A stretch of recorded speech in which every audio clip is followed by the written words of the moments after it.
students of Reddit, what is your best story about the worst teacher you ever had?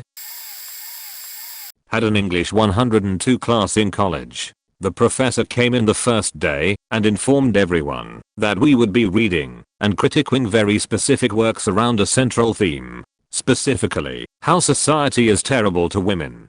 We read articles on spousal abuse, domestic violence, rape, glass ceilings, and radical feminist literature. We had to write 5 papers, mostly critiquing the works. The professor was openly hostile towards every male in the class and did whatever she could to make us feel uncomfortable. Somehow she made the argument that all men are rapists, and if we were not physically rapping some poor girl, we were guilty by association. Like guys sit around and brag about rape. Free bit of advice, we don't. I refused to be bullied by her hostility and took it on as a challenge. By the end of the quarter, I was the only male in the classroom. Our final paper was on whatever subject we wanted. Fully researched, it had to be about a topic we've discussed. So, in my infantile wisdom I wrote a 10-page paper on spousal abuse, women abusing husbands. An interesting topic by the way, if you want to look it up. She returned the paper with a C grade, claiming that even though the research was sound and the writing was college level, she simply could not agree with the subject matter. She wrote this on the assignment. It was a simple matter of going to the dean and discuss what happened. My grade was bumped, and I never saw her on campus again. TLDR, evil feminist Nazi tries to indoctrinate freshman class. I provoked her. Justice. Edit. For the record, I have no ideological issue with feminism, just like I have no issue with anyone else's philosophy. It was an individual who was spewing the hate. I didn't expect a debate on feminism, though I probably should have. It happened. But I'm loving the hate. With this much flowing through me, I'll be a Sith any minute. I don't know if she was the worst, but she did piss me off the most. I had a college professor who never once showed up to class on time. It was a MWF class, so only 50 minutes long. She'd regularly show up 30 minutes late, then refuse to dismiss us until her 50 minutes were over. This class was right before lunchtime, so no one had another class to get to, but still. So after the first week of this nonsense, some student said something to her right after she arrived late as usual. The teacher got so furious and personally offended that she kicked the girl out of class and told her to drop the course because she wasn't going to teach someone so disrespectful. What the fuck do you call showing up to your own class 30 minutes late every day? Because I would call that disrespectful. Edit. Understandably, a lot of you are asking why we didn't just leave after 10 to 15 minutes. TBH, I don't remember exactly, but I know that this lady was a favorite among a lot of the students because of her personality. She had a fun teaching style when she actually showed up. She was also a cancer survivor and really old, so maybe we felt guilty about leaving. We were her first class of the day, so I'm guessing she just never left her house on time and didn't care enough to try. Regardless of the circumstances, I don't see her behavior as excusable, and I wish I had taken action against it when I had the chance. Tardiness really pisses me off. I'm a punctual person. TLDR, teacher that hated me tried to play football with us at recess. I made him look like a fool on the football field and took an excessive celebration push to the ground from him that I hung over his head all year. Mr. N from elementary school. I was a hyper kid, I'll give him that, but he was a dick. He was about 28 and a brand new teacher. He was super nice to all the girls and nice to the guys. I was his most hated kid by far though. Grade 7, he made me put my desk in the cloakroom. I was only allowed to move my desk when he wrote stuff on the blackboard, and he'd give me detention for just about anything and everything. That man cost me watching more G.I. Joe cartoons than anyone else in my life. And G.I. Joe used to be good back then. One day at recess he decided to play touch football with us. I caught a pass in the open field and only had one man between myself and end zone. Mr. N, there was no way in the world he was going to let me beat him and thought I was an easy tag. Well, I put the move of a grade 7's life on him and actually caused him to stumble. I took off running down the sideline, but he caught up to me again pretty quick, so I hit the brakes and he flew right by, but was again between me and the goal line. I went inside outside on him right on the line and took it to the house.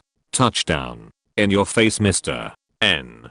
I was dancing around and my team went crazy. They all ran down while I was doing the Ike shuffle or something in front of Mr. N, taunting him as he was trying to walk back to his team. He was so pissed and I wasn't dropping it, so he shoved me to the ground and said, "Fuck off." My entire team just stopped running and stood there, open-jawed. Awesome. 10 witnesses. I held that over his head all year. I got to move my desk out of the cloakroom even. Nothing like a little physical abuse and swearing at a 12-year-old to even the odds and put them back into my favor. I didn't get detention again either. Edit for getting grades and ages mixed. I went to a very small school from first grade through high school. Graduated with around 350-ish kids in total preschool high school. In 8th grade, 13 years old, the administration decided to be really stupid and have everyone up through the 8th grade have one teacher per grade all day long. Our teacher was new to the school, so no one knew what to expect. We spent the entire first week of school doing trust exercises, icebreakers, taking learning style quizzes, and writing introspective essays. It was absolutely mind-numbing to be in the same room for 7 hours with the same 20 people doing nothing constructive whatsoever. After a week, we finally got down to business, and things didn't seem to be too terrible. There was also a new kid in our grade that year who had some sort of learning disorder, or something like that, I'm not sure, and was a bit of a compulsive exaggerator. He was absent from school that day, and the teacher started making fun of him, and called him retarded. Naturally, when he got back to school the next day, we told him about it. His mom called the school, and he told us that the principal wanted us to sign a petition stating that we heard her make fun of him, and to list out other instances of bullying. She had singled out a few other kids for other petty issues as well. We all agreed to it, because we couldn't stand her. Well, it turned out that he lied to us and everyone that signed the petition got in trouble. He left the school the next week. There were other weird things that she began doing, such as only allowing us to leave class to go to the bathroom twice per month. She also hated all of the boys in our grade and frequently ranked their conduct extremely low on weekly progress reports. She also began to single me out for very silly things. I had always been an excellent student and a bit of a goody-goody, never talked in class, cheated, or talked back to teachers, and she began marking me down on conduct for reading a book or drawing a picture when I was done with an assignment or test. I specifically recall one time I drew her a picture of a puppy at the bottom of my homework. She had just gotten a new one and brought pictures to show us, and she counted off points because of the drawing. I hadn't quite realized at the time that it was possible to disrespect authority, or that teachers and other adults in charge don't always do the right or best thing. She was very syrupy sweet to my face, though her sarcasm was obvious. The biggest incidents happened toward the end of the year. At lunch one day, me and several of my friends were goofing off and tossed a couple pieces of ice at each other. We didn't disturb any other tables, and no one at ours got angry about it. She saw and decided to punish us for it. A week of detention, an essay on our wrongdoings, and having to sit at a small table and not talk during lunch for an entire week. Over the top, sure, but whatever. We were used to it. It got weird, though. I took a book to lunch with me one day, and she confiscated it, saying, "This is silent lunch, not reading lunch." So the next day, I took a sketchbook. That got confiscated as well. This is silent lunch, not drawing lunch. At the end of that quarter, she rated my conduct 0/5, which requires a parent/teacher conference and is usually reserved for kids who get caught fooling around in the bathrooms, smoking, fighting, etc. My mom freaked out, not at me. She knew the woman was a little off her rocker and went in for the meeting with my teacher. She ended up yelling at the woman for singling me out, which was true. No one else involved in the ice incident had gotten below a 4/5. The final straw from the administration came when she started telling kids in class about her sex life. She was a newlywed and would say things like, "Oh, I'm just so tired. I was up all night with my husband. We had such an amazing time." She was asked to not return the next year, and she got a job teaching special education at another school in the area, even after she made fun of a boy with learning disabilities. Those poor children. Edit. TLDR. Got singled out and bullied by an unstable teacher who apparently had a great sex life.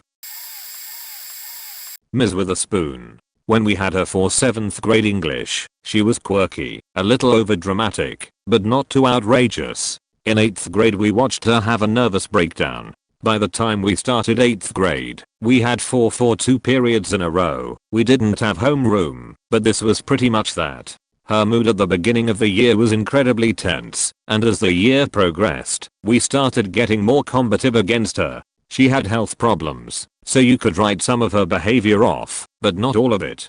Midway through the first semester, things started going off the rails. As an introduction to a book about racism, she had us share every racist term we had ever heard, and wrote it on the board, then added 10 more. We never read the book. One day she got tired of teaching, and assigned quiet reading for the rest of the class, which was about an hour and a half. About a half hour into it, one person coughed, and another laughed quietly. She then shouted, not very loudly, because of her health problems, "Do you think I'm a faking idiot?" She never explained that. The final assignment she gave us was to read a dozen short stories, followed by a test on those stories. I actually read them all, felt great about the test, and was dumbfounded by the F I'd gotten. The progress report came soon after, and it to show 2 Fs. We had her for 2 periods, she gave 2 grades. I stole the books the short stories came in from the classroom, and took them home, to grade the test myself, citing sources and page numbers.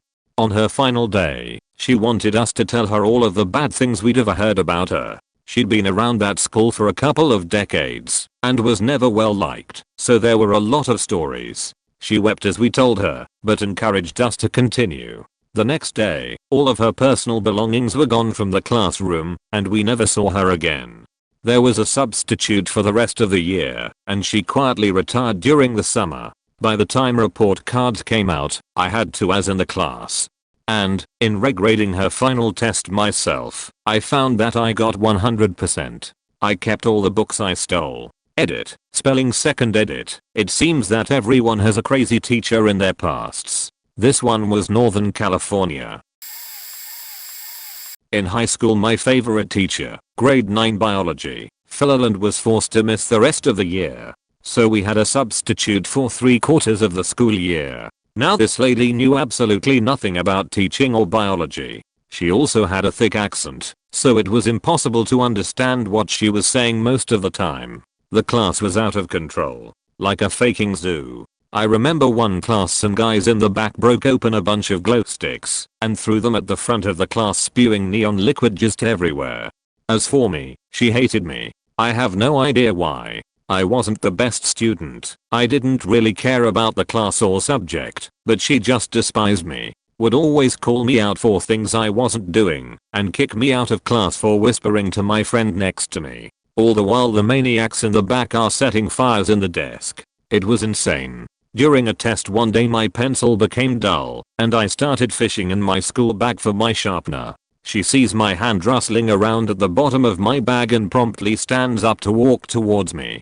This bitch swipes the test off of my desk and writes a giant 0 on the paper. I exclaim, but she shuts me up and tells me that I was caught cheating. The students around me all interject, telling her that I wasn't cheating. But I had it with this faking dumbass teacher, so I gave her the finger and walked out of the class. I just couldn't handle another class with her, so I stopped going. I told the principal what happened and explained that until I was able to retake the test I wouldn't be going to the class. My parents got involved, and it was a whole faking brouhaha that was caused by my entitled piece of shit teacher. Eventually there was a meeting between the principal, vice principal, my mother, father, and I. The teacher didn't say shit. She just sat there with her mouth closed, glaring at me, hoping the principal would back her up. She didn't. I retake the test. Can't remember what I got. I probably failed. Fuck her though.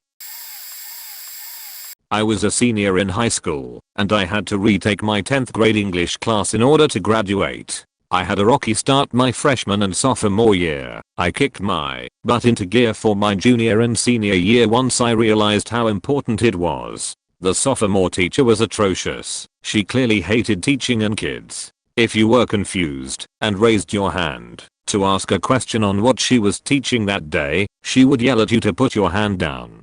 If you waited until after class, she would yell at you to get out. I was so confused at the stature of this woman. I couldn't even fathom at how she became a teacher in the first place. I desperately needed this class in order to graduate, but my final straw came when we had to do a book report on the importance of poetry. I received my book report back after a couple of days, to which she graded it as an F. I spoke to her after class about it, and she said that I was in a 10th grade class, and I needed to write like a 10th grader. She literally gave me an F, because the paper was too well written.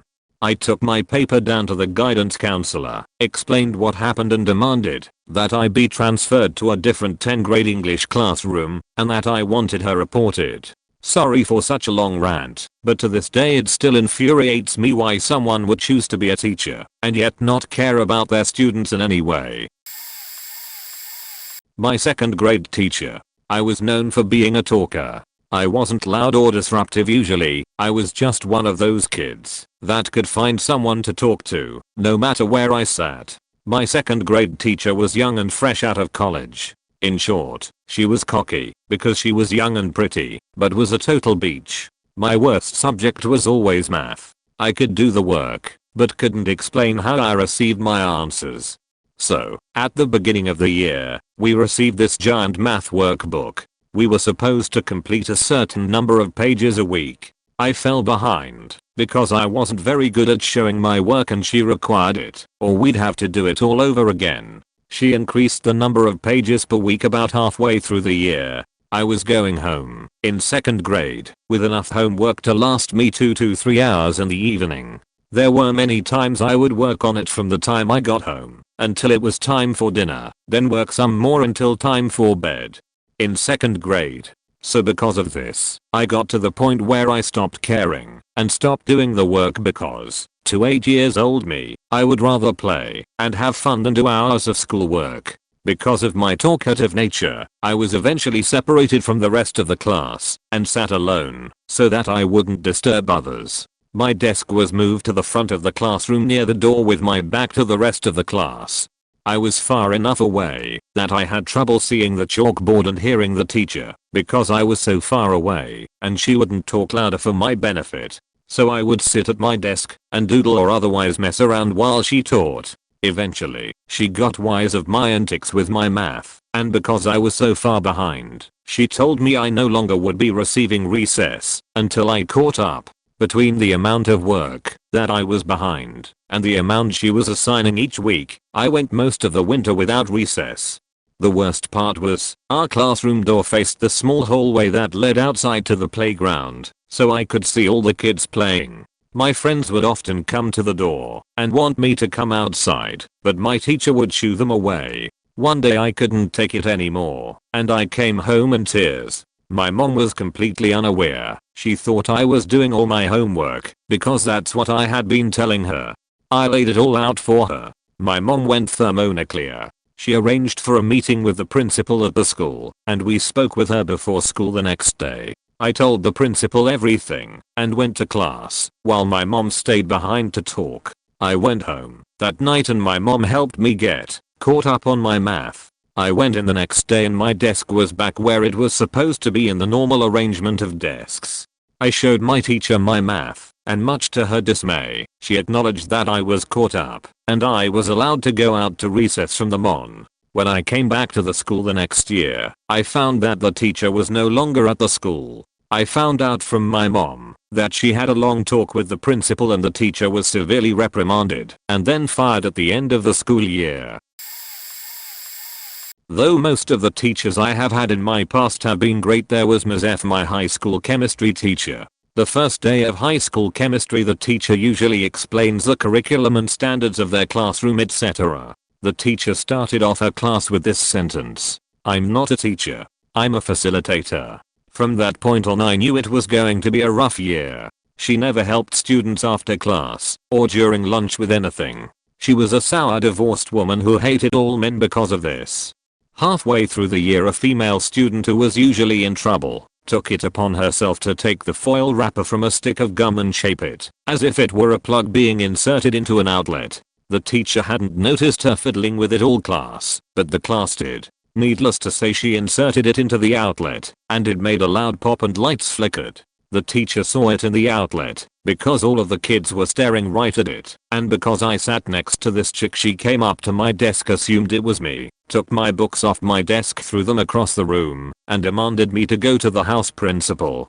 Anytime I tried to explain my side of the story, she'd just talk over me and ignore me. I left and had explained the scenario to the principal, and she asked the class what truly happened. I was in the clear. From that point on, I couldn't even sneeze in her class without her giving me beady eyes or yelling at me. I was happy to find out she passed away when I was in college. Fact that beach. Edit. Removed real name. The story itself isn't amazing, but it opened my eyes to the fact that in later schools, public high schools and then college, not every teacher would be competent. In the 11th grade, we had a pre-calculus teacher who was ditzy, to say the least. She openly admitted that she was learning the material mere weeks before us, the first warning sign, but the first chapter went well, so I thought nothing of it. We were able to get away with just about anything in the class, and she was a really nice, and admittedly hot, teacher, so we were all content.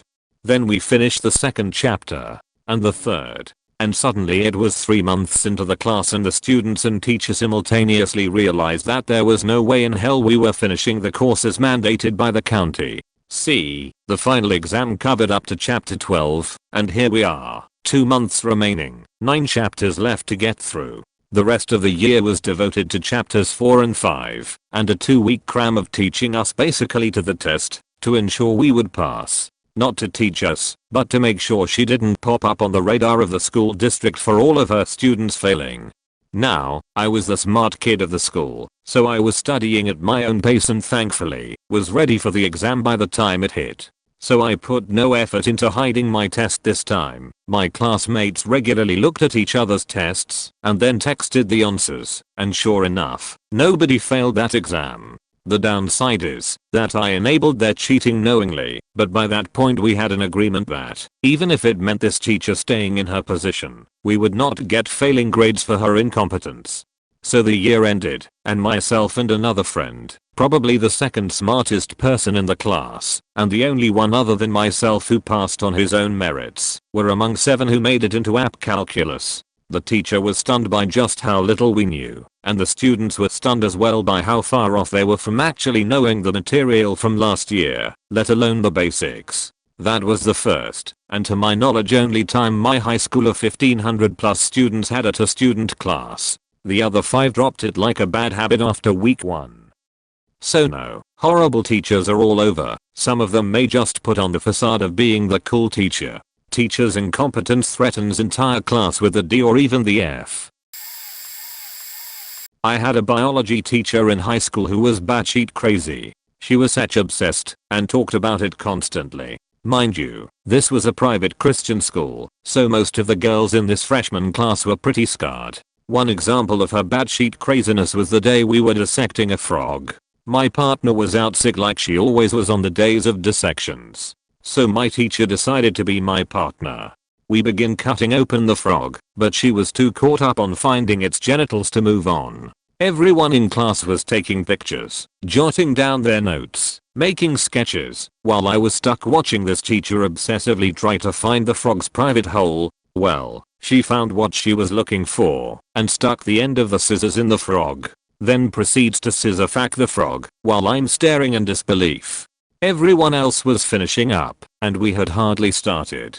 Then she says, "I've always wondered what it'd feel like to break a frog's back." She grabs the frog's head in one hand, back end in the other, with the open torso facing me across the table, and snapped the frog's back. A stream of dead frog juice squirts directly into my eye. She just says, "Oh, you should probably go clean that out in the bathroom." By the time I was done flushing my eye, everyone had already gone to lunch. Mrs. Batshit Crazy made me finish the dissection by myself because she was eating her lunch at her desk. I barely made the end of lunch and was too pissed and grossed out to eat. Talked to the principal about her. Found out there had already been dozens of complaints against her. She didn't work there again the following year. Oh, one time, she came to school with one crawdad too few for the dissection because she left them out on the table last night and the cat got to one. She was also a hoarder and apparently lost most of our homework and her school computer in her living room. Thinking about her makes my skin crawl. Alright, it's about time I share my story. Last year I had an engineering professor who was just the worst teacher ever. He taught a mechanics of materials, and from day one I knew he was simply not good at teaching the subject. He was very monotone and really just could not explain things well at all. Well, fast forward about a month through the course, when we had our first midterm. Everyone in the 300-person lecture was pretty afraid, because we all had no idea what to expect. Well, the teacher comes running in all sweaty about 8 minutes after the class was supposed to begin. You could tell he just printed out all the tests. He was one of those teachers who was all paranoid about students cheating, so he printed out 3 different versions of the test. The teacher then proceeded to pass out the test. He didn't just pass them all out by giving each row a stack of tests, but instead went to each student personally, gave one a test, then went to the next student, stumbled around his papers, and gave the next student a different test. I shit you not, he did this for every person in the 300-person lecture. Well, I was sitting in the back of the class, so I didn't get my test until around 15 minutes after the first person in the class. After getting the test I realize it's faking impossible. Every question was just ridiculously difficult and everything was shittily hand-drawn, which made things even more difficult. By this point I'm just looking around at everyone else in the class and people look pissed off. I also noticed people are constantly going up to him and asking questions about the test. About 15 minutes after everyone has been working on the test, he makes his first announcement. Okay everyone, so the dimensions on the first question is incorrect. It's supposed to be blah and not blah.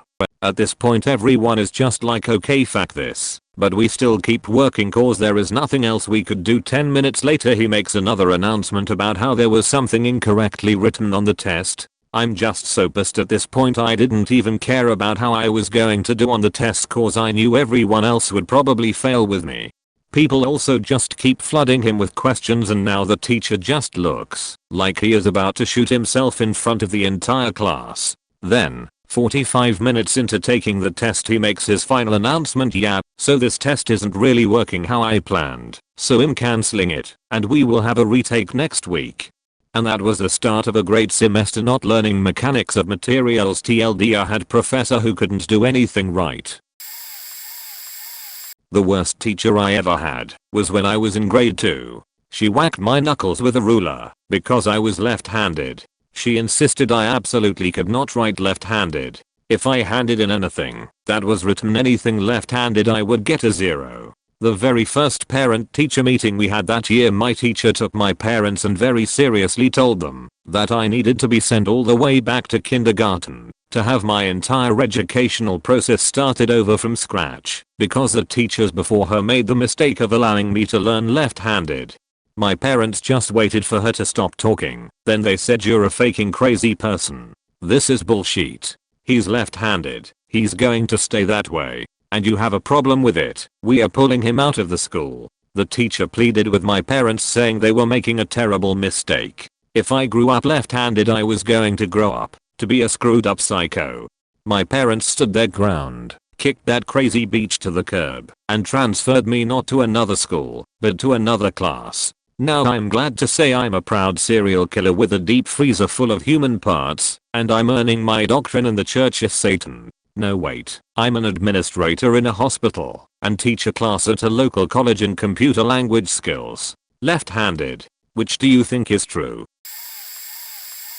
Oh boy, do I have one, or do I have one. The grade 8 teacher at my first public school. This guy was the biggest prick I've ever come across. Firstly, let's get a little backstory. The guy was a mega douche, married with kids, and he was always hitting on kids' moms. I know this because my, at the time, married mother told me he had actually invited her up to his private cottage a couple times at school, and she suspected the guy did this to majority of the moms and even some of the other teachers at the school. I swear this guy had it out for me every time I got in trouble, and honestly I was a really well behaved kid in school. It was this guy beaching me out. The first time I can remember was in grade 3 or 4. I was getting something out of my locker and my friend was just getting to his as well, and I guess this guy was behind us eavesdropping the whole time or something, because the second it happened he was right there. I can't remember what my friend said exactly, but I responded with, "Oh you lucky bugger." Well, before I could even get a response from my friend, this guy's comes up behind me and yells, and I mean like faking shouts, "What did you just say?" I turn around scared to shit and say I said he was a lucky bugger, and he goes, "Well that's not what I heard. Don't you lie to me. Get to class." I'm standing there completely mind-faked and on the edge of tears, because up until this point I had never been in trouble before. As I'm about to go to class I remember him saying something about calling the principal over to straighten me out, and sure enough during that class the principal and of course this prick come in and call me out to the hall to have a talk. Luckily my music teacher at the time came out to see what was going on and actually defended me, telling them I was a well-behaved student and would never say such a thing. She actually got them to back off too. I've got plenty of stories. I secretly hope I'll run into him sometime, just so I can tell him to his face what a piece of shit he is. When I was a freshman, I had to miss an English class for a doctor's appointment. The appointment was scheduled months in advance, and I gave my professor a month's warning that I would be absent that day. There happened to be a paper due that day, so I asked her if I should bring in a hard copy of the class before it was due, or if an email would be fine. She said that she would accept an email. I emailed the paper to her the night before the due date, approximately 14 hours before scheduled class time. It turns out that the attachment failed to upload, and I had accidentally sent a blank email. She never sent me a response to let me know that there was no attachment, or to even confirm that she had gotten an email from me in the first place. Instead, she waited until the day that she was handing back the papers to inform me that I had gotten a 0 on the paper because I failed to hand it in. I got out my laptop and showed her not only the outgoing email, but also the completed Word document itself and the properties, which showed that it was last modified the night before the due date. I asked if I could still get partial credit for it, wasn't even asking for full credit. She said that she couldn't accept late work and that I should have come to class rather than submitting it online. Since then, for every email submission I not only use my own personal mail rather than the school's god-awful web client, but I also request that the professor sends back a confirmation that they received it. I had a kinda interesting science teacher in 7th grade. It was towards the end of class, and there's the usual girl sitting in the back with her phone out, occasionally giggling at what she might have been seeing, whatever was on there. Now my teacher wasn't going to take any of this, so mid-sentence she proceeded to walk over to the girl and firmly grasp her phone. "Give me the phone and I will not give you a detention, though your parents will have to collect it from the office." Now this girl, not being all that intelligent, decided that if she held onto her phone until the bell rang then she'd be home free. So after her phone has been grasped for about 10 seconds my teacher starts to become extremely irritated. She yanks up her phone, as if she's trying to lift a 20-pound dumbbell, and hits herself square in the eye. She then goes over to her desk, puts the phone in the drawer, and sits down just in time for the bell to ring. The next day we all walk into class, and she has an eye patch on. We all sit down, and she begins to talk to herself, seemingly oblivious to the fact that we were even there. She then darts her head like a goddamn prairie dog up to look directly at the girl who had been texting the day before. She then said in the most monotone voice I'd ever heard, "Do you see what's on my eye? It's an eye patch. The doctor said I'd have to wear it for about 6 months until it stops bleeding." About 30 seconds of silence, though still keeping direct eye contact. I expect you all to learn an important lesson from this. Then throughout the rest of the year she would insist that her eye patch was the only thing that was keeping her alive, even though, when she thought we weren't looking, she'd lift it over her eye to read something she was grading. She retired shortly thereafter. I've seen her at our local dollar store every so often, and she's always pushing around a shopping cart full of some sort of cat food. Once we made eye contact and she immediately put her hand over her eye. Loopy teacher blinds herself then proceeds to lie about to students 5 years later. She still seems to think I believed her. My psych professor in college was really creepy. He went on at length about how all men, no matter their age, are attracted to girls around 16. This was made even more creepy by the fact that there were girls as young as 13 at that college, and one 15-year-old in my class. He also brought his toddler to class, cancelled class to work on his tenure presentation, because that's professional, made fun of me one class, when I had laryngitis, and my favorite, referred to people with neurosis as whackers in a psychology class.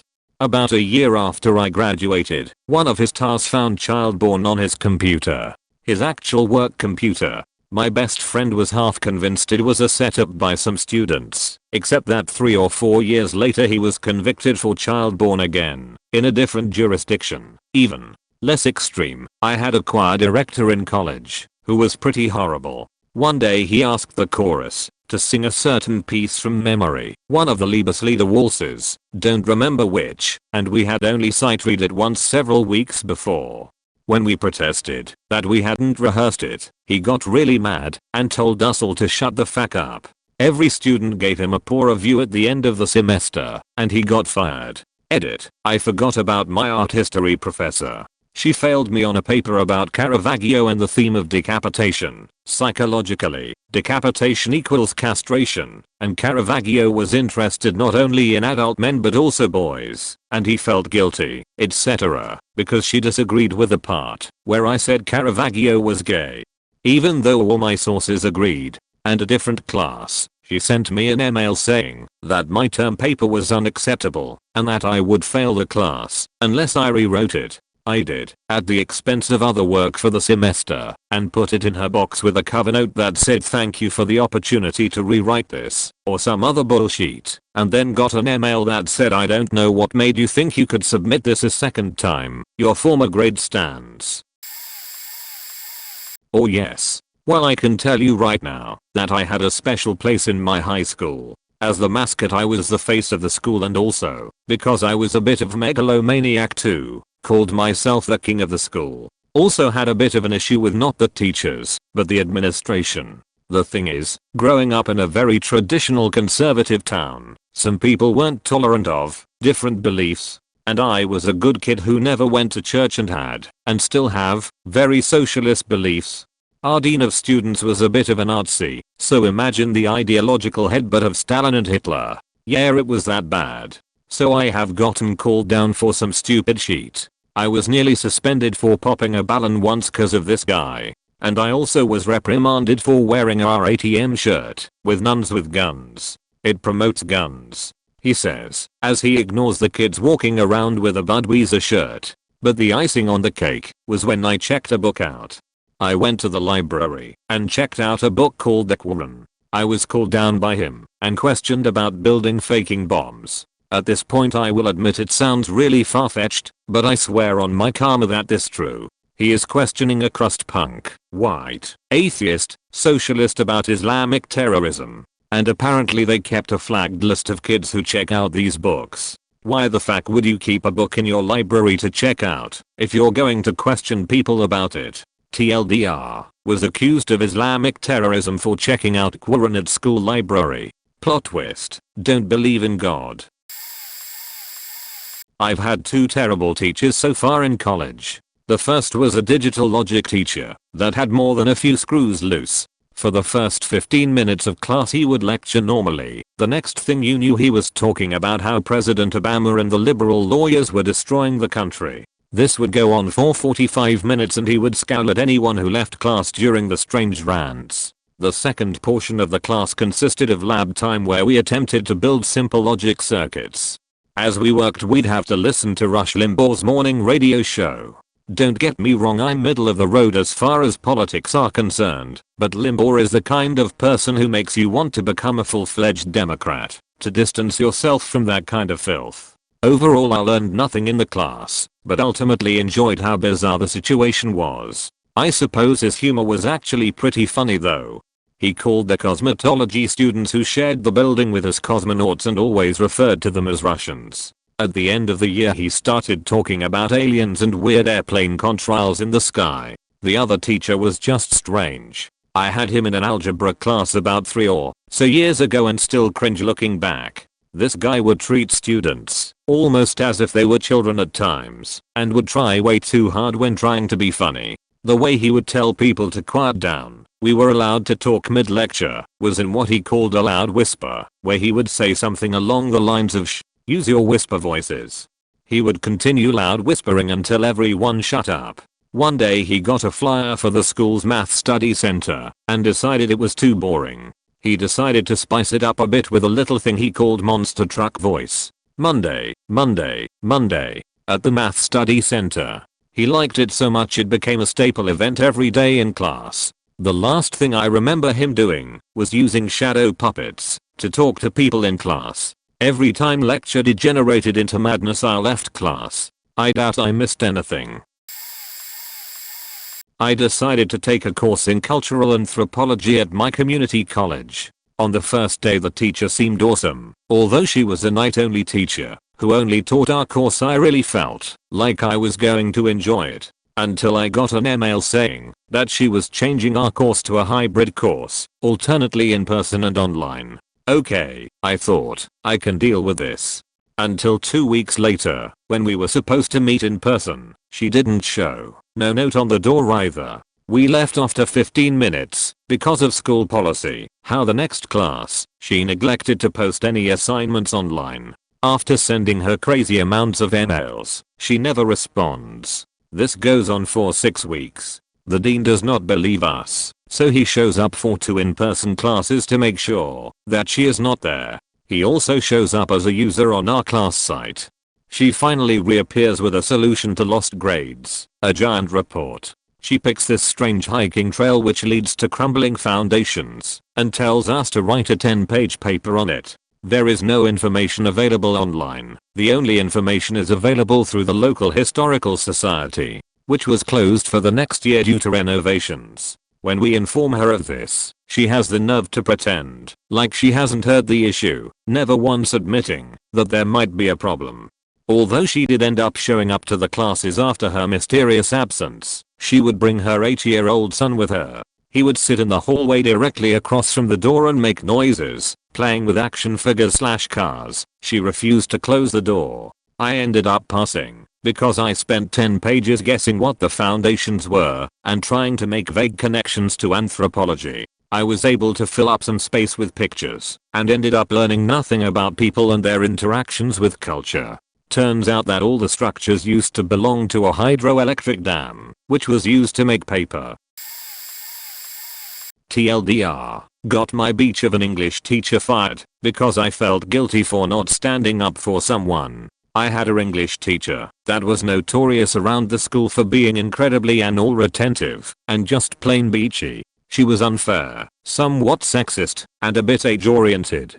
I complained about her all the time, but I was just some stupid 11th grader. What the fuck could I do? Anyway, one day, around the beginning of the quarter, some poor guy came to class with a pencil instead of a pen. Big no-no in her class. She chewed him out for the whole class period. And from there, he became her target for the rest of the quarter. She would constantly make backhanded remarks, belittle him, make him a public example of everything you shouldn't be, and repeatedly remind us of her PhD, giving her seniority over us. He actually started skipping class.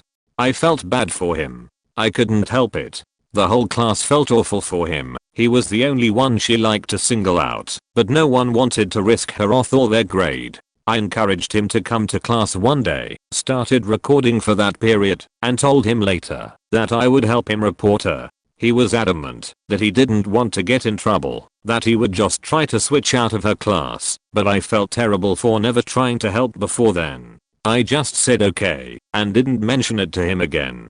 I went to her the next day and told her I had recorded her entire class, including her bullying against him. She started to threaten me with detention, suspension, expulsion, and I was scared shitless that she could even do that. But I stood firm. I came to school the next day and find out I've been reported for making threats against her. had to sit and talk with the principal, her, and my administrator, while she attempted to make me seem like a no good, lying teenager. I admitted what had happened, and even played the recording for them. She got written up and reported, and was later fired when other students came forward. We had a long-term sub in the meantime, who was a much better teacher than she would ever be. Mrs. Chips, if you're reading this, fuck you. During my 5th grade year I was placed in what we called the bilingual class at school. There were actually 2 5th grade classes at the school, with one being an entirely English speaking class, and one including the students who were bilingual, and required some Spanish be spoken as well. No problem here, since living in Los Angeles pretty much means you already know some Spanish, no matter how old you are. It's simply the setup to my story. Much later into the school year it's time to start prepping for the annual standardized testing that takes place at most public schools in the US. Earlier that week we had gotten a brand new bilingual student, only she wasn't as bilingual as most of the kids in my class. She actually didn't speak a word of English. So there we are, doing our prep work with the teacher at the front of the class walking us through word scrambles as the new student just sat there not being able to understand what the teacher was saying. Next thing you know she moves her chair over to the smaller blackboard on the other side of the classroom and starts drawing with chalk. No problem here either. Next we move on to quiet work, and because this student still can't understand what's going on she continues to draw. Only this drawing of a cat required lots and lots of little whisker dots which she so eloquently created by tapping the chalk against the chalkboard. Over and over again she continued to tap, getting louder and louder to a point where even 5th grade me was like, I can't concentrate with this crap going on. I raised my hand to ask the teacher if she could please ask the girl to stop doing that, because it's rather distracting. It was what I thought to be a simple, rational, and polite request, so that I could get back to my studies. Well, the next thing you know I'm being brought to the front of the class, so the teacher can verbally berate me in front of everyone with comments like, here you go class, here's Mr. White American who thinks he's better than everyone else in the world, and thinks he should come first, blah blah blah. Followed up with, what do you want me to do? Yes, I bleed cheese. I can't communicate with her, and she can't understand me, as though this is somehow a problem I was supposed to offer a resolution to. Needless to say, as soon as I mentioned that I was Mr. White American to my mother, the sheet hit the fan and many conference calls / meetings were had with the principal, then the principal and teacher. To say I was treated well by that teacher for the remainder of the year would be a lie. Instead she took this all personally and decided to have a vendetta against me.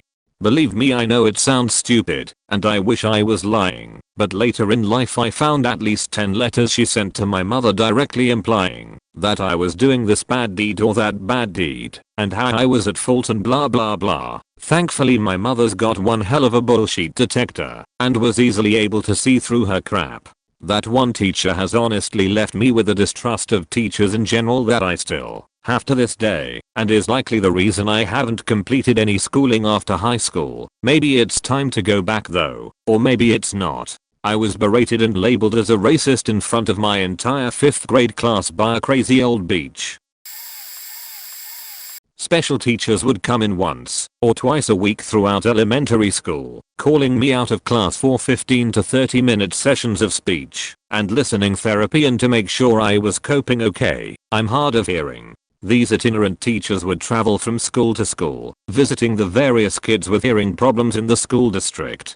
Grade 6, Mrs. B, just as a prelude story to illustrate her attitude. At one point she was trying to find her gloves post-session. I wished her luck and headed back to my regular classroom. 3 days later, she pulls me out of class to say that I sounded sarcastic when I wished her luck and I must have stolen her gloves. She then made me sit there, not allowing me to leave until I told her the truth. The next week, she pulls me out of class again. We walk 5 minutes to the library, we sit down, and only then does she say she found her gloves in her car and that she was sorry. I was off the hook and I could go. It's like, apology accepted, right, but I've lost 30 to 40 minutes of class time, easily, being yanked back and forth, and you're supposed to be helping me.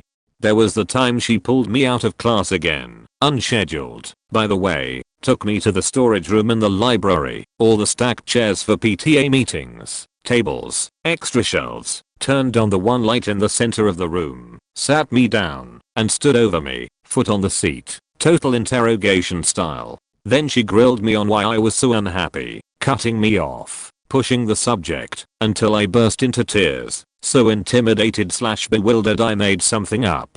But the real story was something else entirely. See, being hard of hearing, I wore a receiver for a microphone that teachers would wear. Making sure it was working, that the teachers were using it, and so on was a part of the itinerant teacher's duties. So I wore it to sessions. One day I left, then I heard shuffling, and realized she still had the microphone. Good walk back to the library, so I head back, and I hear her talking. To paraphrase, Mrs. B, you meet some kids and you know right away they're a lost cause. What's the point? I travel 45 minutes to get here, while Bo only has his homework done half the time. He's distracted, he's sullen, he has no friends. Someone else says something I can't hear. Mrs. B, he's never going to graduate high school. I'm wasting my time coming here. I walked back into the library, held out my hand. She sort of gave me a deer in the headlights look. When she realized it was the microphone, I took it, walked out and went back to class. Supposed to be my advocate and supporter, gave up on me from the start, was a hindrance more than a help. First of all, this is a throwaway, because it involves a mention about a school shooting, and I never want karma from it. But anyways, the absolute worst teacher I had was my senior year English teacher. She started out nice enough, but about 6 to 7 weeks in, she had settled down, picked her favorites, and started hating everyone else. These are in least harmful, to most. First was her weird way of spreading political beliefs. She was a liberal as was I. She made realize why a lot of people hate Democrats, by the way, but I'm totally against any sort of political bias in the classroom, high school especially. She constantly made fun of, and blew off kids whose opinions disagreed with hers. Second, was my personal experience with her. I had started off with an A in her class, but ended with C's as she realized I was perfectly willing to disagree with her.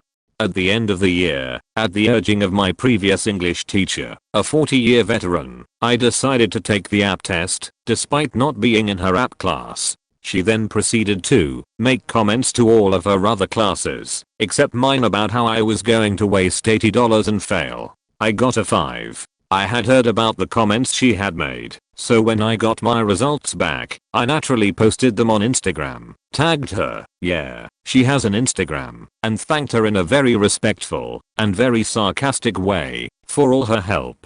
Unfortunately, my sister, who is a year younger, ended up having to transfer into her class. I had made sure not to post until I knew she had a different teacher, so now, she's been bullying my sister. Third and final point was her policy of flat out bullying kids who really did not need to be bullied.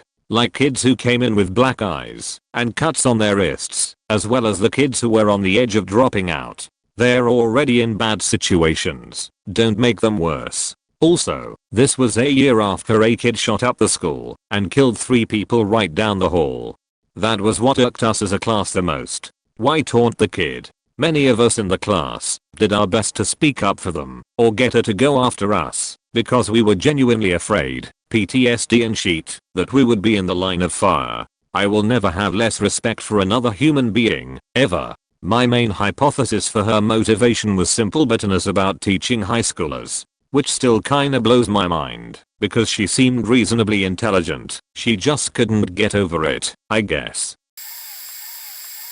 TLDR, student with fighting parents forgot her ed pen on the second day of class. Teacher chewed her out, made her cry, and gave her a detention. I got the beach fired. I've had plenty of bad teachers, but this lady is the only one on whom I've gotten my revenge. Our, ironically named, 8th grade pre-app English teacher Mrs. General had one of the worst superiority complexes I've ever seen. She constantly berated our class, condescended us and picked on the students. I'll save that story for later. This is why I put a plan into action to get this teacher fired.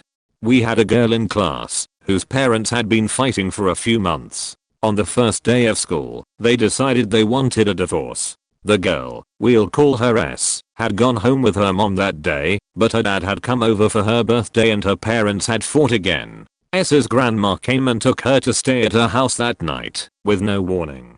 She was rushed out as blows fell. She came to school the next day wearing the same clothes she'd worn the day before, crying and without her backpack. She explained all this to the teacher before class, then sat down.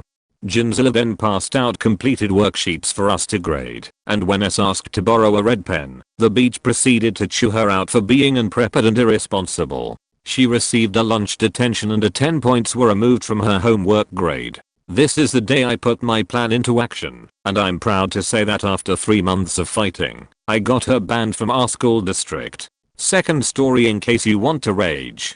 I told my mom about her rudeness one day, though I didn't mention S's story, and she emailed the teacher asking her to please not be so sarcastic and negative in class. She responded by pulling me to the front of the room in full view of everyone, and loudly saying so name, your mother emailed me, and said you're dealing with some, and she did air quotes emotional struggles in this class. I just want you to know that you don't need to feel bad for being on your period, and that it's easier to get offended when you're menstruating. I'm sure you'll have a much better week when you're done. If you have an emergency, let me know, and you can have a free bathroom pass this week. She normally only let us out twice a month. At this point, I'm mortified. Not only that, but I'm only in 8th grade. My first period didn't start until the end of my freshman year, so I didn't have any idea how to respond. I actually turned around and ran out of the room, then waited until that class period had ended to slip back in, grab my backpack and rush out. I hated her. Edit. Thanks for the gold, stranger. High school English teacher. Nasty old beach. Looked like a pterodactyl mated with Granny from the Beverly Hillbillies, and sounded like it too. Ick now that phrase blah blah blah thousand burning suns. Sheet. My hatred at the time made Pandora look like the faking monkeys in the shadow of its brutality. High school psychology teacher was the opposite, basically our version of John Keating from Dead Poets Society, only less facts given. Best teacher I ever had, but unfortunately also the teacher I'd see right after English. One fine winter morning, that's prose, there's no such thing, psych teach sits me down after class and says no you're always in such a terrible mood when you arrive and a ray of Jesus's hole when you leave. What's up? Proceeded to tell him of the harpy I've been saddled with for the rest of the semester. My last semester in high school. Comes up with a brilliant idea. If you can get Ms. Krenepashans to like you before you graduate, I will give you an A in my class. No homework other than a diary to chronicle the change, if any change. You'll need all the information about behavioral pattern changes to do this. Good luck. And that's what I did. What I didn't realize at the end of the year, and not for a few years, was that it was by changing my attitude and behavior, albeit in June, that brought about the desired outcome. Realized halfway through the semester that she was passionate about her subject and just very lonely turned abrasive. Got to actually like her, and gone were my last day plans of a parting comment of see ya never, hag. TLDR, psych teacher bribed me with an A to get my shitty English teacher to like me. Ended up learning a hugely valuable life lesson, among others. My 3rd grade teacher, Mrs. Gray, hated me and had it out for me from day one. Not that she was nice to any of us. This was Southern California in the mid-80s. There was a lot of hype about the big one, earthquake, destroying our city, and she announced to the entire class as we were packing up for winter recess that we'd be lucky to return in 2 weeks, being as we'd likely be dead. One day during a conference with my parents she called me a class clown who would probably be made to repeat the 3rd grade. This was completely unfounded. The fact that I argued so fervently and refused to own up made the ass beating and grounding I received 10 times worse. That was the first night I was ever sent to bed without dinner, which if you'd never experienced as a child, it's absolute torture. Anyway, I did move on to the 4th grade. The very next year she had a nervous breakdown in the middle of class. From what I hear she sat down at her desk and put her head down. She stayed that way for the better part of an hour until 2 men came in and carried her out like a protester at a rally. She never came back. My parents' reaction was, well, I'll be darned. No apology. I'm in my 30s now. We don't speak. There are many other reasons. Typing on a phone. Sorry for errors. Please don't tell my folks that I didn't apply myself. Our chemistry teacher doesn't teach at all. It's an app course, and most of our class hasn't taken regular chemistry before this course. Our summer assignment was to basically learn honors chemistry. We did all the problems she assigned to us, well over 1,000 per student, and lo and behold, when we got back to school she doesn't even check any of them. She checks for completion. Doesn't even bother looking at any specific question. I can understand if you don't look at every single question, but she just walked up and down the rows to make sure we had what appeared to be the right number of pages.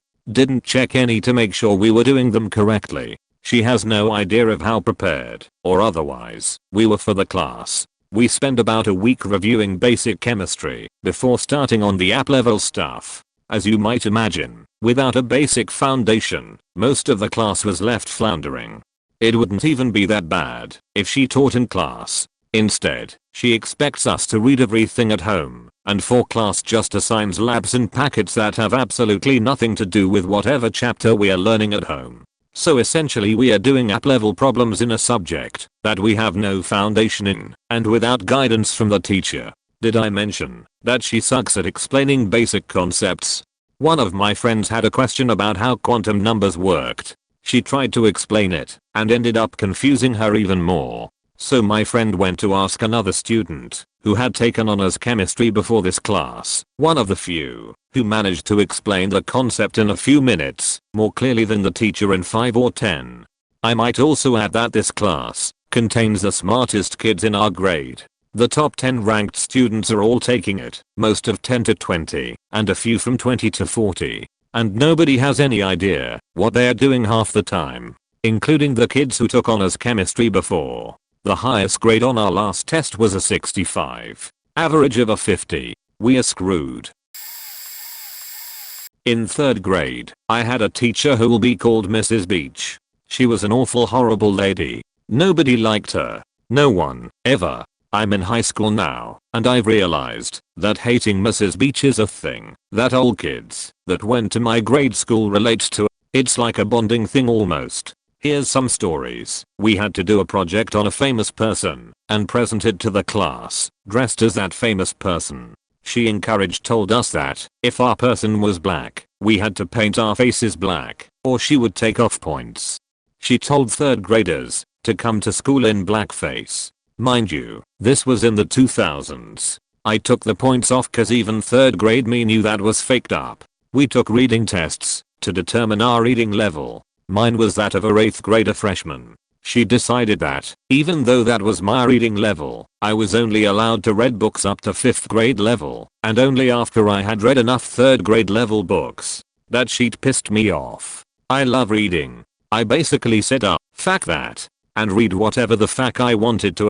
If a student didn't understand something, she would berate them in front of the class. If we wrote using 3 fingers on the pen instead of 2, she would make us stand up in front of the class, showing how you were holding your pen wrong, as she explained to the class why it was wrong. She called it using alien fingers instead of using American fingers. I'll think about it and ask my brother and sister for more stories. Worst teachers. Grade 8 math. The class was having silent work time, but a classmate was not understanding the assignment, and Mrs. MCD was disregarding any who needed help. I started talking my classmate through the assignment as quietly as possible. Mrs. MCD came to my desk, told me to shut my mouth. I tried to say that my classmate needs help.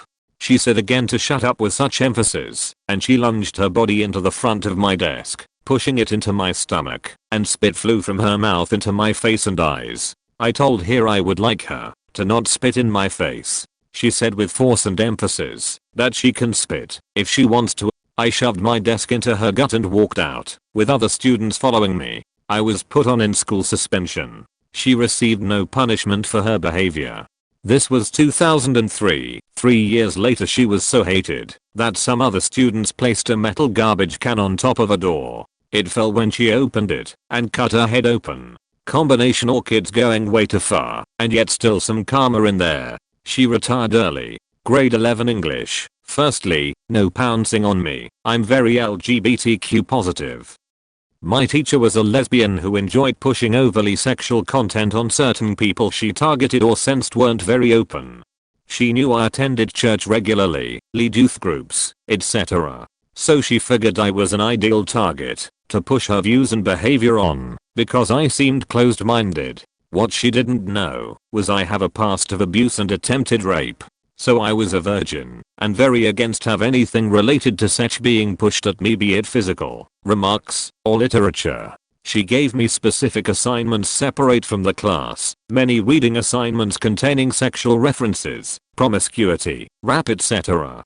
The final straw was an essay I was told to write about a short story of a woman's desires to be forcefully taken by a new man, and not her husband. When the others in the class got to write about any short story they liked, I looked at her, said "fuck you," and took all my assignments to the administration. I was livid. They pored over my assignments and then had a classmate bring all hers to the office, compared.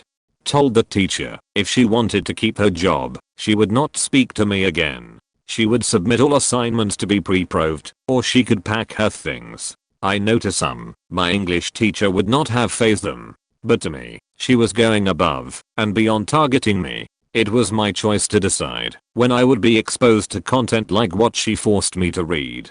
It was to be my decision. I'm no prude, but she went way over the line.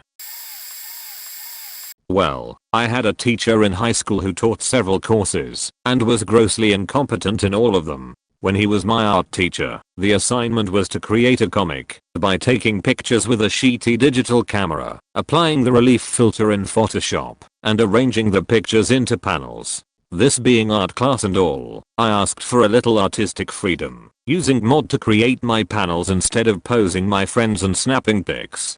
This request was refused on the grounds that I could impossibly express as many things in a computer simulation as in a picture beach. Let me strap you into a rocket-powered bathtub bound for the faking moon, and then we'll talk. Anyway, perhaps his most impressive display of incompetence came when he was teaching another class, some computer class. This was in at high school. A couple of students pulled the old take a screenie of his desktop and make it his background and hide all the icons on him while he was in the sheeter, and upon returning he had all the students take their computers with them and evacuate the classroom because there was a virus in the wireless internets. Yeah. This email sucked. I do not know the teacher it talks about. I never had her, and it was sent at 10:30 on a Tuesday. Hello all. Miss, Teacher, Activities Director, etc., is leaving the classroom at the end of this year and has accepted a position as an assistant principal at high school. I'm both saddened and stoked for her. In case you didn't know, Ms. and I have been teaching together for 8 years here at HHS. She is responsible for so much here at HHS, and for who I'm as a teacher, friend, and person. I've learned from her how to be compassionate for all students, how to be resilient when I have 8,000 things to do, and most importantly she has infused in my teaching rigor, patience and the knowledge that all of my students can succeed with the appropriate structures in place. To send her off with style, we are going to each give her one item, handmade or otherwise, that will show you how much she has shaped you as an individual slash student slash person, etc. In addition to this one item, you need to write her a thoughtful thank you card or letter. The details: you will earn a grade for this assignment. It is due by this Friday. If you don't do this assignment, any late work, extra credit or incorporated, incomplete assignments will be turned to a 0. Rather than 1/2 credit, you may receive extra credit. Again, this assignment is due this Friday. It is a surprise. We will not be discussing it during second period. Do not ask her about the assignment. Let's send her off with style. Love you all, Miss. I'm sure there are much worse in this thread, but to this day this one infuriates me. So one of the teachers we'll call Mr. P was a history teacher, and he was one of those that just really got under my skin. I didn't always have a problem with authority, but with this guy I did. Even if I wasn't in his good graces, because even though I knew the material I was a horrible test taking. Another thing to know about me was I loved charity stuff. Once for a Christmas donation drive I spent $50 on 2 Toys R Us gift certificates, which to sophomore me, with no job, was a lot. Another time for a clothing drive I spent 2 weekends at the laundromat with a bin and a sign and took all the donations I got to the school with me. Well, back to the story. I had Mr. P for homeroom, and so it was homerooms who you brought your donations to for that particular fundraiser we happened to do. He said to the class, well, the school's goal is X amount of donations, which means each homeroom's goal is X amount. And his eyes scan the class as he finishes, but frankly I don't think you guys will even come close. Well, that pissed me off. I already hated the guy. I love charity drives. What more would a pussy little girl like me need for motivation? However, since I know you guys are going to need help with this one, I'm going to personally match whatever donations this room brings in.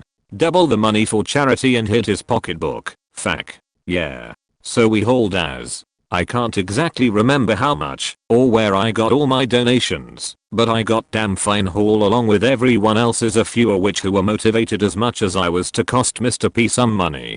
Well, the final day arrives, and we do a tally, and he grudgingly congratulates us on the funds we raised. It was easily more than 200, but I can't remember if it reached 3. I gleefully wait for this moment when he gets his checkbook out and announces he'll be putting $25 in himself. $25, $25, whoa there buddy. What now? Mr. P, I thought you said you were going to match our donations. Well, I said that to light a fire under your ass, X amount is way too much for me to match. My 3rd grade teacher was a real piece of work, Ms. Tone. You know those desks in elementary school with a space in the middle for books and stuff? If a student couldn't find their pencil or whatever, which of course happened often having been so young, she would walk over and dump the entire contents of the desk over and yell, now find your pencil. She yelled at kids for not knowing how to tie their shoes. She threw papers at and mocked students who misspelled words. Several times a week, a kid would cry from her outbursts. A couple months into the school year, the principal walked over to me and some friends of mine during recess. She asked us to come to her office. We thought it was because we were in trouble, but right away she assured us that everything was fine and she just needed to ask us a few questions. After the 5 of us sat down in her office, she plainly asked, "Tell me about Ms. Tone." My friends and I gave each other a look. We almost expected it, I guess. We explained about her behavior and how often she yelled at and belittled the students. The principal listened and thanked us. On a side note, I have to say it was a really nice experience having been treated like such a grown-up while speaking to the principal despite only being 9 years old. She really listened to and respected our testimony. The next day we had a new teacher. Epilogue, a couple years later, my mother actually testified in court against Miss Tone. Apparently, the school board was desperate to get rid of her, but because of tenure, they could not. All the system could do was juggle her around to different schools. My freshman year biology teacher, high school, was the shittiest teacher I've ever had. It's absolutely nothing like the sheet shows I've been reading here. He was at least a nice guy, but he was an awful teacher nonetheless. Every day, we'd settle into class, watch him read his sheety little PowerPoint, maybe do a half-assed worksheet, and fack around for the rest of the 45 minutes until the block was over. He was also a coach, surprise surprise, and didn't give a shit about biology, and gave even less of a shit if we learned a thing or two in there. The high point of that class was when we watched Osmosis Jones. The low point was probably when he hosted an evolution debate, and I was literally the only person that was defending evolution. This was happening in a science classroom, mind you. The rest of the class was on the other side of the room in favor of intelligent design, with a few people here and there actually putting in the effort to argue against me. And at the end of the class, you know what my teacher did? You wanna know what this motherfucker did? He left it open-ended. This piece of shit didn't have the balls to tell a bunch of punks in a rural middle faking nowhere Indiana town that evolution exists. He just hastily wrapped it up, cause hey, everyone's opinion is valid, right? No matter how unscientific and baseless, right? Some of my friends took his biology second class during our senior year specifically because it was a blow-off class. Every time I popped in to deliver a note, I was an office aide part of the year. It was the same clusterfuckery of not learning I remembered from 3 years before. My best friend showed me what his group did for their final. It was joke storybook about another kid in the class having babies with a lamp in order to teach about genetics and hereditary traits. They got an A. He was almost as bad as the sexist 7th grade science teacher I had who denied global warming and literally made up a reason why the same side of the moon faces the earth. The real reason is called tidal locking. I realized the beach was wrong when I took an intro astronomy class in college last year. TLDR. Fact: bad teachers. Had a professor who threatened to fail this entire paper if we did not do citations correctly. Fair enough, just take them seriously. So we turn our papers in. I end up getting a 98. I'm doing pretty well in this class. In order to make an A, I only need a 85 on the last test and a 76 or something for an A. I get a 68 on my exam.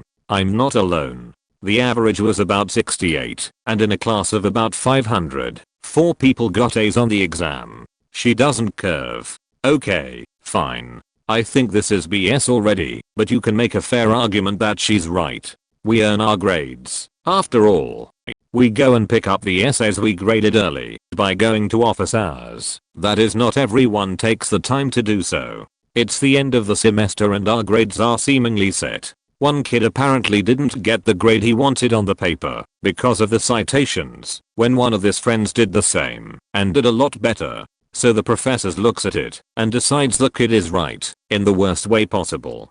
So she changes the grade of not only the friend who got the better grade and had made the same mistake as the kid complaining, but of everyone who hadn't picked up their paper, saying one of the tar made a mistake. If you picked up your paper, you were safe. So many people who thought they made A's, B's, C's for the semester literally had their grade dropped, since the essay was like 20-25% overnight. 4 people were C's. This means they failed the course overnight when they thought they were safe. As if this weren't bad enough, she was famous for being a racist teacher. When I say racist, she would say derogatory things about white people. She was half black and half Jewish. She was pretty mild when I took her, but you could tell that she at least had a soft spot for minorities. I have no doubt that she had said racist things though. She was very vocal, biased, and kind of rude. I'm not even white. She played favorites with the members of the football team, kids who were at the university, because of their muscles, not their brains to say the least, and they knew it.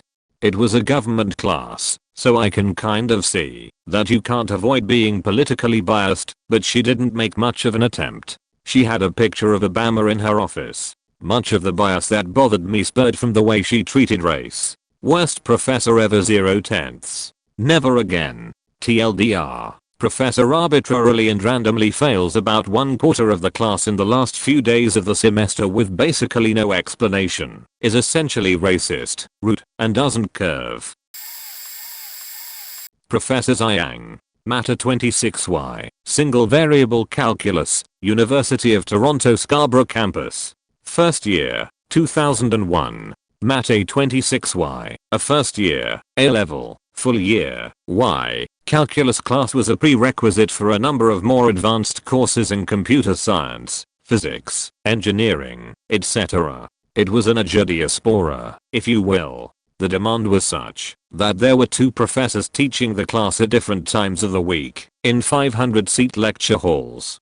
Professor Zhang was utterly unintelligible. Not simply her approach to going through the material, but her inability to physically face the class so we could hear her. Her unintelligible speech and outright refusal to explain means, methods, content or conclusions to problems meant that more often than not, she would write numbers and symbols on the board while you were dutifully copying them down, realize she'd done something wrong halfway through, and redo it. Leaving students who were still copying to retrace their notes while she was rewriting equations to figure out where she'd started rewriting and leave notes to themselves in the margins to figure things out. It was universally awful. Her class petered out along the year. I failed out of the class after the first quarterly test, studied for 26 hours. Got 1% for every hour I studied, but the class size dwindled so radically that the other professor was overwhelmed with the wave of students. She was a wonderful, light-hearted woman with a hint of a Greek accent who was nominally better than Professor Zhang, though still teaching incomprehensible material. English C26, Professor Lamb. Professor Lamb is an incompetent. There are no other adverbs or adjectives to describe just how deeply I despised a woman who took up 3 hours of my time each week to giggle nervously at any content, physically read page by page through our assigned texts, and never provide useful critical analysis or insight, only to leave incredibly involved questions on tests and exams without any hint of what they required. She also turned in results for at least 2 courses late by 6 months. And finally, postmenopausal crypto proto-social justice education professor for student and society, a bullshit course I had to take for my education degree. Spent 3 hours a week in an airless windowless room hearing her drone on about nothing constructive, but occasionally pointing out systemic injustices and something about systemic violence. As a member of her class, I felt she was dangerously underqualified. As a learning educator, I felt she was deeply biased, though not against me. I felt distinctly unwelcome as a single, South Asian male, as though I was responsible for a number of the injustices she had seen. Bear in mind that this is in hindsight, so I can't say with certainty. I will say, however, that she asked for a critical analysis of a paper that proposed a particular, and remarkably stupid, method of education. I thought so, and detailed not only the flaws in the method, but also in the argument. She sat me down and discussed the paper, gently accusing me of the equivalent of taking a howitzer to a wooden shack. It was the most unfair criticism of my work I've ever experienced, and as you can tell, it deeply shaded how I thought of her work and what she did. On the other hand, the professor who taught me how to teach history was an astonishing individual. Aside from literally writing the curriculum and helping write the textbook, he provided me with the basic insights and methods I needed to understand for the class. Edit. Classroom, not class. I may dislike my teaching English professor, but she gave me the piece of advice I relied upon most heavily in my own work. Sometimes, all you can do in a day is connect. In high school I had one of the world's worst algebra second teachers. We had various nicknames for her. The Kraken, her name was Kekken, Catwoman. She talked about going as a cat for Halloween a lot. Stupid stuff like that. When we were taking stat-wide graduation tests my group got assigned to her room, but the proctor was another teacher. Since the tests are written at about an 8th grade level everyone finished exceptionally early, so our proctor decided to have a little fun. He had a long-standing feud with her ever since he called her out for using hairspray during class so much that students were choking, I shit you not, so we were excited to see what he had in store. Bear in mind these tests are done over the course of 5 days. Day 1, every poster in the room is turned upside down. Day 2, mural of a Kraken drawn on the board and given similar hair and makeup to her. At this point we get a complaint from her. No one seems to give a single fuck. Day 3, all items on the desk are rotated 90 degrees. Day 4, principal sits into co-proctor test for unknown reasons. Day 5, free of the oppressive shackles of the upper establishment we stack every desk up to the ceiling in a pyramid formation and leave a big smiley face on the board that says Love Room 246, Proctor's room. Best part was that he didn't get in trouble as it was all in good fun and no harm was done. Probably it had more to do with the fact that he was union president, but I'll take it. From what I've been told the feud still stands, but no shots have recently been fired. My senior year of high school I took adult roles and responsibility. My teacher was a female in her 30s. She seemed cool. She showed us R-rated movies without permission slips and cursed and planned awesome field trips that had nothing to do with her class. Eventually she began talking about her love life. When she was young she married her high school sweetheart. His best friend dated her off and on throughout high school as well.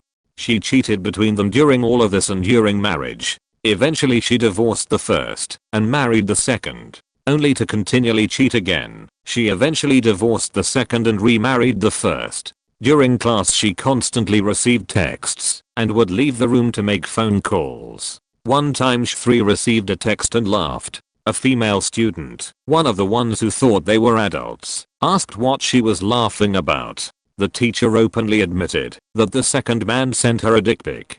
She proceeded to show the girl who asked because she wanted to see it. She openly talked about cheating and such. She told us that it was decided between the men that they would share her, sleep in the same bed with her, go on dates with her together, etc. She even told us how the sex would work. As a 17 to 18-year-old, I was astounded to hear all of this. A couple of years later I looked her up in the school directory and she was no longer there. I like to think that she was fired for something indecent like having sex with a student or something, but who knows. I know this isn't one story per SE, but it is still interesting. TLDR teacher showed someone a text from her lover in an affair and taught me to balance my checkbook. I had an APBO teacher my freshman year in high school who literally ruined my sophomore and junior year, as well as about every other kid who had her for that advanced class. I won't say her name, because things did get pretty ugly for her. Basically, this woman was sick of teaching and was a new mom, so she always found some bullshit assignment to give us to work silently on because she was exhausted and didn't get paid enough. She admitted to wanting to get fired rather than resign. If she resigned she'd get no unemployment, so kids started getting away with a lot of crazy things. There was one instance where a group of friends were actually drinking in class, and not even sneakily. These kids were smashed walking to lunch that day. Anyways, she let this go on all the time and most days wouldn't even speak. Our assignment would just be written on the board. I tried, as well as a few other kids, to transfer out of the class multiple times, but we were always told, oh, it's just a few more weeks, or well, there's no other class available at the moment. I told my parents, who went to the school for a conference, and nothing ever came of it. Fast forward to the summer between freshman and sophomore year, and I get my report card which carries an F beside my APBO class. I had aced my final exam, but the woman had not graded a single assignment that she gave us. I had no choice other than to take a remedial course my sophomore year, even though it was clear by my exam I knew the material, and to take the class over again in an online course my junior year to make up the credit. It wasn't just me though. Luckily the situation was recognized by the school board and she was eventually fired, but because of her every college I apply to sees that I failed what is literally the easiest high school science class there is, and it did prevent me from entering the proper classes for my BO major my freshman year in college. Guy gave a lecture freshman year at my high school and was speaking at a pretty fast rate. It was a sort of computer education class and he would ask us to search certain URLs and open specific pages. Well, one of the students, while search for one of the pages he was talking about, can't seem to find it in time. When she finds it, he's already an entire slide ahead, and she politely asks if he could quickly go back to his last slide and repeat what he said. He only spent a good 10 seconds per slide, so no big deal, right? Wrong. He ignores her and keep going, clearly realizing that what he did was bullshit. I call him out on ignoring one of his students, since he was known for doing this. He ends up taking me out of class and giving me this load of shit that students who fall behind in class obviously don't care about the class enough to pay attention and are bad students, and therefore don't deserve to have the material repeated.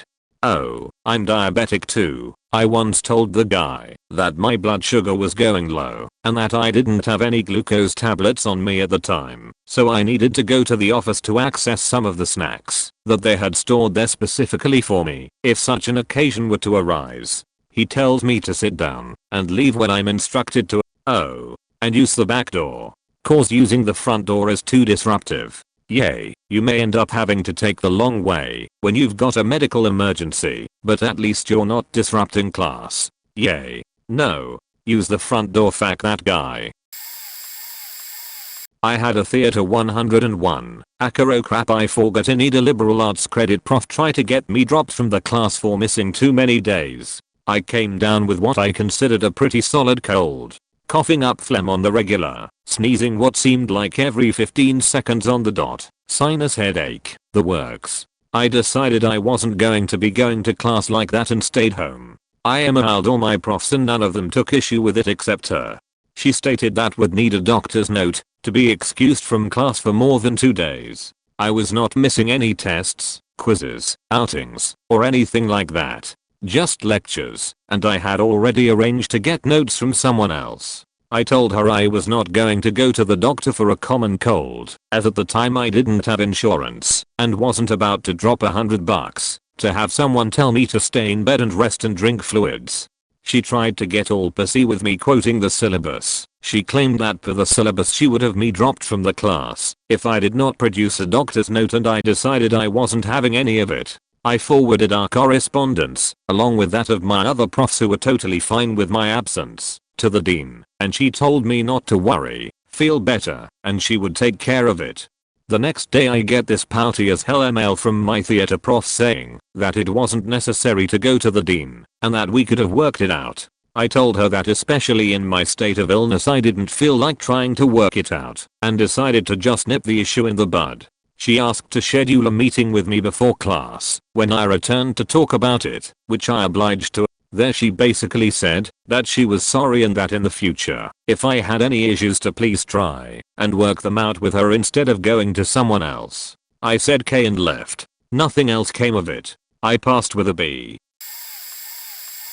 Worst professor I ever had. Some 70-year-old genius from the University of Tel Aviv with a deeply rooted hatred for Islam and social science. I was in my last year of university, and I had one credit left over to finish my degree.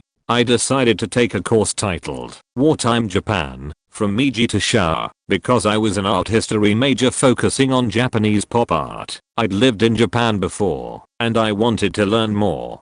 Hindsight is 20/20, so now that I think about it, I did learn a lot from that class, but at the time it was the bane of my existence. It was a 3-hour lecture, once a week and spread across 2 semesters. The first semester was actually just lectures and contributed to 0% of our grade. The second semester counted 25% for a presentation and 75% for final exam. After going to the class for the first 3 weeks, I made the decision to not go for the rest of the first semester. Very immature, but to explain my decision, the first 1.5 hours of the lecture was our professor talking about current events. During this time the Arab Spring was in full swing, and he discussed this in graphic detail and used this to describe how all Muslims were inherently defective, violent and needed to be purged from the world. One time we even went so far as to debate whether Somali people are actually black or Arab. Mind you, this is a class full of geeky white guys talking about how they are offended when Somalis claim to be black when they are not. I just wasn't comfortable sitting in the class, and since I wasn't getting graded to sit there, I stopped going. Big mistake.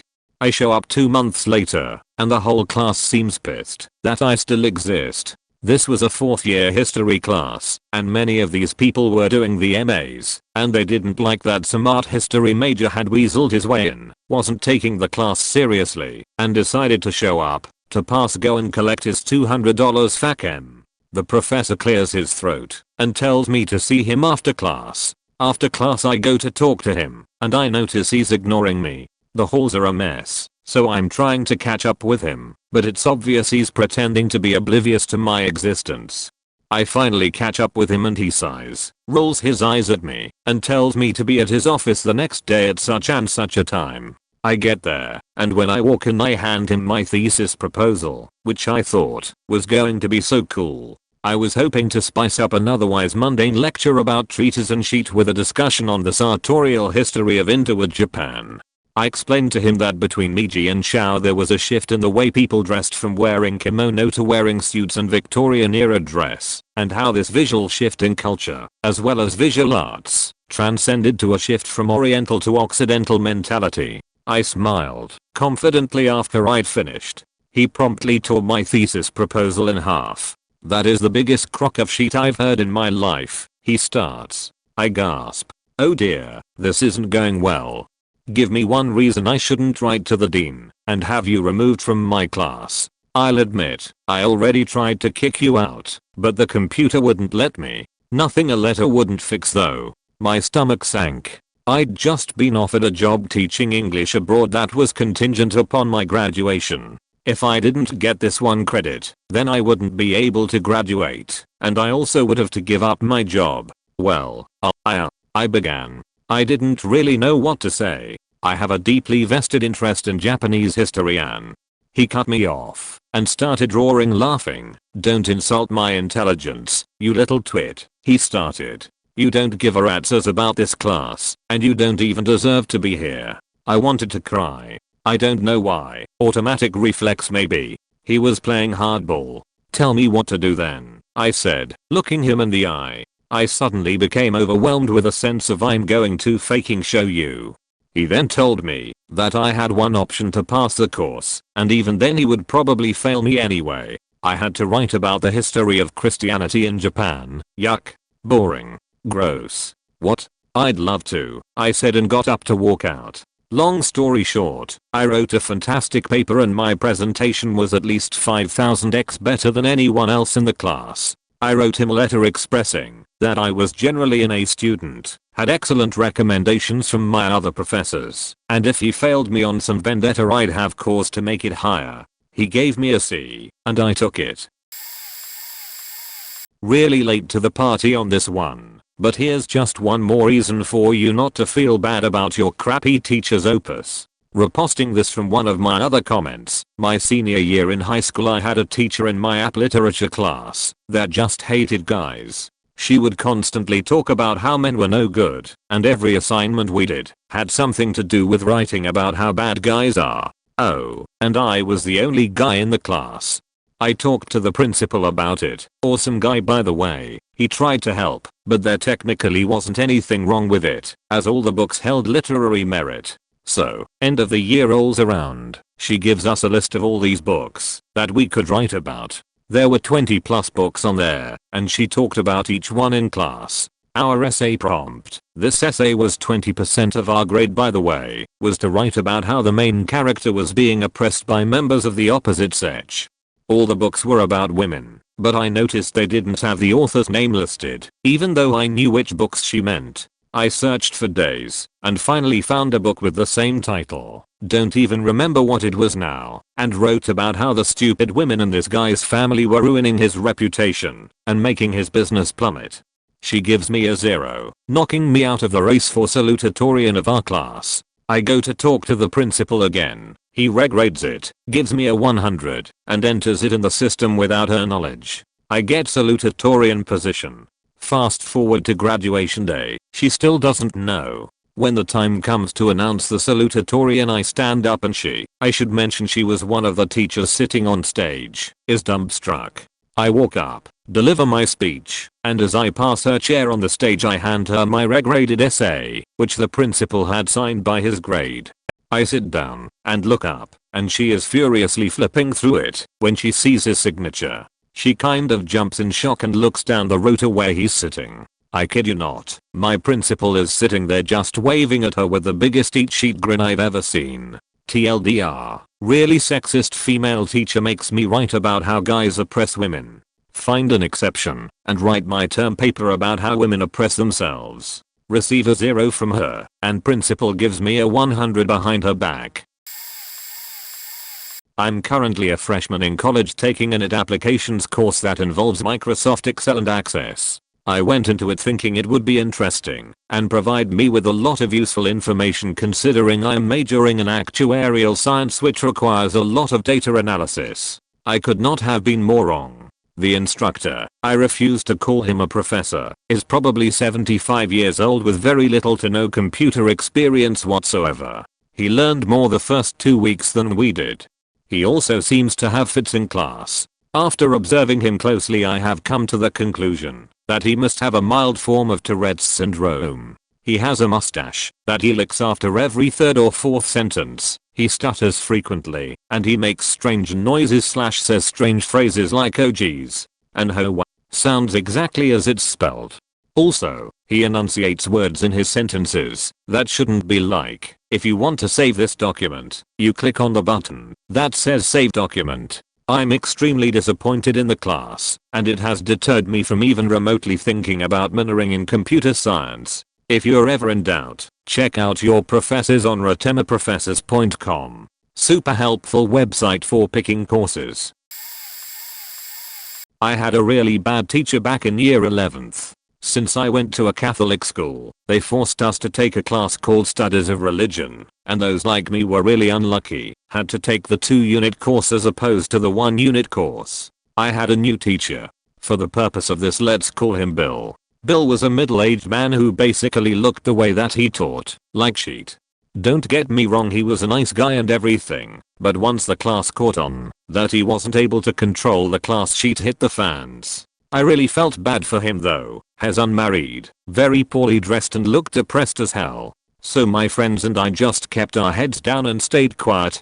Unlike the rest of the class, some students began to verbally bully him. One student was moved to another class because of how bad this got. It was really clear how little both he and the class cared.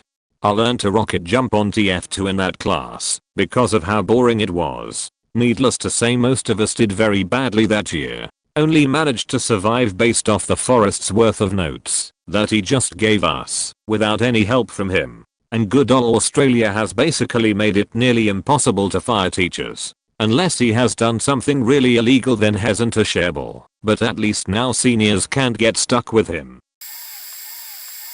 There was a universally hated teacher in my school who taught art. Her class was pretty much a minefield. You do something wrong, you better prepare for a 10-minute eardrum-piercing explanation of how you're the worst human in the world. No one in the school liked her, and only 4 or 5 people ever took art later on in the year, when you could drop subjects. The second least amount of people there were in a class was 15 students, and apparently she had been on disciplinary charges as well, but never been sacked. It was a common story that she was the only art teacher the school could afford, or the only one who would apply for the job, seeing as it was a small school. So one day, there was hushed whispering in the entire school at lunchtime about something. An ambulance was rushing off, and people were asking what had happened. Everything was rumored that any teacher had a heart attack, that a student broke their leg during PE. It turned out the art teacher, in a fit of rage, cut her hand. We all thought, how did it happen? There was only one guy who was in her class at the time it happened. If you read back, there were only 4/5 people in her class, and there were 2 periods, and he was in my form class, so me and a few friends all rushed towards him. He was pale. Turned out the teacher actually cut her hand off whilst yelling on a mobile phone about something. Her entire hand, from the wrist. I was in the 2nd grade, living in Hawaii at the time. I had an evil beach of a teacher, Ms. Villanueva. When we would walk in line as a class around school, we would have to have our left hand held behind our back with the palm facing out behind us, and our right hand with our index finger in front of our closed lips in the sh position. We were the only class in the entire school that had to do this, and if we ever put one of our hands down out of those positions, she would hiss at us to get to the back of the line and resume walking that way. That part might not sound like much, but we were just a bunch of 7-year-olds, and walking around such a large school like that was difficult for us. Anyway, one day we were creating puzzles out of pictures. We had to draw a picture of something, and then cut it up into pieces, and rearrange it as a puzzle. I kept accidentally dropping my pieces onto the floor. I was sort of a clumsy little kid. She thought that I was intentionally dropping them or something. I don't really know. But basically, as I was on the floor picking them up, I wasn't even making a sound. She yelled at me for distracting the other students and not taking my projects seriously, and told me that I had to stay in for recess. I burst out crying and apologizing, begging her to let me go. She left me at my desk absolutely sobbing as she ignored me and proceeded to take the rest of the class out for recess. She turned off all of the lights in the classroom, and before she closed the door she told me that I had better not turn any lights on or open the door to the classroom or leave.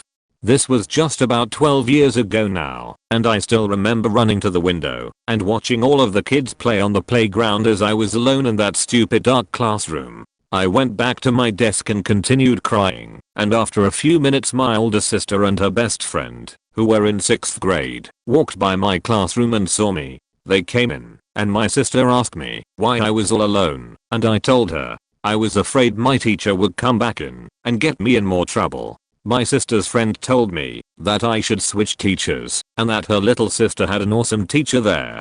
I went home that day and my sister told my mom about what happened. I don't recall too much more, but I remember my mom was pissed. talked to the principal about what a beach my teacher was, and had me put into a different class. I got to spend the rest of that year with a different teacher, who was the opposite of Ms. Villanova, a sweet little old lady that everyone loved. My story doesn't seem like much compared to the others here, but man, I'll never forget that horrible controlling thundercunt. First grade. She was a weirdo beach who had a thing for my dad and some kind of problem with me. She used to take our class outside when all other classes were going on and have us race from one end of the playground to the other and back. She would then take the first 6 or 7 winners and give them candy when we got back in. Now I didn't have many friends and wasn't good at / passionate about much, but I wanted to win. I raced harder and harder, and one day I made 6th place. All my classmates, even ones who were usually mean to me, cheered for me. Without looking at me, she says today only the top 5 people are winners. I wanted to cry. Maybe I did. I remember how bad I felt to this day. Even the mean kids felt bad for pathetic little me. I don't know why she hated me. She also had us thank someone over the phone as a class because they were helping her put out a CD or something. We also had to sing happy birthday to her answering machine so she could listen to it later when she got home. I once had a chemistry teacher from Madagascar. Pretty weird nationality for him. I live in England. You don't find many Madagascans. Different to a lot of other people on here, he wasn't a bad teacher because he was horrible. He was a bad teacher because we didn't learn anything. If I remember correctly, I think it was in year 11th. So for all you Americans, that is when you're 15 to 16. So basically, this teacher, from the very first day, the class didn't respect him at all. He was also pretty difficult to understand. He had a really strange accent. His knowledge of science seemed severely flawed. I had 2 other teachers at the time and the stuff he taught me disagreed with what they taught me. He did this experiment with sodium, which involved putting some in water and watching it fizz and stuff. However, when we did the experiment a year earlier with a different teacher, she put a very small amount in. Not this guy, he put a massive chunk in, and we all had to go to the other end of the classroom because bits of exploding sodium were flying everywhere.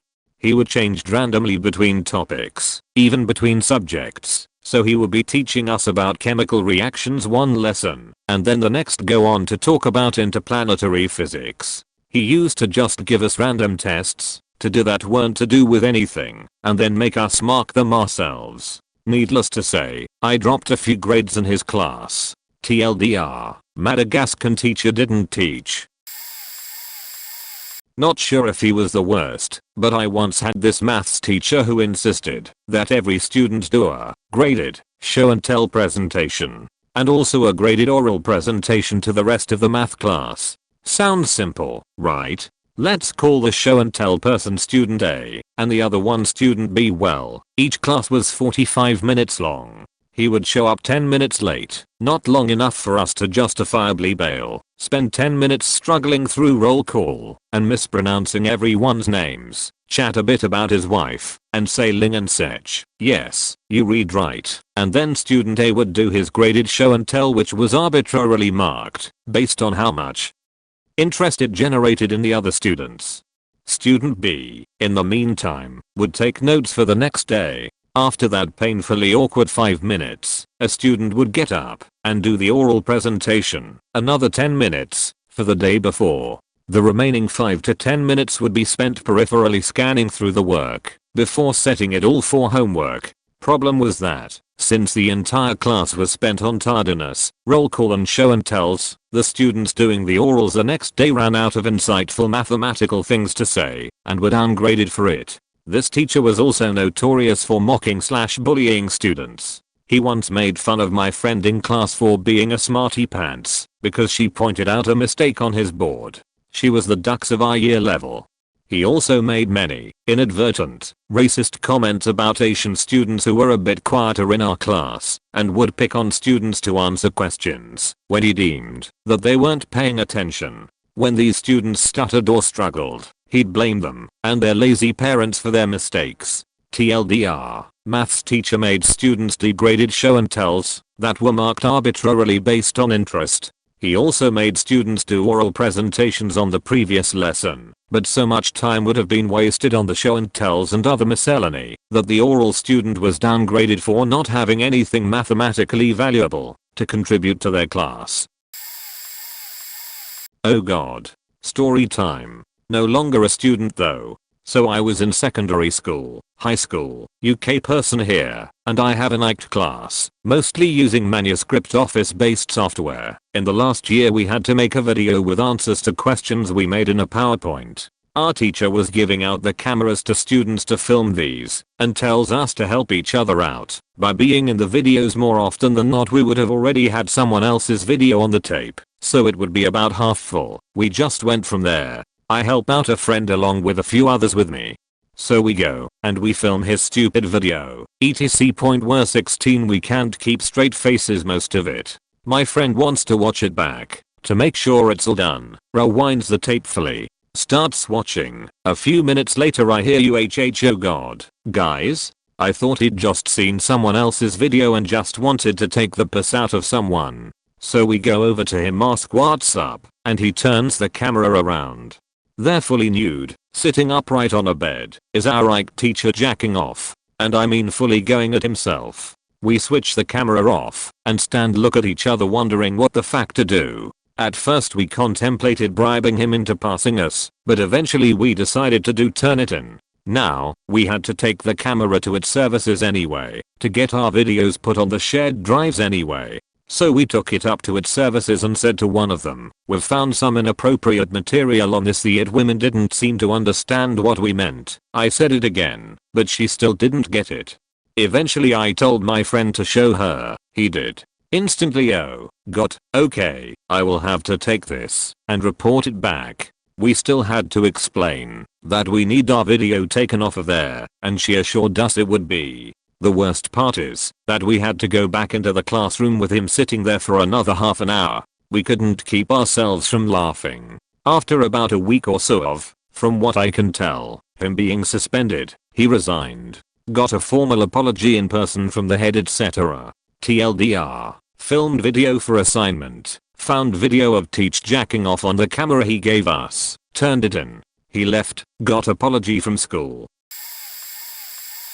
I had just moved cross country from IL to AS. My parents had called the school to explain it was a tough time for me and they wanted the teachers to be aware. This god-awful woman set out immediately to torment me. My 5th grade teacher told me I was stupid the first week of class. When the kid next to me lost his textbook she demanded I give her my lunch money to help him pay for it because I clearly stole it. The sad thing, I actually gave her the money.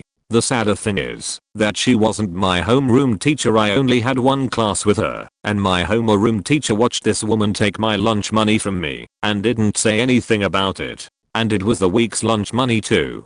She sent me to a kindergarten classroom for forgetting my textbook. Even though other kids had forgotten this, I was the only one punished. As it happened, that class was on a field trip and the door was locked, so I waited outside. She sent my friend to check on me and make sure I was learning how it felt to be a baby. When my friend told her the door was locked, she came charging out and screamed at me about how I was a liar. When she tried the door and it was locked, she told me I would stand outside, not sit, so everyone could know I'd done something wrong.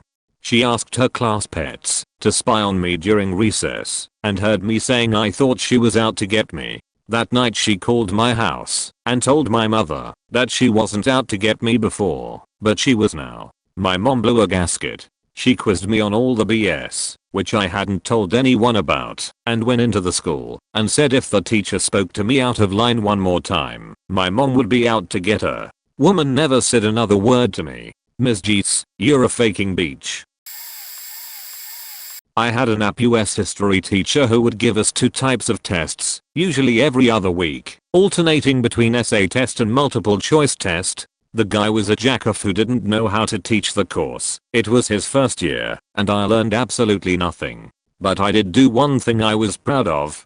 In an essay test, he always told us how good it was to have an especially long thesis statement. English was my strong subject, so this always seemed ass backwards to me, but he supported this claim wholeheartedly. We used to joke that if you included at least 5 commas and 1 semicolon, that you would receive a good grade. So one time, I wrote 2 sentences for the entire introduction. The first sentence was just a basic intro statement, but the rest of the intro was my thesis statement. To put this in perspective, my intro was probably around 200 words. But that isn't even the best part. The best part was that I alliterated the whole thesis statement. Every word began with a letter T excluding a few article adjectives. So my thesis read something like, the tenacious tendencies of the Turkish townsfolk took a taxing toll. You get the picture. It was the highest grade I got on any of my essay tests. This is late to the party, but I had a philosophy teacher, English degree here, that on the first day, ended up with a too small room for his class. It was a small ancient theater style room with tiny as desks that a netbook barely fit on. But the worst part was that first day. There's people sitting on the stairs, fire hazard, which gives me bad vibes. But it's the first day of a 100 level course. I expected to get the syllabus and be gone in 10 minutes. Nope. He goes through the syllabus and goes into a general thing about his course blah blah. Then he starts sounding like he was wrapping up. But all of a sudden he goes, but now back to philosophy. I was pissed. Could he be so clueless as to see what the problem is here? I guess so. I shot my hand up and just started talking. Sir, with all due respect, this is a fire hazard and also not an equitable learning environment. We should have left an hour ago. I was in the back so suddenly I had everyone staring at me. He just went, do the rest of you feel that way? One girl on the stairs offered that hers fell asleep. So he dismissed us. Next time there was a room change notice on the door of that room and the new one was similar style but bigger. There was just enough desks as. Same style though, with the desks bolted to the floor and the tiny hid away desks. Then he decided to only spend half the lecture period and the other half grouping us up to find deeper meanings in what he'd discussed on our own. Moving around into our counted off groups was like a terrible game of reverse Jenga. And that was with some people camping out on the floor. He also wrote the textbook as. I'm really bad at math, but in JH and HS I had some great math teachers. Some stayed after school with me, made sure I understood stuff, went over tests with me, etc. This one year, I get this awful lady. I generally like to have fun in school and goof around a little, nothing crazy. I wouldn't disrupt class or anything. One of my favorite things to do was ask to have class outside in the middle of a snowstorm or something, that type of stuff. I had this math class with 2 of my buddies, so right off the bat this teacher hated us. I would try to ask questions in class and she would just ignore me. I would get a bad grade on a test and she said it was my fault. After a few months, I stopped caring. I didn't do homework, would show up late, cut class, made her hate me ever more. So one day I was 5 to 10 minutes late for class. I walk down the hallway, try to open the door to this teacher's classroom and it's locked. Our school had doors with a glass window down the side, so you can peek in. The lights are off and no one is in there. I look on my teacher's desk and there is an enormous pile of sheet on it. Someone took a dump on her desk. It was beautiful. I was in awe. Right on all her papers, her textbooks, everything. I was just gazing at it, and this custodian walks by and says, someone took a dump on her desk, I guess someone really hates her. Class is down the hall. I walk to my new classroom, and it's just silent. My buddies are in the back, trying to hold the laughter in. She looks at me, and I simply said, I didn't do it. After class, I asked my 2 friends who did it. They thought I had done it. I didn't and neither one of them did it. We still ask each other if any of us took the dump, but to this day we swear it wasn't us. I'm about 17 hours late to this party, but I have to tell my story. In grade 4, I had a teacher, Ms. Barron. She was famously known as the Red Baron. She was a tyrant and handled discipline as just the absolute worst ways. I had actually just transferred from a school overseas. Even though I was born in Canada, I spent my first 3 school years at a school where the bell was someone standing outside with a large bell, ringing it. We moved back to Canada, and I heard a buzzing through the school sound system. My eyes went wide, and I asked Ms. Barron what that was. She looked at me like I was the biggest idiot in the world. That's the recess bell, she snarled. I once took too long trying to find a book in my desk. She grabbed the desk, leaned it over, and dumped all the contents on the floor. Made me pick it all up, red-faced, while the whole class waited. After swimming class one time, I discreetly tried to tell her something. I can't remember exactly what it was now. Something to do with not being able to find my underwear or something. She loudly yells it, "You can't find your underwear." For the whole class to hear, thus embarrassing me and completely disregarding my attempt to keep it between us. The last straw was when she took my hearing aids. I have a profound hearing loss and wear 2 aids, and made me sit in the hallway. Being a naive little grade 4 student, I just accepted this. Sitting in the hallway without my hearing aids, unable to hear anything. Until one day my best friend told my mother. Oh boy, talk about unleashing the dragon. My mother called a meeting with everyone in power. Principal, vice principal, board members, head teacher, the teacher in question, the Red Baron, and just unleashed hell. By the end the teacher was in tears, but miraculously was able to keep her job. After that meeting, the teacher was sweet as pie to me. In fact, when I was in grade 5, under a different teacher, I was running in the hallway, turned a corner, and bumped into the Red Baron, who proceeded to spill coffee on herself. She looked at herself with the coffee all over her, and looked up with daggers in her eyes, then realized who it was, and her face immediately switched to a friendly smile and said, "Oops, watch where you're going next time, Woe_Bundy," and walked off. I don't know if I'm posting too late, but I remember in middle school I had a substitute teacher who came in for most of the days when my regular teacher wasn't able to come. I think in total he was there for like 8 days or something, and for some reason he hated my group of friends, even though we did nothing to the guy. In class, when my friends were all done the assigned work, we were chatting in normal voices. Everyone else in the class was also talking, some of them being way louder than us. Yet every 5 minutes the Ashad would specifically tell us to stop talking. And on another day I got in an argument with an annoying kid in class, when he basically resorted to yelling curses at me, and the teacher was watching and smiling at me. I wish I could find him now and just punch him in his stupid faking face. Another time was when I was in high school and another substitute teacher, a lady this time, was filling in for my art teacher. She stepped out of the room for a minute and the jackass kid in the class decided it would be funny to go and turn off the lights in the room. At the time I was over near a friend's desk standing and talking to him. When the teacher came in, she basically decided that I was the one who did it and would not take any other explanation from anyone, even though most of the class took my side and said I didn't do it. I ended up being sent to the vice principal, who I explained the situation to, and he believed me because I was not a bad student who pulled shit like this, but the substitute was never punished for this. I have shit luck with substitutes, I guess, but there were also many good substitutes who I liked more than my actual teacher.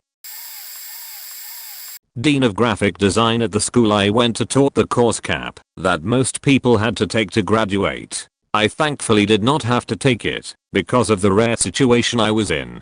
I did not need this class, but opted for taking the class cause it would make my resume look better. Background history of me being going to a school a mile from the beach for over 4 years. I went to the beach at least once a week. Background of Dean hates me, thinks I'm a distraction and a waste of time, and uses every chance possible to get close to the females in the class, even though he is 50 plus something and married for at least 20 years.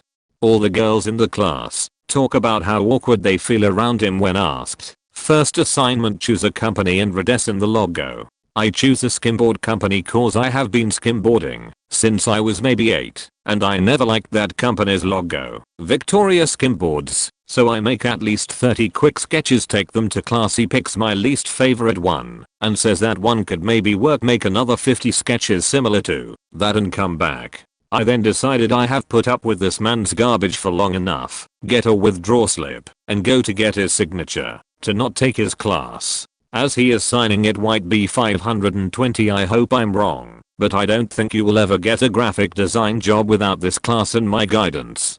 Also had another teacher tell me I shouldn't be in college. 4 teachers in the art department at my university, 2 loved everything I did, and the other 2 hated my more than gum in their shoe. I now work as one of 3 of the graphic designers at my company.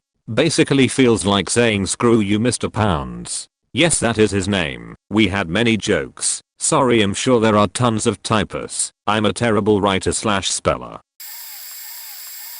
My time to shine. Shout out to /u/troop for being hated on so much. And where to begin? I was in the middle of my school's engineering curriculum when my freaking awesome teacher decided to retire. He was a quirky guy and kinda reminded me of Santa, but still. The next year, she came for the first time. She's a middle-aged black lady, and I honestly don't know how she got an engineering degree. The lady doesn't know how to teach, and she played favorites hard. Anyway, I had digital electronics last year with her, a class about circuit design. I already knew everything the class had to offer because of Minecraft. I was the only one who knew how to do anything. Eventually, I created a dark market for information, where I would email one assignment to a person for something in return, and they kept coming back, because she is truly an awful teacher. I remember this one time, where she was teaching Kaspersky squares to the class, or reading off the slides provided by PLTW, the people who make the curriculum. I understood, so I stood up, and told her I understood. She made me teach the class. Oh well. I was her favorite, still am, and hated every minute of it. I was playing Minecraft with /u/troop, and she tells him to go talk to her. He gets written up, I think. Another time, I was doing the same, when the guy next to me gets written up for having a tab open listening to music. And I'm still playing Minecraft. The capstone course was in the same classroom as us, and only had 3 people, so they worked in a project group and I listened sometimes. For their final project, they had to do a write-up with the model. She gave no instruction, no rubric, no anything. They gave it to her the day before it was due to look at, and she said it was unacceptable. So what was? They had like an inch of paper in there, all typed and stuff, and 3 posters, and 4 models, and it wasn't good enough. I felt seriously bad for those guys. The final straw happened when /u/troop started selling candy. I really liked this candy, and would buy $2 or $3 worth of candy per week. About week 2 of this, she started charging us to eat in class. I guess she had to make a profit somehow, because her shitty teaching didn't make enough. I refused to pay, and I was the only one not written up for it. I'm still her favorite, not taking the class, but as president of the robotics team under her, I still hate her. Edit, she has the funniest and most annoying accent too. I just remembered. Math teacher, 10th or 11th grade. She was an idiot. She would tell us stories about how she skipped grades in school and went to college so young. And then she would repeatedly get basic high school math problems wrong in front of the class. I can still hear it. Oh wait, that's not right. In that whinny, grating tone of voice. She had many complaints from students and parents. A lot parents had fought to get their kids removed from her class and the faculty were well aware of the situation, but I guess she had tenure or something, because they couldn't do anything with her, although I guess a few years afterwards she moved to the middle school in the district. One day I stayed behind, after getting marked off on a stupid technicality on one of her tests. It wasn't even really worth significantly arguing for. But the way she reacted by getting all defensive and angry after all of the sheets she had done in class pushed me over the edge. I had a heated conversation with her after school and left in a huff, which I have never ever done with a teacher prior to that. I was called to the counselor's office to talk about it, and she was very surprised that I was involved. Anyways, 2 stories. Both of them involve her being basically oblivious to anything in the class while she was teaching, thus cementing her idiocy. Not too bad. She was organizing a can drive for soup or some shit. Anyways, there's this huge can of Campbell's tomato soup or something, and a bunch of people in the class decided to pass it around the whole class one day and hide it all while she was lecturing at the front of the class. Keep in mind, we were arranged in a U shape with her at the center and front of the room. She never noticed, and I think they tried to hide the soup can. Another day she's teaching again, and pisses off one of the poorer/more unruly students in the class. She literally just finished scolding him in front of the whole class, and went back to getting problems wrong on the overhead, when I see him reach over to her desk. He grabs one of those Hershey Kiss roses that are made with cellophane and pipe cleaners and proceeds to unwrap it, eat it and throw the garbage over at her desk area all while she is droning away at the front of the class. As an student, I was floored.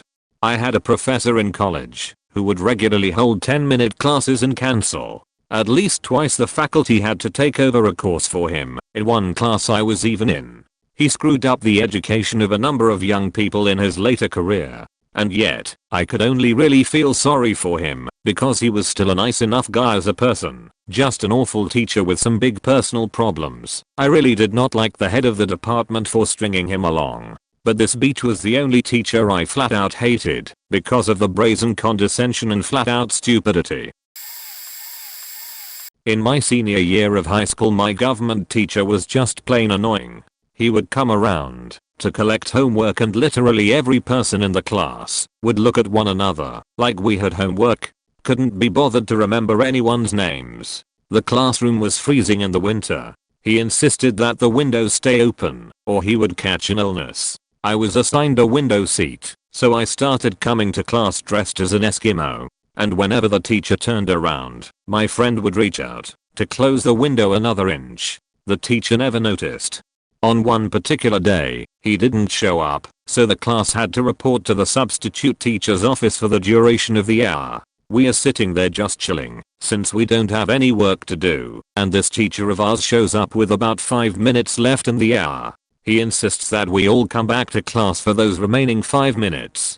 I'm so glad he wasn't teaching the next year to give other students a hard time. Edit. I forgot to mention the time that we had an exam in which my pen ran out of ink. The next best thing I had was a pencil. He wouldn't let me write with a pencil, refused to let anyone in the class lend me a pen, and took points off of my test for being unprepared.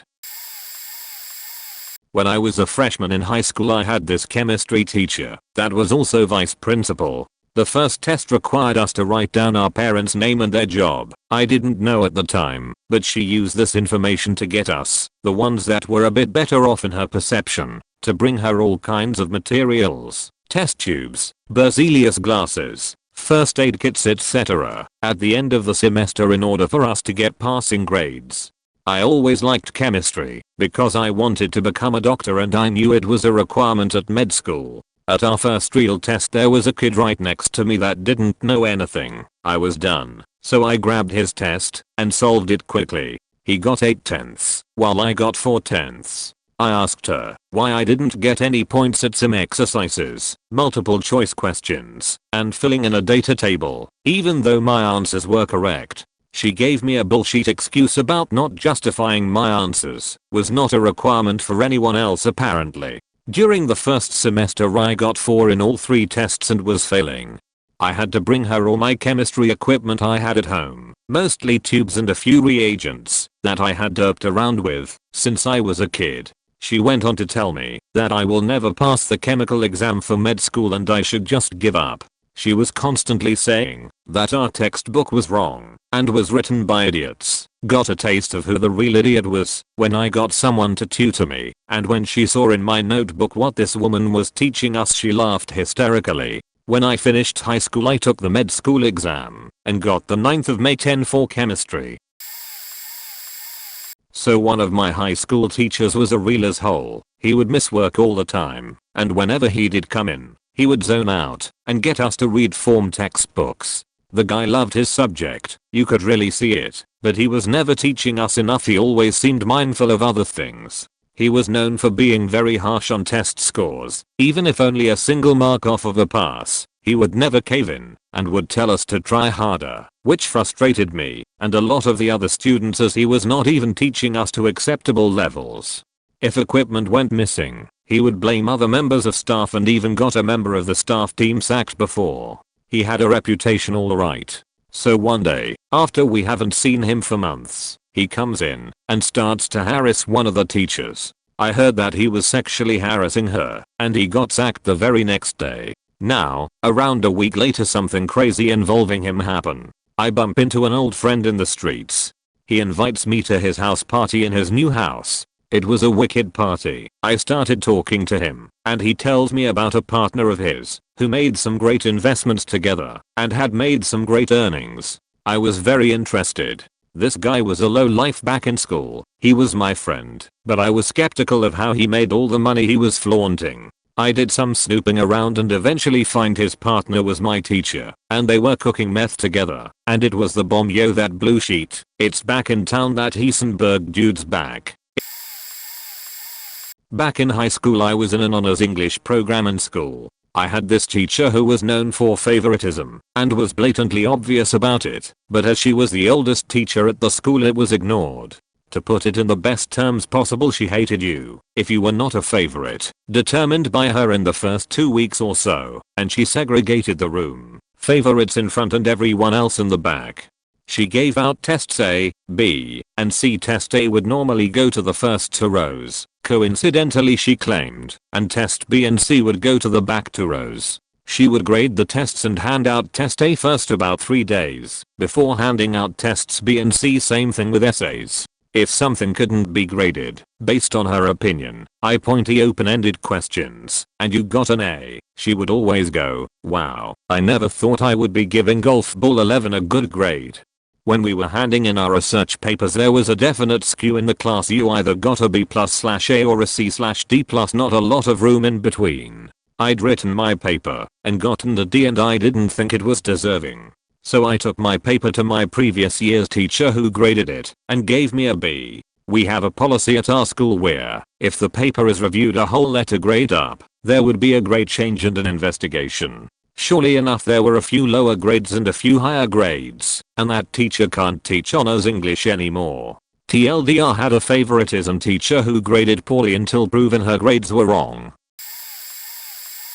Said this on another thread, but not me but a classmate. We were in 5th grade. We had a teacher named Mrs. Carter. The rule in the class was that if you got your name in the behavior book less than 5 times for the week, you got to participate in Fun Friday. Fun Friday was when you got to play games, watch a movie, or do whatever for a few hours on Friday.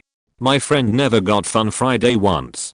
This was usually due to him not doing his homework and not being able to focus in class. It was actually found out later in the year that he had dyslexia and ADHD. Mrs. Carter always singled him out and did nasty things to him. One time, he forgot to do his homework.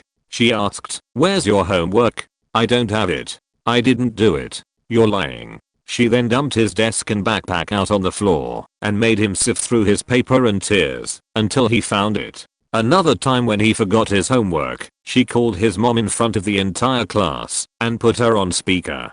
My friend just sat there and cried. There's other stuff, but she was just generally nasty to him all year and he ended up getting his name in the book 300 to 400 times. I won't act like none of it was his fault, but the teacher never tried to help him out. On Fun Fridays, she also made him sit on a stool and make him watch as all of his friends had fun. She frequently grabbed the nape of his neck during things like recess or field trips and never let him have any fun. She went out of her way to make him miserable. I had a web design teacher that did absolutely nothing. She gave us basic instructions on the first day, things like how to start a web page and how to put text on it. From then on, she did nothing. She was just sitting at her computer the entire class period. There was no seating chart for the class, probably because she was too lazy to make one. Every time she actually talked about something, which was rare, she would always mention how she didn't want to be a teacher, or that she could have been a millionaire if she had invested in Apple, and would never be teaching. The only assignments for the class were these open book quizzes, which were just some questions just after each chapter in the textbook. There was a total of 6 or 7 chapters, with 10 questions for each chapter. The quizzes took half an hour each, and that was the entire course. We never even had to show her any web page that we designed. Ever. If you had a question about something, she would say just look for it in the book.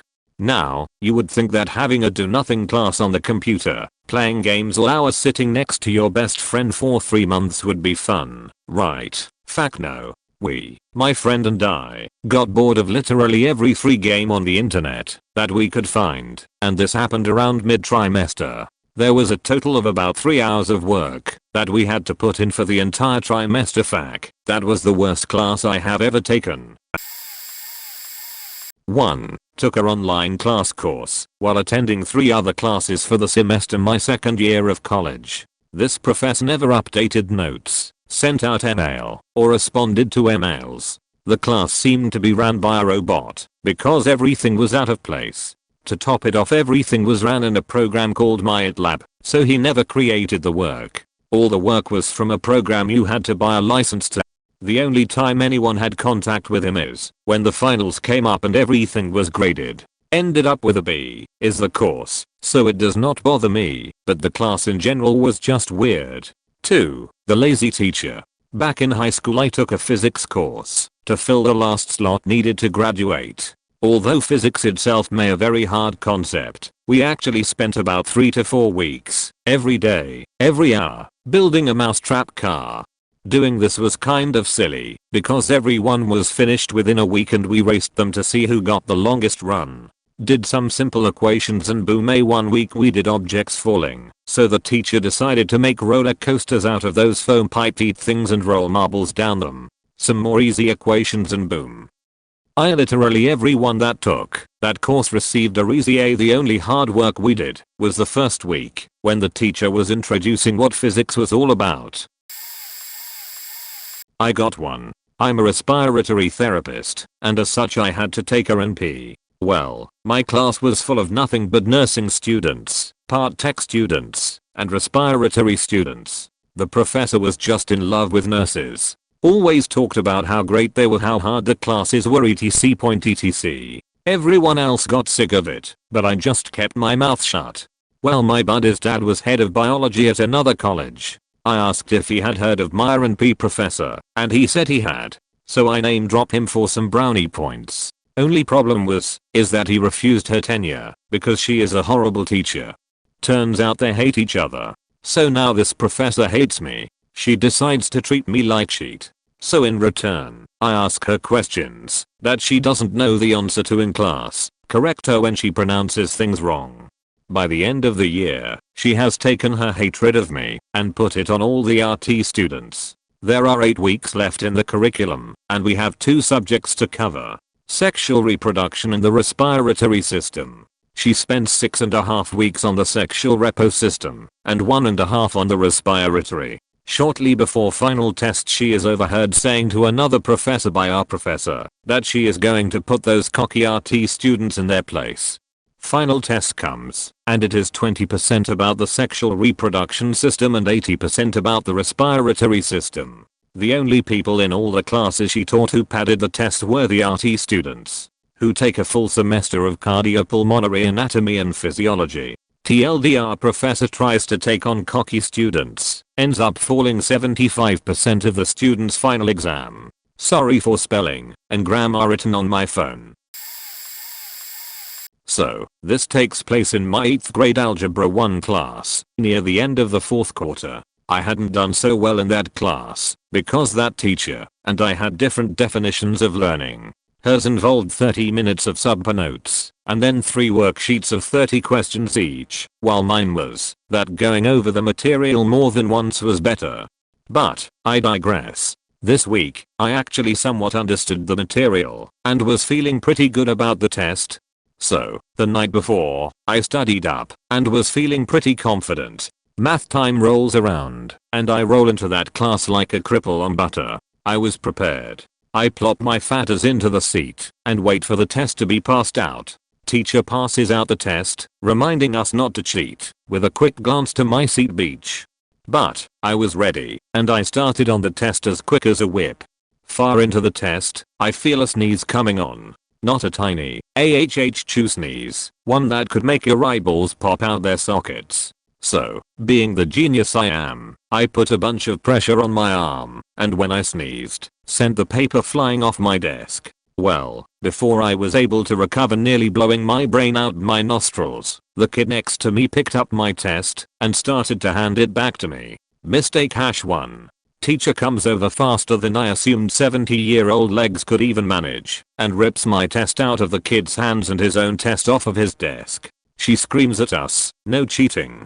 I was stunned. I sat there and stared at her as she ripped up my test with a sly grin and then his. She then strolls back to her seat while the kid starts to cry. This faking kid did nothing but help, and he's now bawling his eyes out. Probably had strict parents. I can't believe this faking happened, and stared directly in front of me, trying to process what just happened. He ended up appealing to the principal to give us retakes. I still failed. TLDR, old Beach gives me hard time, ends up using tears as lubricant to fuck me.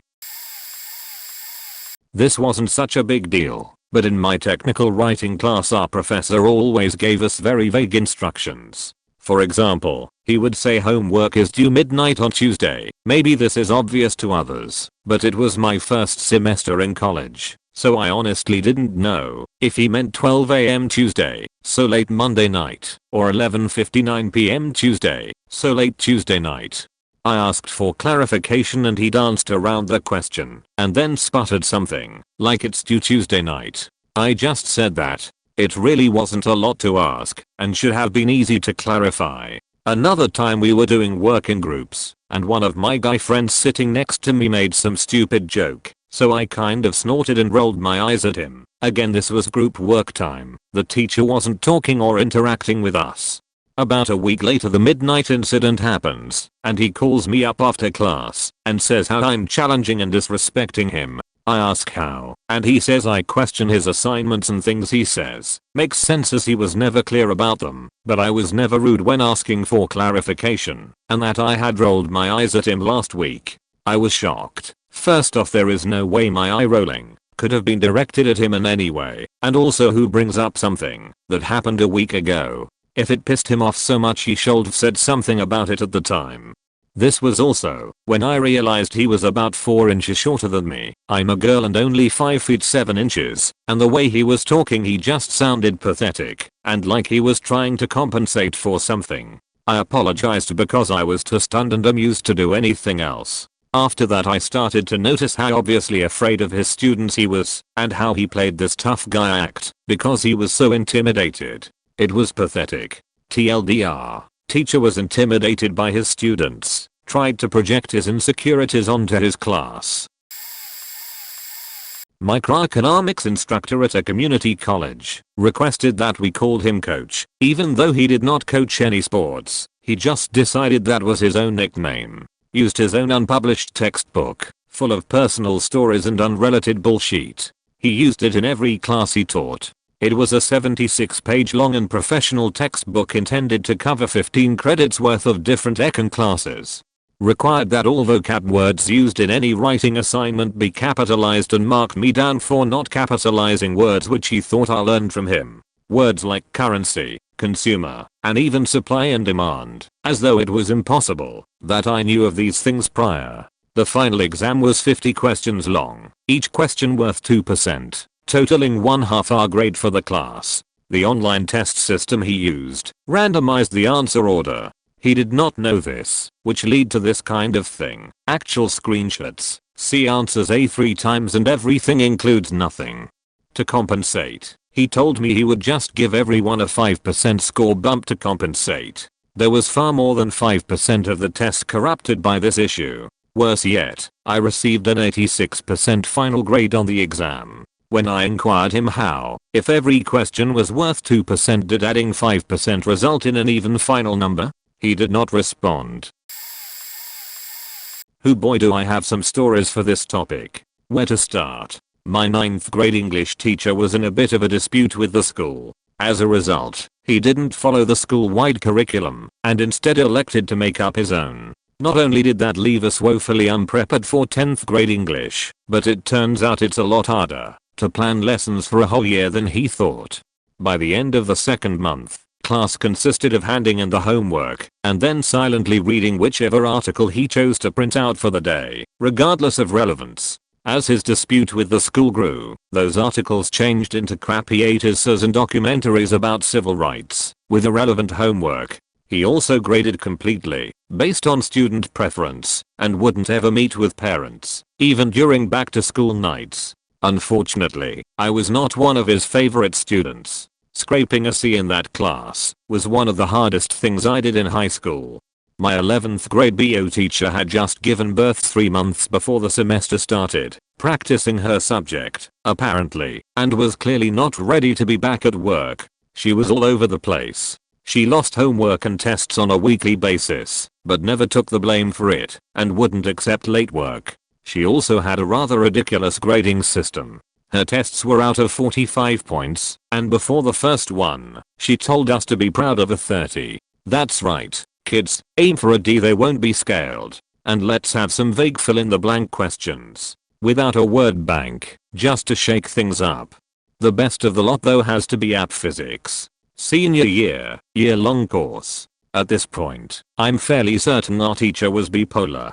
There were some days that were incredible, and some that were terrifying. It seemed like he had senioritis along with the rest of us. We spent more time watching YouTube videos of concerts from the 80s than preparing for the app exam on his good days, but every now and then he would flip and expect us to whip up huge projects on subjects he hadn't taught us, since we only watched YouTube.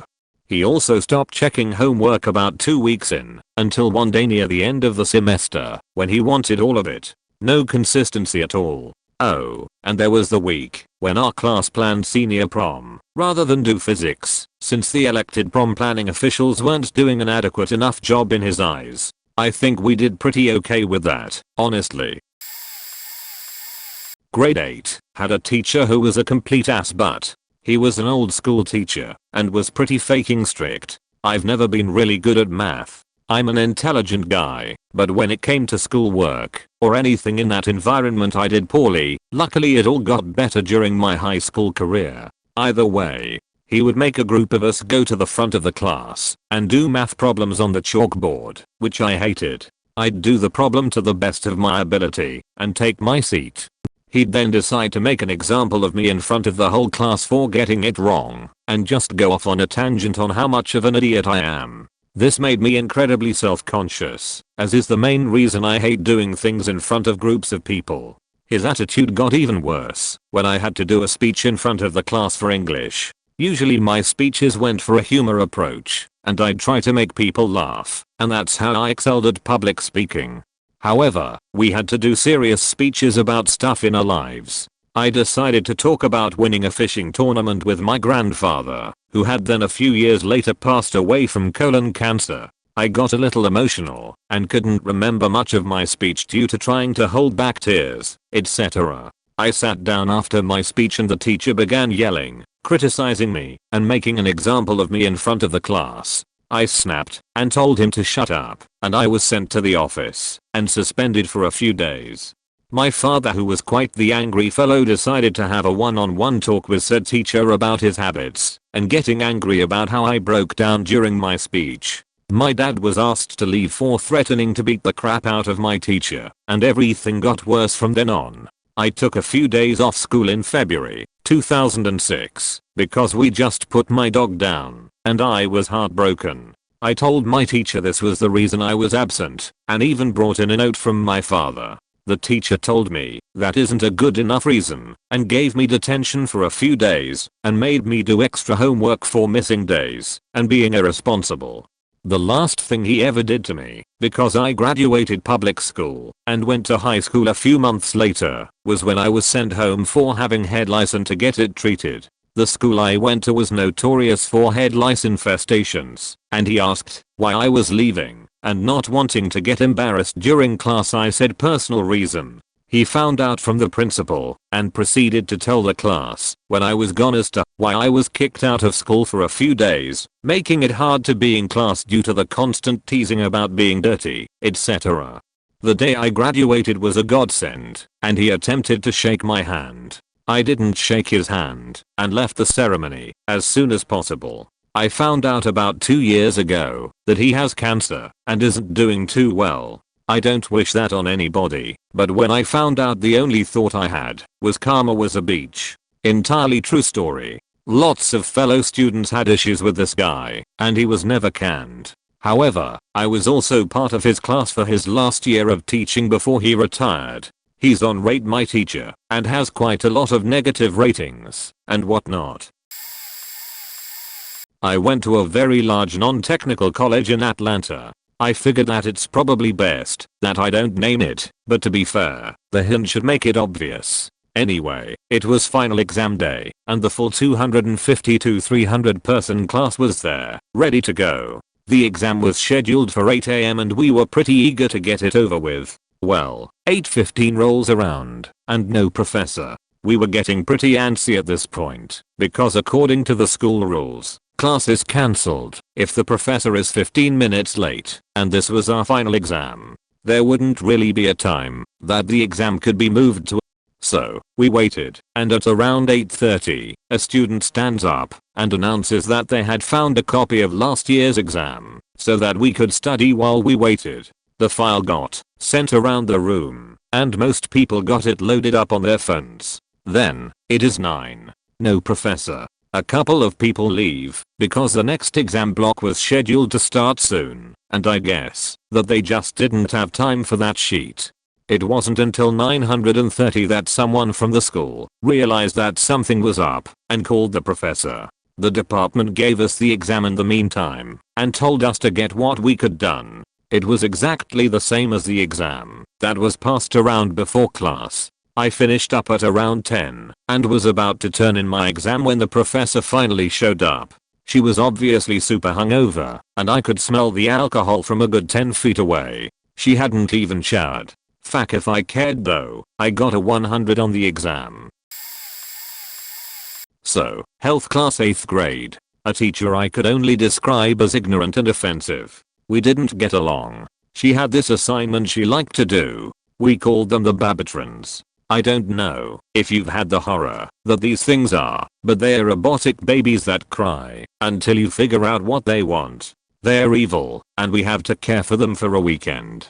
It's the same weekend as my robotics competition. This doesn't look good, but there's a way out. A golden loophole in her plan. It requires parental consent, and parental consent is a form that I control. Did I get off that easily? Of course not. In exchange for not caring for the Babatron, I had to write a 10-page paper on parenting. I've since gotten to college and discovered this is short, but in 8th grade anything over a paper is long. I followed her rubric to the letter, but there wasn't any way I was going to let her win this round, and so I devised a plan. I checked my grade. I could afford to fail this, and slowly, I began to write. I followed her rubric to the letter. I just also included the same information for vampires, and for immortals, and dragons for good measure. She was furious. She got out her fattest red pen, and marked out a 0 on the top of the paper with force that would make an owl cringe. But just failing me was not enough for her. I'm pretty sure she smoked, too. She brought the paper to the principal of the school. I was in math the next day, when the phone rings. The teacher gives me a look and tells me at hot chalk, "You're wanted in the office." And so I begin my walk there. I had no idea what was coming. I get there, and the receptionist has me sit to wait, and wait, and wait, until finally the door opens, and the principal beckons me inside. He holds up the paper, and starts to laugh. He can't hold it together, the paper was too much. After letting me explain, he tells me that he's made the witch that assigned to regrade it. After all, I did include everything she asked for. So, you may say, what could an 8th grader write to set that in motion? He could write this. TLDR, the kid who copied his paper from the internet got a better grade than me. My 10th grade English teacher made my life a nightmare. I'd been warned that she was a bit weird.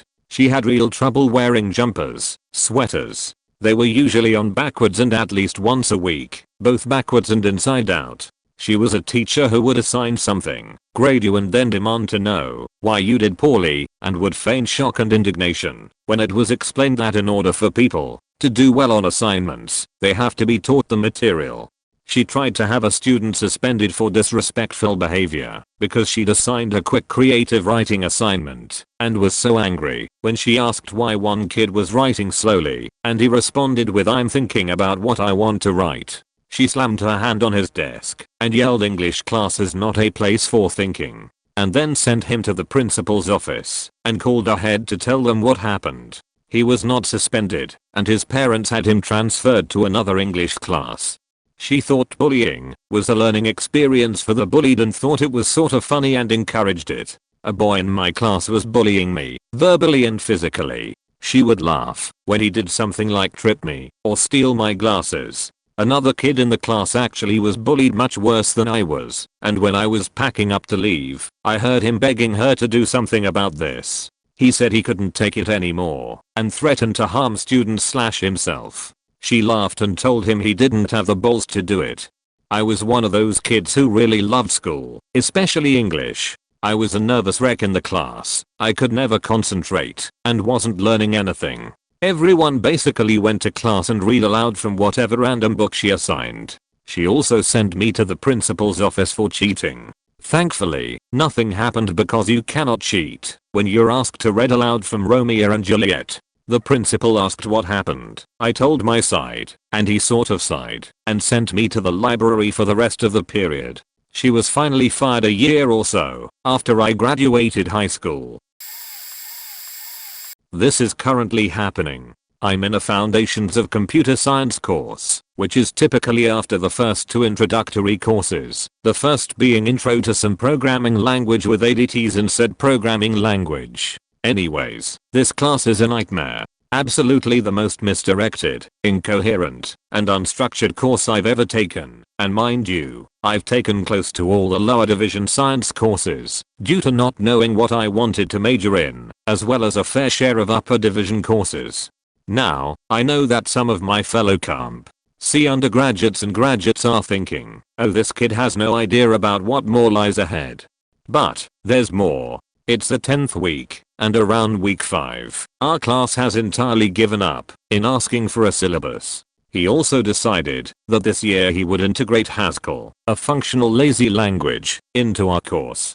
This means that aside from trying to understand the abstract logic behind proofs, also a first for me and my fellow classmates, on paper, we must test each proof using a fairly difficult to understand language. I should mention that we had to independently learn and be comfortable with Haskell, the latter still in the process. I'm all for learning new languages, and I've always been an independent, stay ahead of the lecture kind of student, but this professor has been testing my patience. No book to read from, lectures are clearly only understandable to him, and shoddy office hours.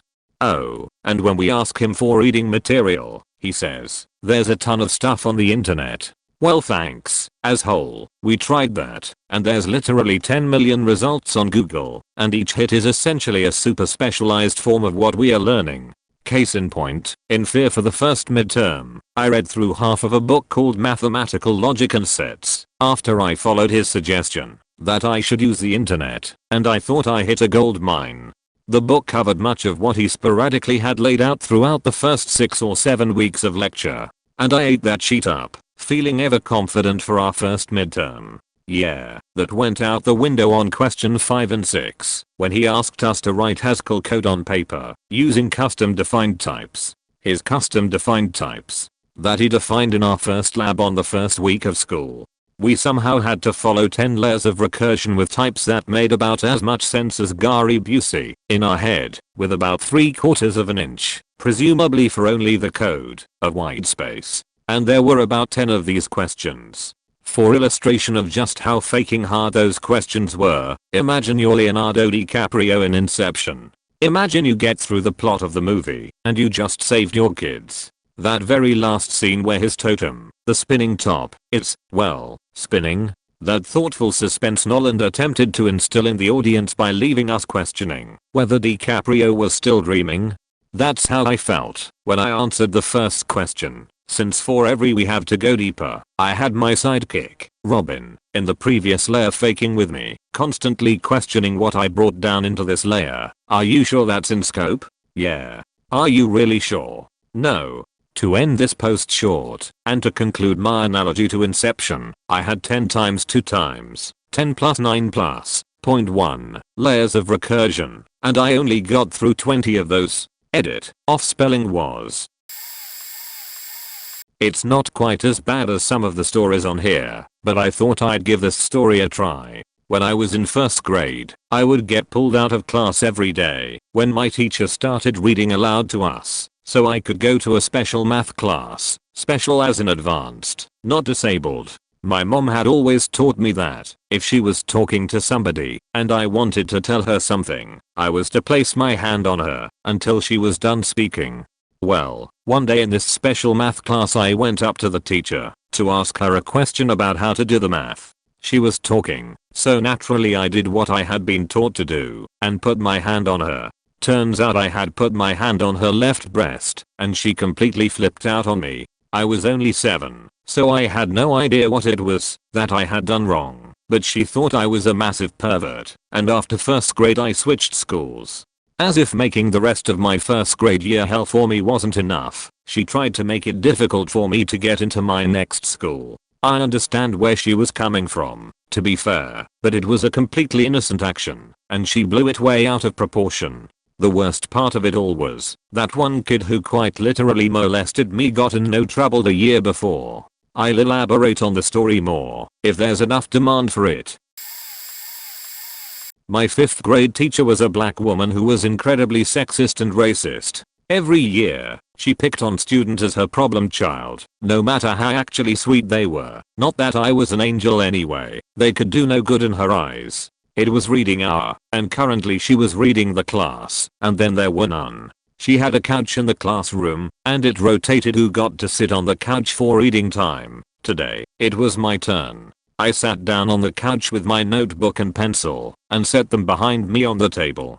Soon, it came to a plot point, so I turned around to grab my notebook. Because the pencil had rolled somewhat, I had to stretch to grab it. Immediately, the teacher yelled at me. "How dare you moon me?" Apparently, turning around and reaching for something was mooning, and by that point neither of the other kids on the couch were willing to speak up for me. I got sent to the principal's office, and a parent-teacher conference was called. She wouldn't even acknowledge that it was my turn to be on the couch. Only good students get to sit on the couch. Over the course of that year, I gained severe anxiety issues, tried to commit suicide, and still suffer from a variety of social anxieties. They gave her Teacher of the Year award, and it was obvious to the school superintendent that clearly no teacher that had won Teacher of the Year could have done anything wrong. Unfortunately, the beach is still teaching, and last I heard, was still singling out kids. Hope she burns in hell. I know I'm 300 comments and 4 hours late, but here we go. When I was in 9th grade, I had a horrible world geography teacher. Her voice was so annoying. She never had us do anything during class, except watch a movie and fill out a 5-sheet packet about it. And on special occasion, she'd teach. Basically, no one liked her. One day, during the movie, she pulled out one of the students to talk to him about his grades or something out in the hall. The school clown got up out of his seat, stood up on his desk, and said, "I freaking hate that teacher. Let's lock her out." He takes one of the bookshelves that was next to the door and blocks it with it. Another one of his friends takes his necklace off and wraps it around the door knob and around the pencil sharpener on the wall next to the door. If you enter the room and look to your left, the doorway turns into a little corner, and around that corner is the mailed pencil sharpener. About 4 to 5 minutes later, she tries to open the door. She cracks it open a tin bit before the shelf and necklace do their job. "What the hell?" screams our teacher. She tries a couple more times before giving up and complaining to the principal. The next day, our 2 heroes didn't show up to school. We all obviously knew they got expelled, but it was hilariously funny. TLDR, a kid locked our teacher out of the room. My 5th grade teacher was a black woman who was incredibly sexist and racist. Every year, she picked on students as her problem child, no matter how actually sweet they were. Not that I was an angel anyway, they could do no good in her eyes. It was reading hour, and currently she was reading the class, and then there were none. She had a couch in the classroom, and it rotated who got to sit on the couch for reading time. Today, it was my turn. I sat down on the couch with my notebook and pencil, and set them behind me on the table. Soon, it came to a plot point, so I turned around to grab my notebook. Because the pencil had rolled somewhat, I had to stretch to grab it. Immediately, the teacher yelled at me. "How dare you moon me?" Apparently, turning around and reaching for something was mooning, and by that point neither of the other kids on the couch were willing to speak up for me. I got sent to the principal's office, and a parent-teacher conference was called. She wouldn't even acknowledge that it was my turn to be on the couch. Only good students get to sit on the couch. Over the course of that year, I gained severe anxiety issues, tried to commit suicide, and still suffer from a variety of social anxieties. They gave her Teacher of the Year award, and it was obvious to the school superintendent that clearly no teacher that had won Teacher of the Year could have done anything wrong. Unfortunately, the beach is still teaching, and last I heard, was still singling out kids. Hope she burns in hell. I'm going through it with her right now. I have had her for 2 separate quarters. She is one of the head teachers at my school somehow. She left for Egypt after giving the uni 3 days notice. They had to find us a tar last minute, resulting in us having a chemical major tar instead of an anthropology tar. The chemical tar could obviously not answer any of our questions. The internet connection is apparently super bad in Egypt, so she also couldn't respond to any emails or upload content regularly, if at all. This meant that we were being tested on what we could gather from the book alone, which she didn't create her tests from. She also refused to grade work for the entire semester, so not only do we now know any of the info for the class, but we also don't know how bad we are failing. She came back for 3 days saying that she was back for good, and then left again the day after the withdrawal deadline, forcing us into this class for good. I have her for this semester, and so far she just decides not to come into class or publish any content online when it is a busy week for her. Nothing has been graded since the 24th of September. I've gone to the dean about her, but she found out it was me and reamed me in front of my entire 300-person class. I know I'm 300 comments and 4 hours late, but here we go. When I was in 9th grade, I had a horrible world geography teacher. Her voice was so annoying. She never had us do anything during class, except watch a movie and fill out a 5-sheet packet about it. And on special occasion, she'd teach.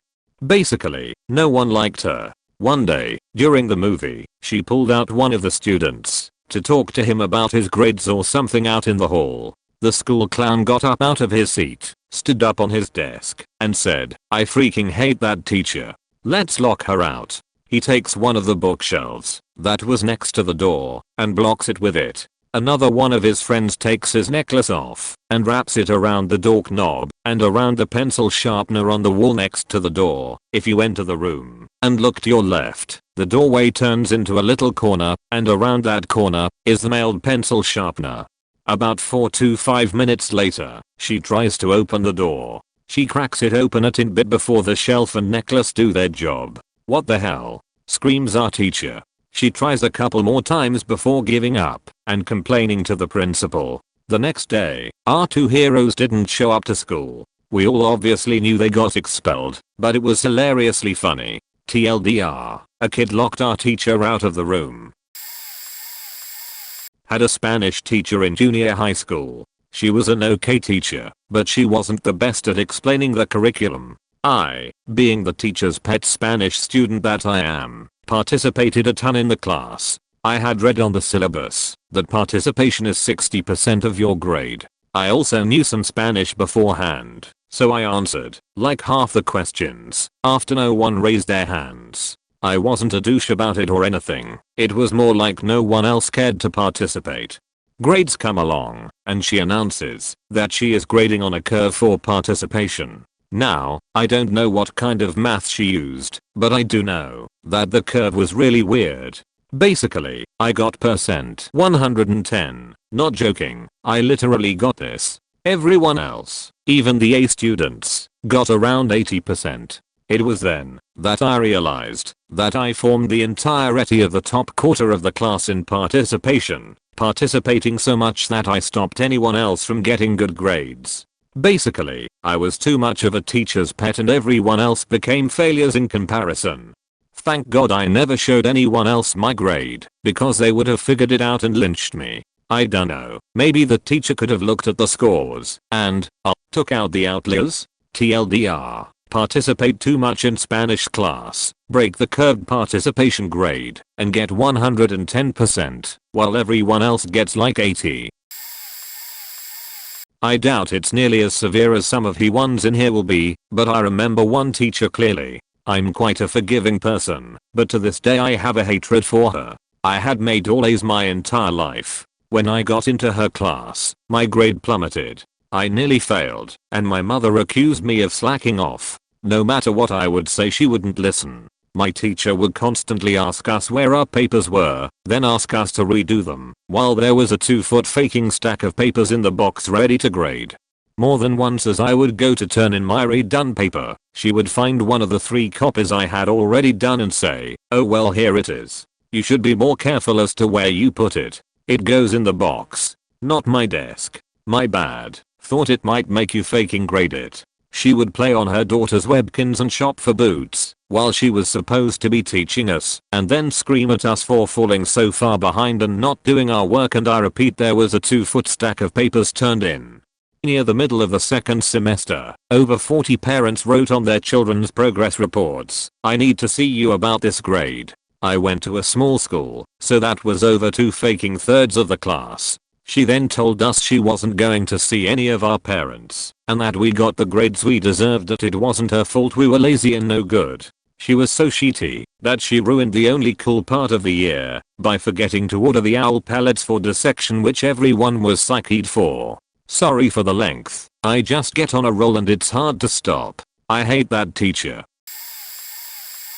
When I was in the 7th grade, my dad died, and I missed a week or so of school. I came back to class and didn't say shit. I used to be a good-natured class clown. Teacher asked me in class what was up. I said I had some personal shit going on. She said in front the whole class, "Yeah, I heard. I don't care that your dad dropped dead. You're still gonna have to do my war."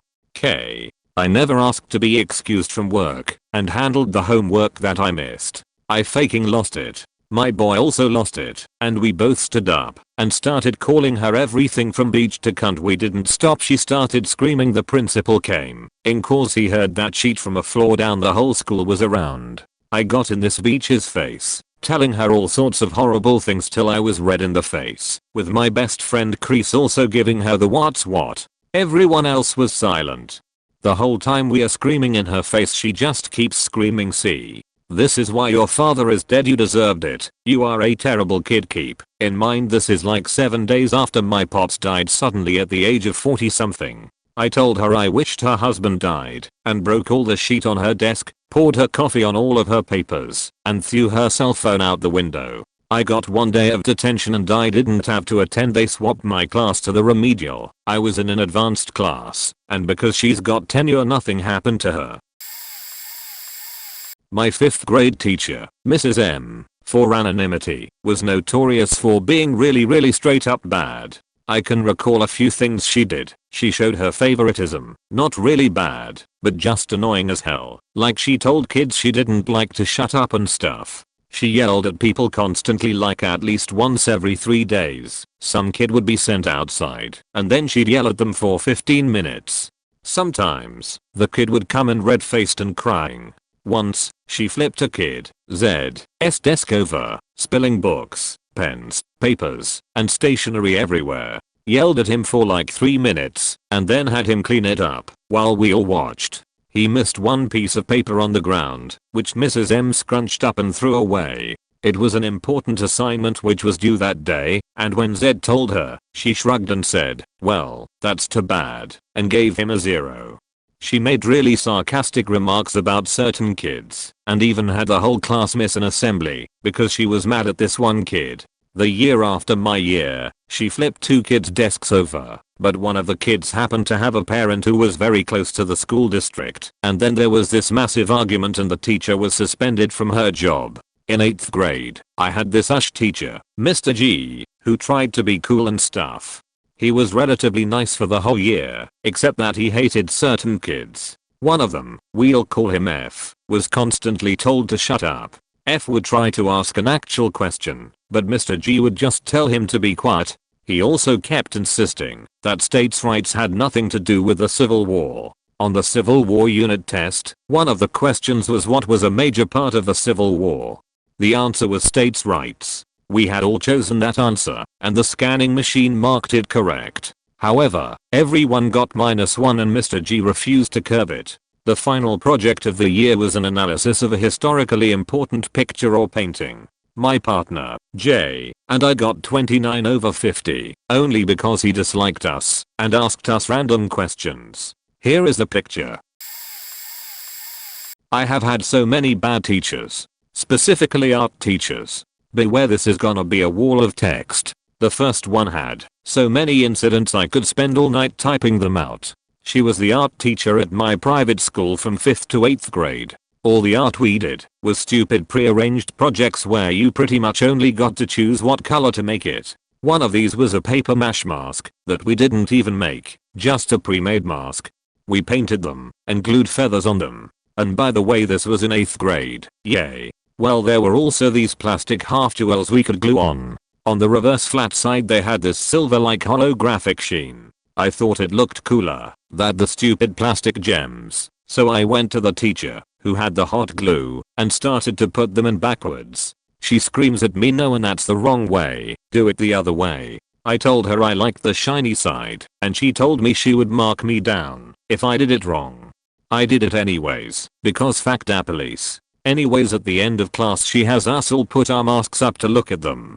The little Miss Perfect Straighter student stole my idea and did the same thing with the eyes. The teacher picks her mask up and loses her sheet saying that it's so creative and how did she think of doing that, and it was so wonderful. K definitely stole it from me because I was only the second person to put eyes on. I'm still pissed. Same teacher, same year. We had these Mark Kistler learn to draw activity books.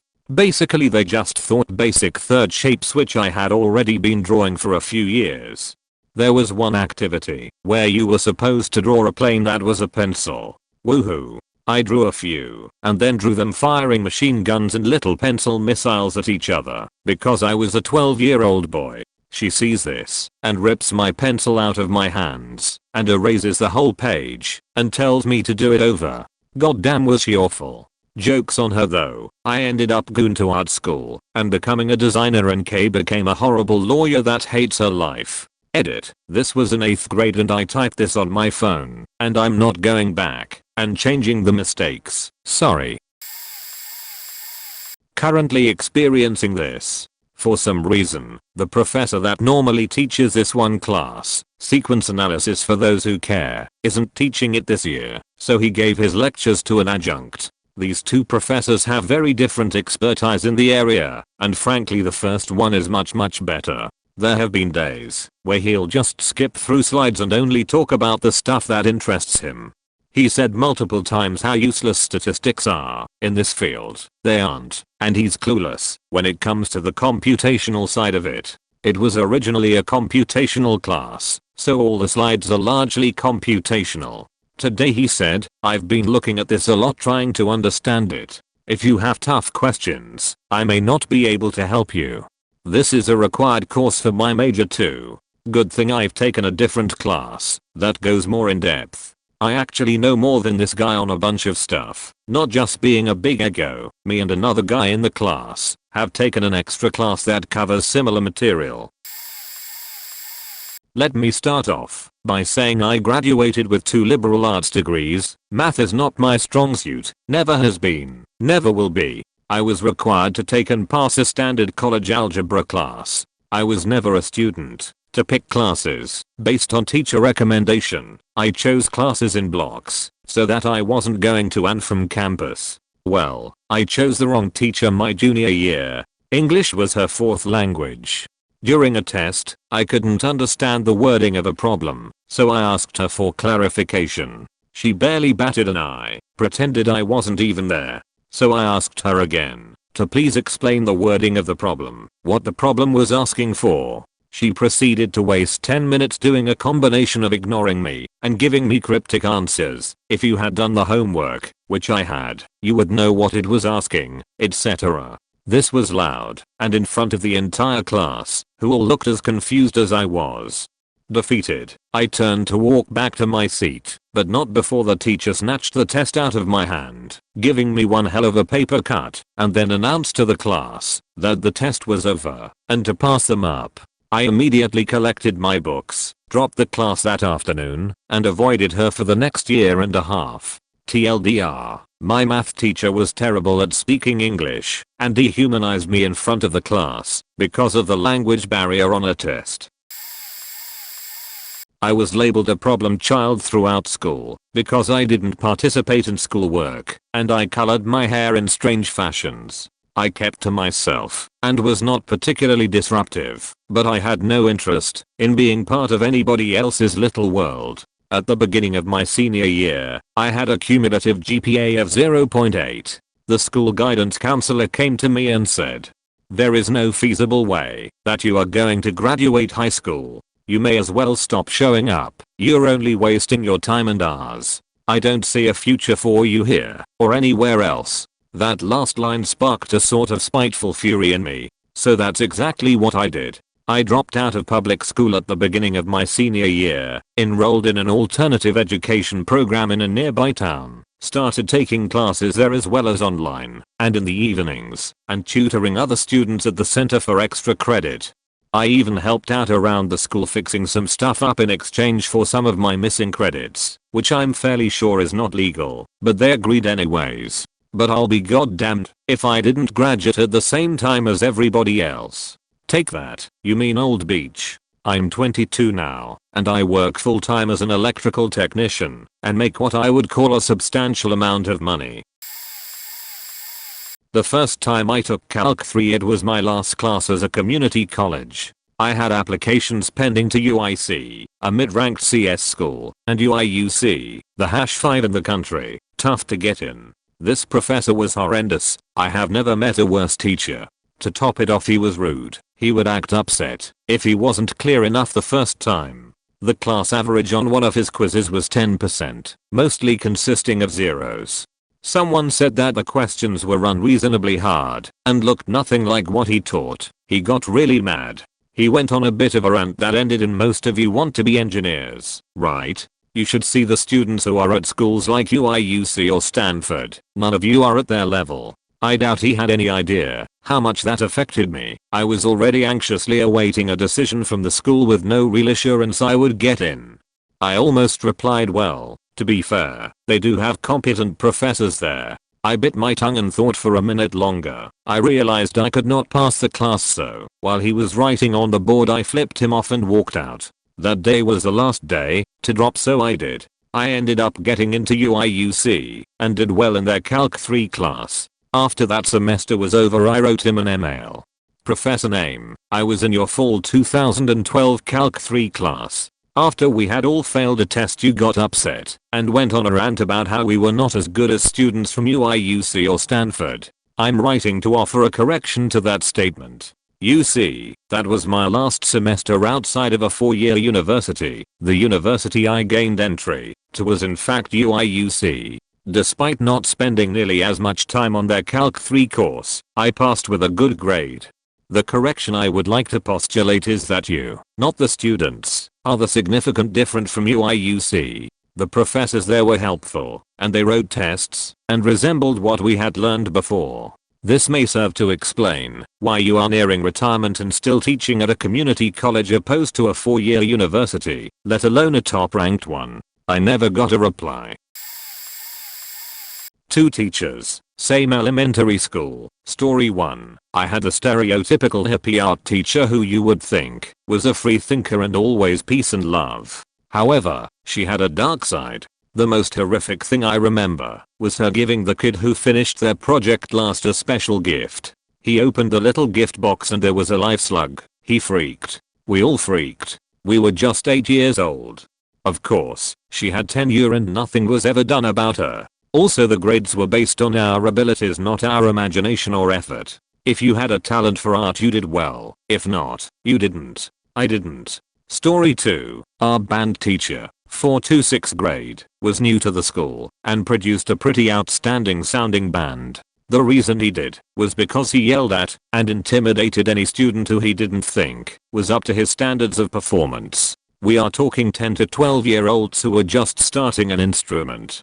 I remember watching a girl next to me literally shivering with fear. Other kids would complain of headaches. One time he threw one of those thick metal stands because he was angry. He would regularly break drumsticks in anger. I was a decent player, but was terrified of him, so I never got to play in any concerts. One year, after much complaining from my and other parents, he promised my mother that I would play in the spring concert. I was out the week before the concert because of chickenpox.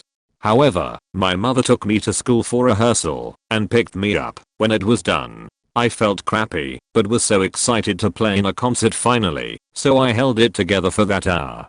Finally the concert came, and he told me that I couldn't play in it because I didn't practice enough. I was devastated. Despite all the parents' complaints, he still got tenure and was there 4 years. I recently heard that he was forced to retire because he had drug problems.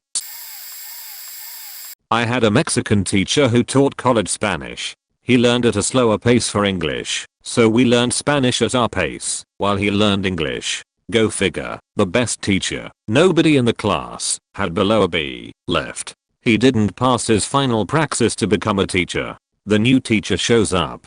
Let's call him Mr. B every day. We have a wiki on Spain we have to read. Thing is, it's on a different city every day. Nobody ever has any idea what city or wiki to look up, so we all fail our assignment there. He also hands out terrier or homework. Thing is, he never tells us what it is. He never goes over the topic in class. We have to learn ourselves. Then, we have these things called mini exam and sitter or mini quizzes. They make up 40% of our grade. Exams are 50%. Homework is 10%. Anyway, everyone fails a mini exam and sitto, and right now, even the brightest students have B's or lower. Our former teacher is about to replace a new one, but Mr. B refuses to give up his teaching position. Let's talk about Mr. B. He was born in Kentucky, moved to Colombia, married a Colombian woman, had 2 girls, nicknamed them the best 2 mistakes he has ever made, and constantly reminds us not to have children, and what a pain they are. He talks about how much he hates his wife, and when he is in a bad mood assigns homework for higher Spanish classes to us. Tonight, I'm supposed to translate an entire song from English to Spanish, and we have to prove that we didn't use a translator. He assigned me the song Lazy Song by Bruno Mars. To top it off, he is a douchebag that hates kids, but is a teacher and hates his family and job. Oh, and he wears women's shoes that have gold buckles on them.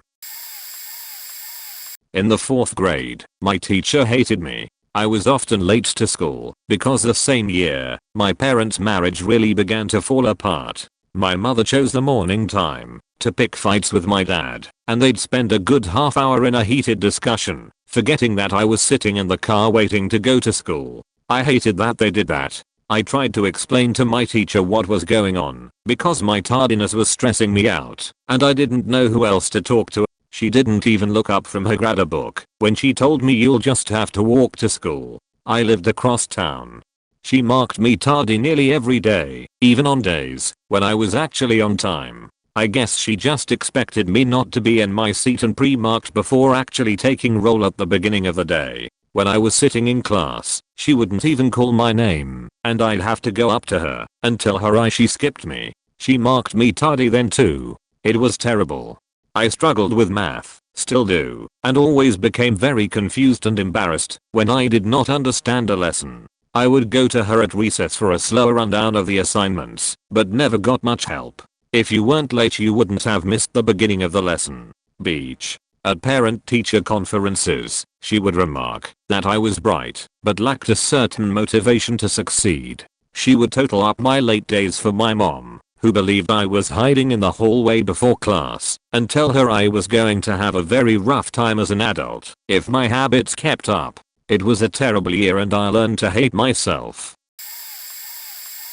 Had a choir teacher all through middle and high school. He just happened to switch schools when we graduated from middle school, and he was everyone's favorite teacher. He was tough and demanded perfection, but it was our favorite class. He was trusted by parents, teachers, and students alike. He even had some of his students babysit his 5 young children, while he and his wife of several years went out on dates. We also had sympathy for him, because he had some type of disease while we were in high school that caused him to lose weight, no matter how much he ate. So needless to say, after 7 years of having him as a teacher, some of us really bonded with him, apparently some more than others. A couple weeks after we graduated, it came out that he was having an affair with one of the girls in my grade. She was a perfect student, straight A's 4.0 GPA, was perfect at every sport she played, and was like the perfect daughter you could ask for. They even had sex in his kids' rooms while they were out with their mother, and some say they had sex at school too on a couch in his office. Fast forward 3 years, he is still on the sex offender list, and his probation is up, and they are now living on Long Island together planning their marriage. His wife divorced him as soon as she could, and his kids hate him. He is 47, and she is 20. Disgusting. When I was in college, I took an English course over the summer. The first day the teacher took roll, is his roll or roll, and then asked if he had not called anyone. 2 other people and I raised our hands. He took down our names and added them to his class list. Then he handed out the syllabus, which indicated that we were supposed to sign up for the grade we wanted. Now I'd had professors who kind of did this before, but they more or less outlined what was required for a grade, like, to get a C you had to do ABC, to get a B you had to do ABCDE, and to get an A you had to do ABCDEFG. So if you were trying to get an A, but never got that last thing done, you knew you were getting a B. Well, this professor outlined the work for each grade, and it was all different. So to get a C you had to do ABC, to get a B you had to do QRS, and to get an A you had to do ZIS. I raised my hand and asked, if you sign up for an A, but you don't complete all the work, do you get a B or an F, because you haven't actually done any of the work required for a B? He had no idea, like absolutely no clue, what I was talking about. So I signed up for an A, and hoped for the best. It turns out, this guy was really odd, shocking. He took old school attendance every single day, where he called out each name, and you had to answer here, even though there were only about 15 people in the class, so he knew who we all were. One day he came into class on a Thursday and said, I didn't take my medication this week, so I can't remember anything that happened. Everybody take out a piece of paper and write down everything I've told you for the past 3 days. What? Then, every student was required to have 3 personal conferences with him over the course of the summer, which I did. He'd talk about your latest paper, and how you were doing and whatnot, and be generally weird. So the class finishes, I did all the work for an A, I had my 3 conferences, he liked all my writing, my report card comes, and my grade is an F. Of course, I went straight to his office to find out what the fuck, and he mumbles, oh yeah, you were never on my roll, so there was nowhere for me to enter a grade for you. And in 8 weeks you never thought to mention that to me? And when there was nowhere to put my grade, it didn't occur to you to mention that to me? It turns out my schedule had been messed up. I was enrolled in a different section of that English class, but his room hash was printed on my schedule. I never showed up for, or dropped the class I was actually registered for, so that teacher gave me an F. It was a complete pain in the ass to get it all straightened out. It took an entire semester, and had to go all the way up to the dean of the college to explain that I had absolutely no reason to think I was attending the wrong class. Ugh. My geometry teacher decided one day that the textbook shall become our teacher. The course of the class period went by like this. He puts up previous night's homework, but doesn't check if everyone has it. Sits down and goes on his computer for the rest of class, while we work on a worksheet pertaining to the subject, learning from the textbook. To teach new material he gave us one example, and went back to his desk. To add to that, he was always talking about his love for running. Wanting to try and figure out why he became a teacher, we asked him what his favorite subjects in university, Harvard, mind you, were. He said religious studies. He graduated Harvard, liked religious studies, and became an honors geometry teacher. The cherry on top? He was pretty damn creepy. I remember how his mouth would froth at the sides and he'd tell us his sons are on the market. The day before the final he taught us how to ballroom dance and even took volunteers girls from the class to join him. That day was supposed to be review. On the day of the final he gave my friend the midterm test. She had to come in and take a different version after school. He would consistently grade our tests wrong, oftentimes taking off too many points, ending up with an 89 in the class. I realized that every single point counted. Alright. When I was in 4th grade, college now, I was stuck with the spawn of Satan as my teacher. I was living in Arizona at that time, and while it was awesome to have the aircon during the hot weather, he also had it during the winter. When we asked him if he could turn it down, he said no, because he didn't want us to fall asleep during his class, and sweater weren't allowed in class as part of the dress code.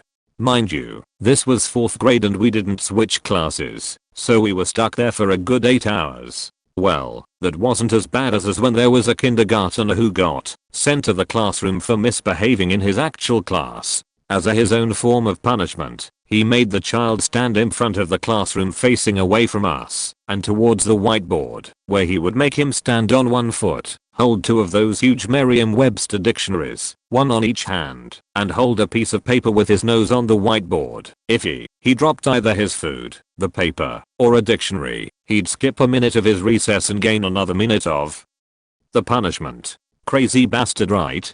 To top off my 4th grade year, on the last few days of his class I was given a ring by my aunt for my birthday. The only problem with was that it was too big and I kept adjusting it all the time. While we were doing test, or whatever it was, I guessed he noticed and took the ring away. He didn't give it back that day, and on the final day his girlfriend came in, and I saw her wearing it. What? Apron's faking. Charming. Never heard from that bastard again. I had a really terrible high school English teacher as a junior. She bragged that she taught in the ghetto of North Carolina, a fact that she would bring up constantly, as if that made her a good teacher. She would also bring up the fact that she had a divorce frequently, during class or other times when that wasn't relevant to anything. Here are some of the other things she would do. She would tell us to our faces that we were all awful, and that she hated teaching us / was the worst class she had ever had, etc. If a student answered a question, she would usually act as if they had just said the stupidest thing she had ever heard, or make some sarcastic remark. It didn't really matter if the student got the question right or not. She also asked us personal questions about our religion, and would mock us if we believed in something she didn't. She kept trying to anger one girl who was an atheist. I'm fairly certain this is against the law now. In fact, she developed a large hatred for that one girl because she was the only one that wouldn't put up with her bullshit. Another student asked for her test to be graded. Our teacher responded by dramatically grading it in front of the entire class. She would make angry faces, laugh at some of the answers, dramatically slash through every question she got wrong, pretty much everything she could think of to humiliate that student. But the worst thing she ever did / said was to that one girl she hated. This girl volunteered for a student lunch line our school does sometimes. Basically, the students volunteer to cook food in the cafeteria for the teachers for a day. Anyway, this girl was serving her food when the next teacher that came along in line happened to be our awful English teacher. Our teacher greets this student with, "Oh, I didn't think you'd be here. Well, if I keel over tonight, I'll know whose fault it is." Now, I'm going back to the divorce thing. I've never been married, so I don't know what divorce does to a person, or if her divorce was recent or not, but I don't think that it's reasonable to act that way to your students for an entire semester. She didn't return for the next year. We never saw her again. Thank God. I had a math / gym teacher with a serious Napoleon complex. He was also one of those teachers who would yell at you if you didn't understand something the first time, so no one asked questions. I have 2 memorable stories about that faker. One, he despised with a passion notebooks with coiled spines. He said that they always got tangled and bent, and the little frilly things that happened when you tore the pages off were annoying. I thought that it was stupid to tell kids what notebooks to use, and I had already purchased a package of coiled notebooks. So one day in my second year of his math class, grade 5, I was quietly working away, or probably just drawing and talking like an asshole student, when he suddenly slammed his hand on my notebook and said very loudly that the coils were not allowed. He then threw the book at the wall. I thought he was going to attack me. That was the beginning of our strained relationship too. Fast forward 3 years to grade 8, and I'm no longer in his class, and I'm the tallest person in the school. I'm walking through the hallway to get my book from my locker, and he's walking toward me.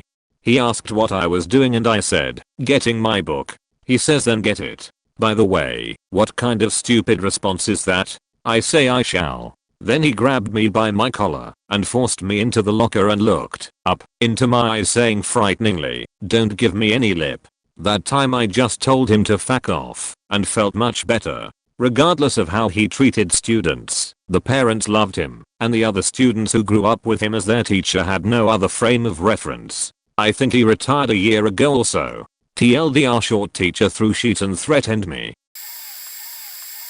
When I was in the 8th grade, I had a teacher who hated me almost as much as I hated him, except I was the only one negatively affected by this mutual hatred, since he was the one in power. First of all, he once fabricated a story of me saying I wanted him to get shot. This was not only out of character, since I was very non-confrontational, but it also made no sense in the context that it was in. He went and told the administration of his story, and when I was called in to be asked about this, he didn't even let me talk. He just spoke over me every time I opened my mouth, and since I was shy, I wasn't able to stand up for myself.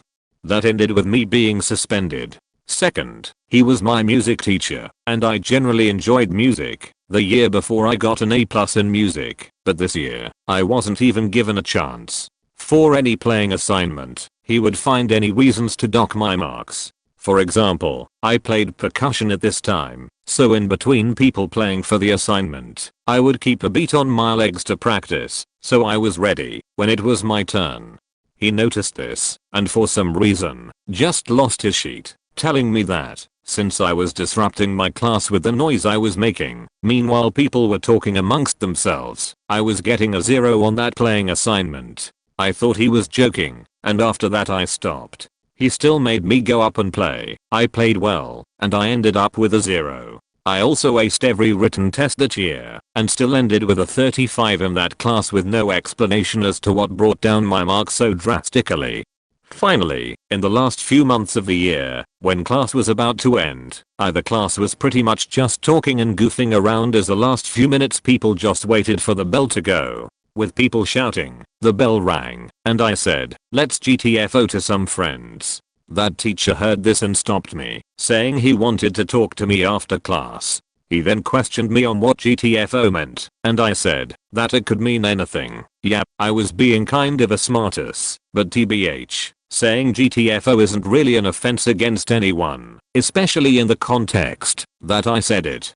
He then said that he knows what it meant. Then why did you ask? And then, again, told on me to administration. Same thing as before, he said I told him to GTFO, and that I was being disrespectful to him.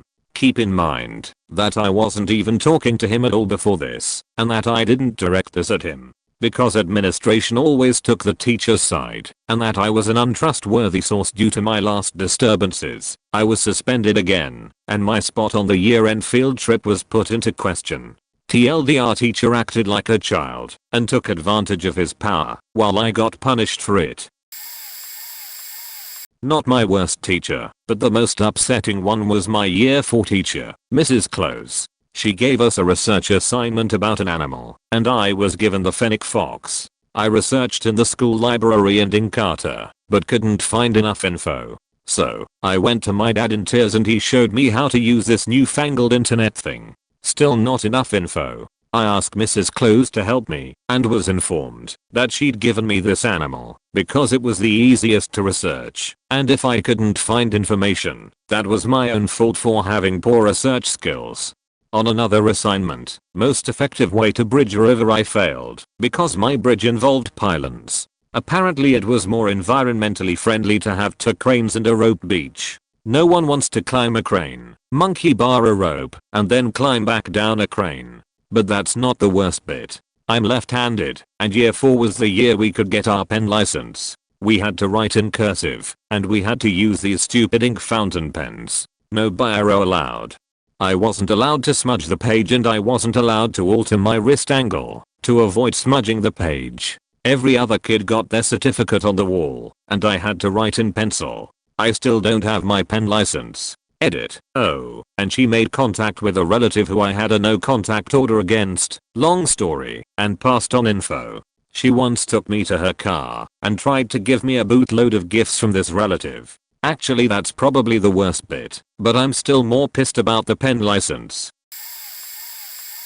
My calculus professor my first semester in college was awful. On the surface his class seemed super easy. He used extremely simple examples in class and the assignments were fairly straightforward and short. He let himself be drawn into endless tangents completely unrelated to math. About 70% of class time was him telling us about his son's drug problems, his latest batch of homebrewed beer, and how he spent most of his time on the porch, drinking beer and smoking cigars.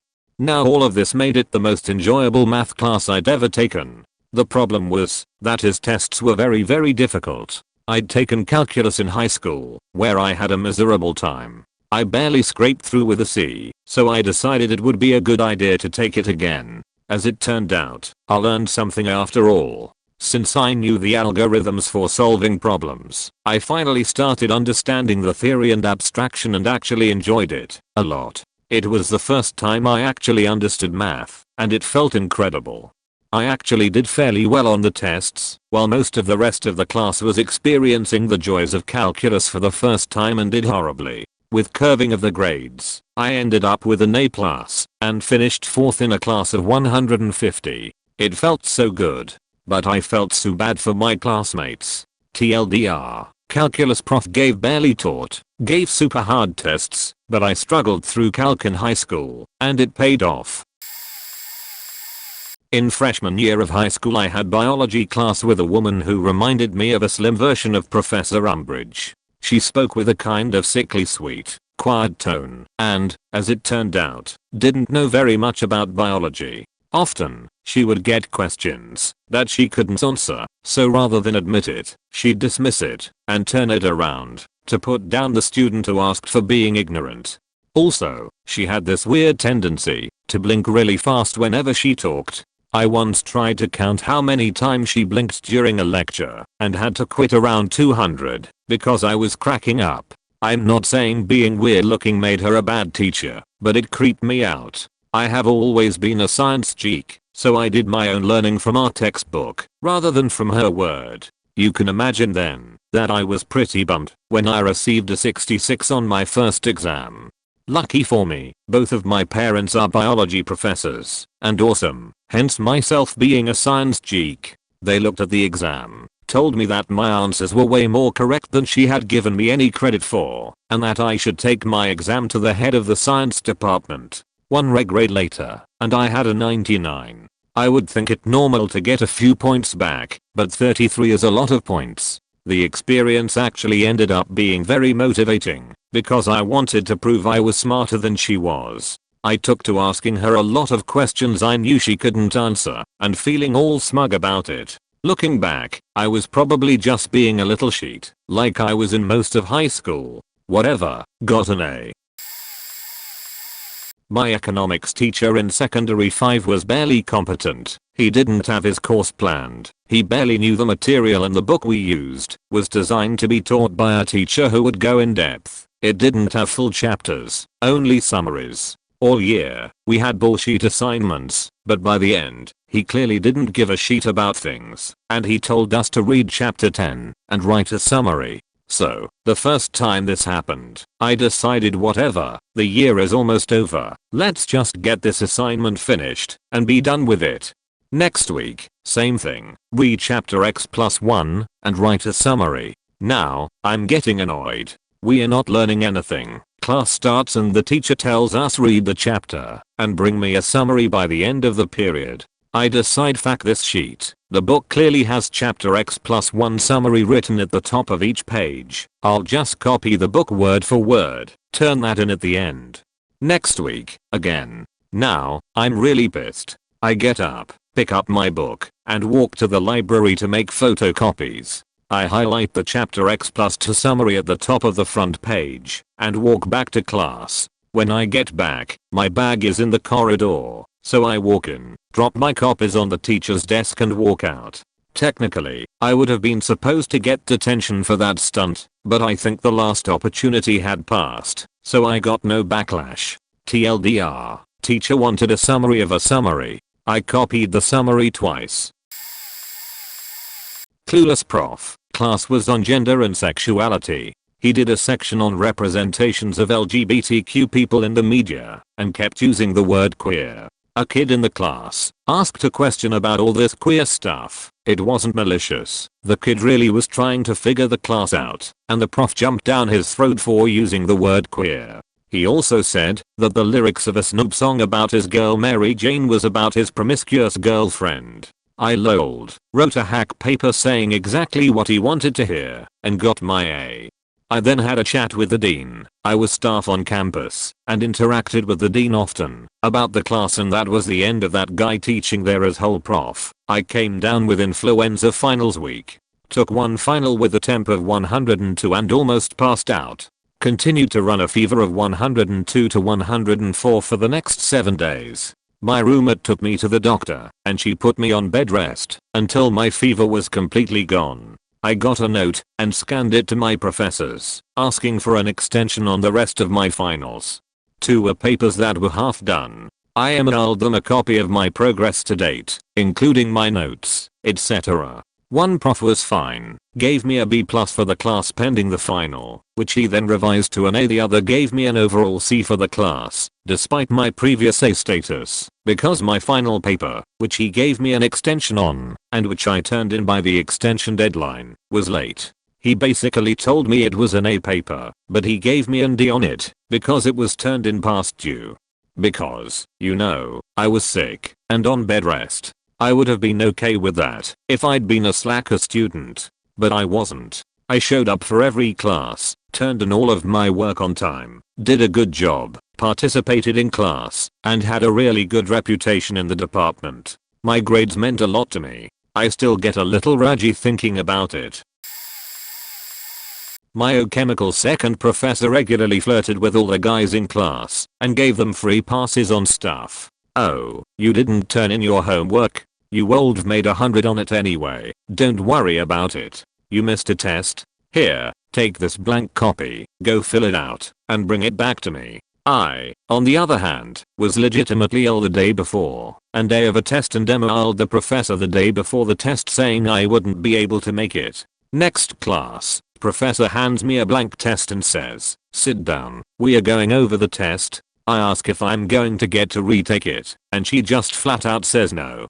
Final exam rolls around. 5 minutes into the exam I start feeling dizzy. A few minutes later I get distracted by this weird thing in my periphery that I can only describe as a rainbow wave. I'm trying to focus on my test, but my vision keeps getting more and more tunneled, and the rainbow wave keeps getting bigger / more distracting. By the end of the second page of the test, I can only see, not even read, 2 letters at a time. I'm only aware of what the letters are, not what they represent, or even that they are part of a word. I notice a huge pressure in my right frontal lobe, and I can't feel my left arm. I stare at my arm for a few minutes, then look back to the test, deciding to move on to the next question, when holy shit, my test just flipped itself over. I look to the left side of the paper to see that this strange arm that is attached to my body but certainly does not belong to me flipped the test over. I got up, unsteadily walked to the professor, and handed her my test. I just breathed heavily in her direction for a few seconds, unable to form any words, before leaving. I sat outside the classroom for a few minutes and called my mom. When I regained the ability to speak, she said I was probably having a migraine and told me to ask my friend to come pick me up. My friend took me to the drugstore, got me some migraine medicine, and took me back to his place to wait out whatever it was. Upon climbing into bed, my left arm collapsed, and the left side of my face went numb / droopy. My friend drove me to the campus clinic, where the doctor examined me for about 2 minutes before leaving. Upon returning, he informed me that I needed to go to the ER and get examined. I was possibly having a stroke. 7.5 hours, 1 CT scan, and 1 spinal tap later, it turns out I just had an extremely severe migraine.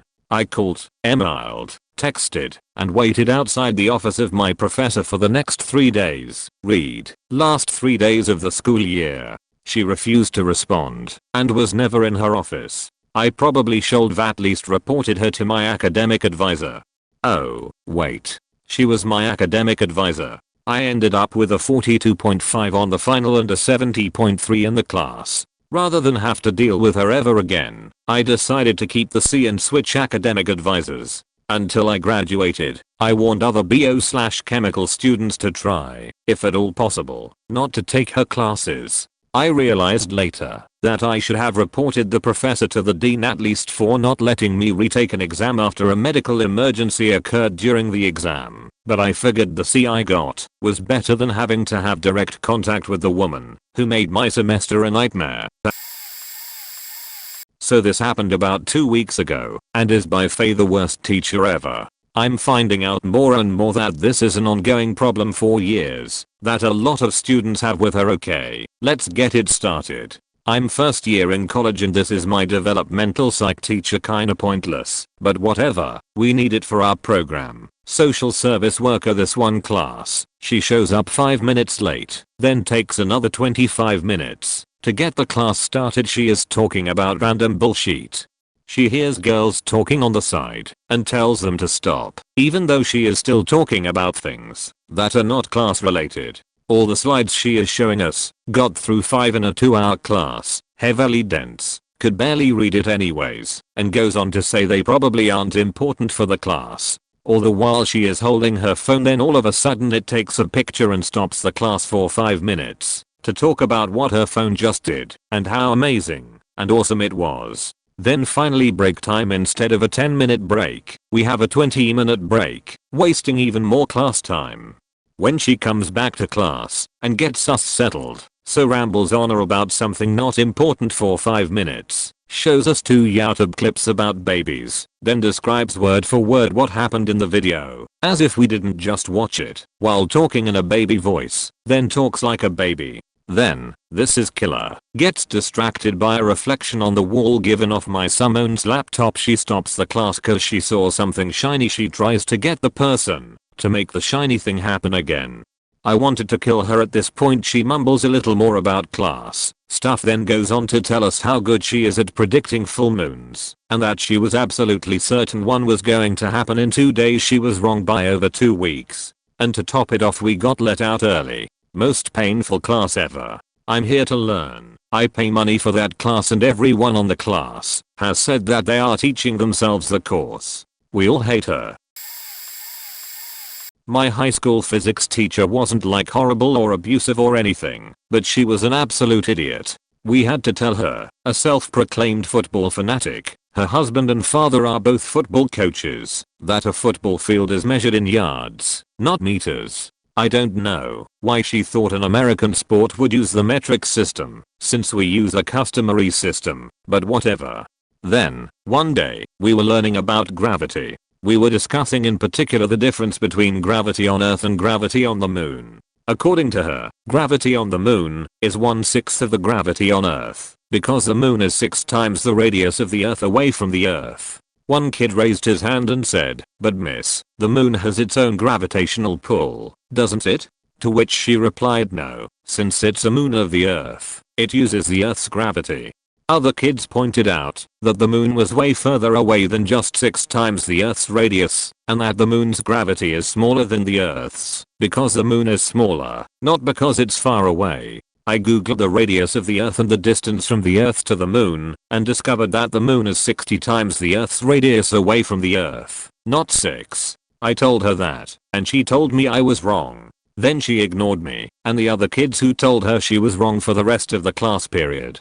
This was an app class, by the way. She mentioned an incredible amount of times that she wanted to be a pharmacist, but she became a teacher instead, leading us to assume that she failed out of med school or was fired as a pharmacist or something. I hate the saying those who can't teach, but she was the reason that saying exists. She was very sweet and funny, but just an idiot. I'm taking up English my senior year and our teacher recently had us do a project worth 2 100-point test grades on Sir Gawain and the Green Knight.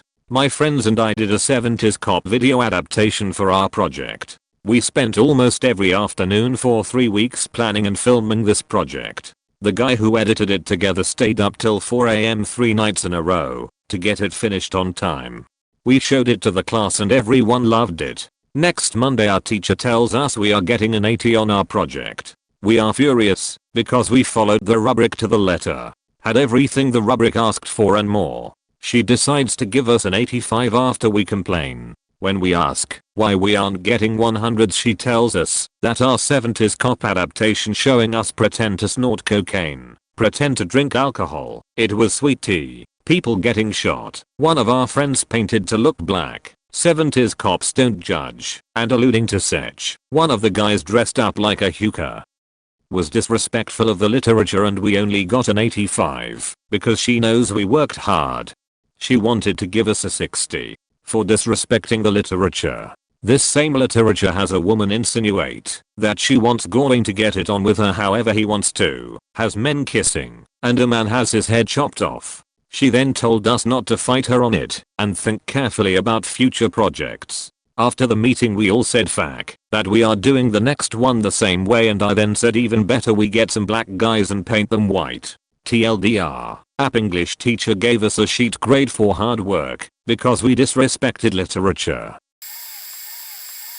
Hard to choose just one. I had one teacher who spent more time droning on about her personal life than the actual subject, English. By the end of the semester, we knew her husband was a cop who cheated on and then left her for his secretary. Her husband got the cottage, she got the house. Her husband married the secretary, she got out of a speeding ticket by telling the officer about her husband, her entire family history. I'm talking about generations worth. How her dad was faked over by her uncle, which is why she had to come to Canada. All about her sons, their likes, hobbies, etc. Her two cats, she went on about them almost as much as her sons, and I don't know what else. The worst part was that, during our first parent-teacher interview, she didn't have anything to say. Seriously. This lady read off the informational sheet, like I couldn't tell what it was, and made up some BS about how I needed to be more organized when writing papers. At this point, we'd only handed in one. My mom asked her to clarify, and she told us that I needed to use firstly, secondly, and thirdly. What the fuck? I've also had other teachers outright make up marks and were called out on it, kept leaving class for smoke breaks, full out called a girl a failure and made her cry. I also had one teacher tell us I'm not here to teach you, I'm here to see what you already know. What point the point actual point fuck. She used class time as quiet time, where we were supposed to read the assigned text, Julius Caesar. We never went over it or talked about what it meant. If we had already finished it, we were still forced to sit there and read it. Edit. Strangely enough, all these teachers were English teachers. Going into university as an English major is a completely weird experience. I feel extremely unprepared, and I've started hating the one subject I so intensely loved. Last year I had a 9th grade biology teacher who would give us these practice sheets every day. She would just tell us to go home and do them for homework. She gave us large packets of these sheets and never truly taught us the information. She expected us to look it up in the book and write it down on that sheet and handed it. So, no one would look it up. Everyone would look up the answers online because it was so easy to do. She sits down on one of the last few weeks of school and says, "We need to talk as a class." Then she said, "I expected this school year to be different. I thought that this was going to be the year that you guys wouldn't use answer keys online. But I guess that I'm wrong. I had an idea that you guys were using the answer keys because your answers were very similar. If you did this in any other class you would have gotten in serious trouble." She kept ranting on about this for several minutes. Eventually I'm tired of hearing her sheet. So I raise my hand and I have it raised for a good 3 to 4 minutes before she calls on me. When she finally calls on me and I say, "If you knew that we were using the answer keys throughout the whole school year, why did you wait until now to say something to us? It leads us to believe that you have no clue it was going on and you were idiotic. If you know that other teachers wouldn't tolerate this, why did you let it go on for so long?" Then I swear to God she was about to fucking cry. I looked at her and I was just sitting there shaking and everyone was looking at me. She then replies with, "Are you calling me stupid?" I don't know why the hell I stayed in that class the whole year. She was a terrible teacher. When I got out of class that day people came up to me and said things like, Fallen crazy, you've got balls for saying that, man. TLDR, teacher caught us using answer keys online for homework and waited till last 3 weeks of school to confront us about it. I then told her off and people told me I have balls. In 3rd grade, my teacher missed a lot of time due to maternity leave. Her sub was an awful teacher. I mean, I think she might have given us one actual lesson. Other than that, she just talked to us about a lot of different unrelated shit. She was also really mean when she wanted to be. Most of the class hated her. One time she made some really stupid joke on April Fool's Day where she said, "Well, I'm going to lunch now. See you later," and left the classroom, closing the door.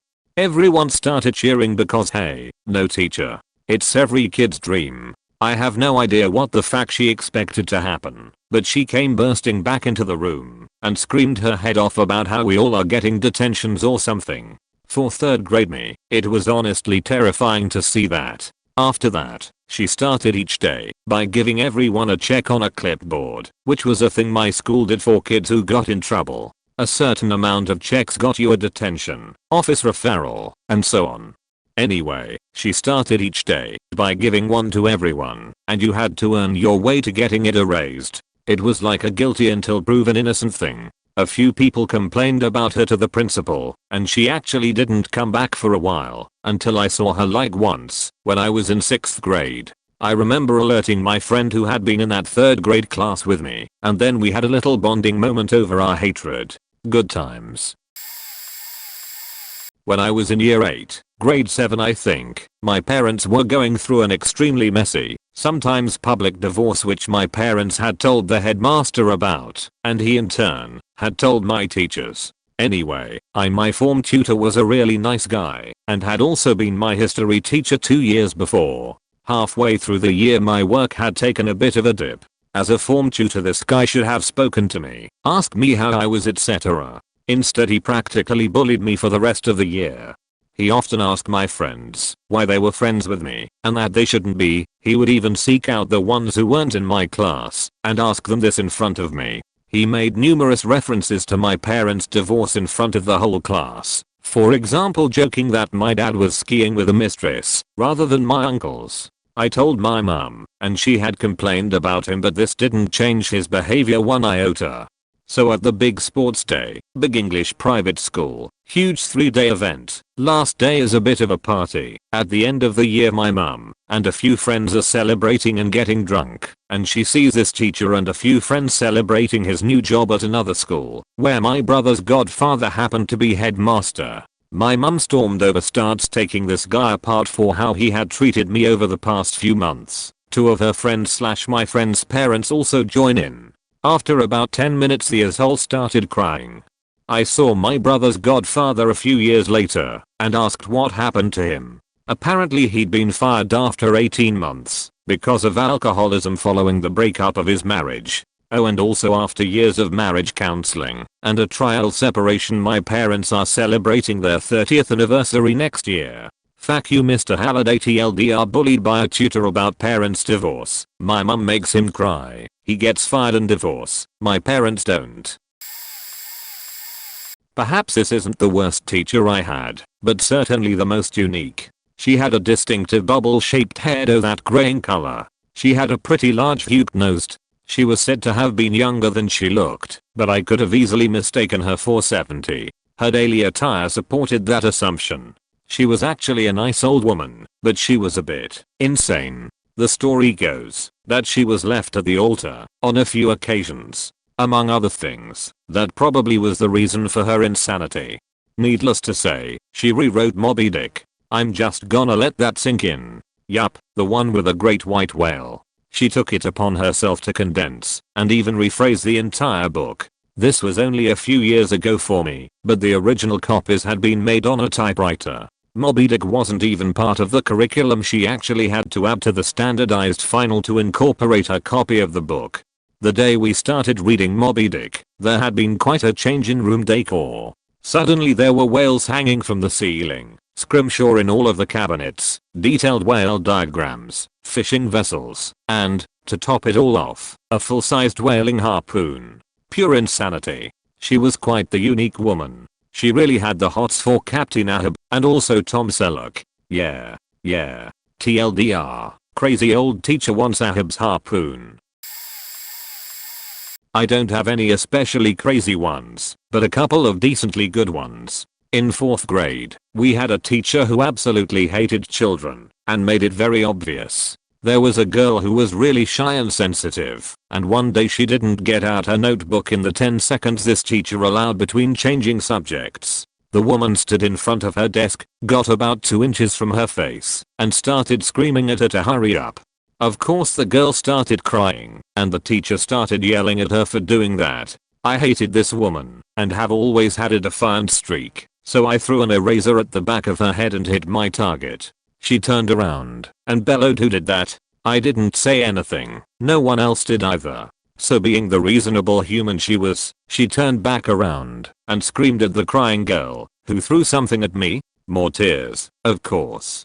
I stood up, tipped my desk over, and pushed my chair across the tile towards her, and said, "I did it, because you're a beach." Cue chorus of "oh" from the rest of the class. I was sent to the principal and told my side of the story, lost recess for the rest of the month, but the teacher was observed during class by the administration and was let go at the end of the year. I may have been a little turt to her, but god damn it, she deserved it.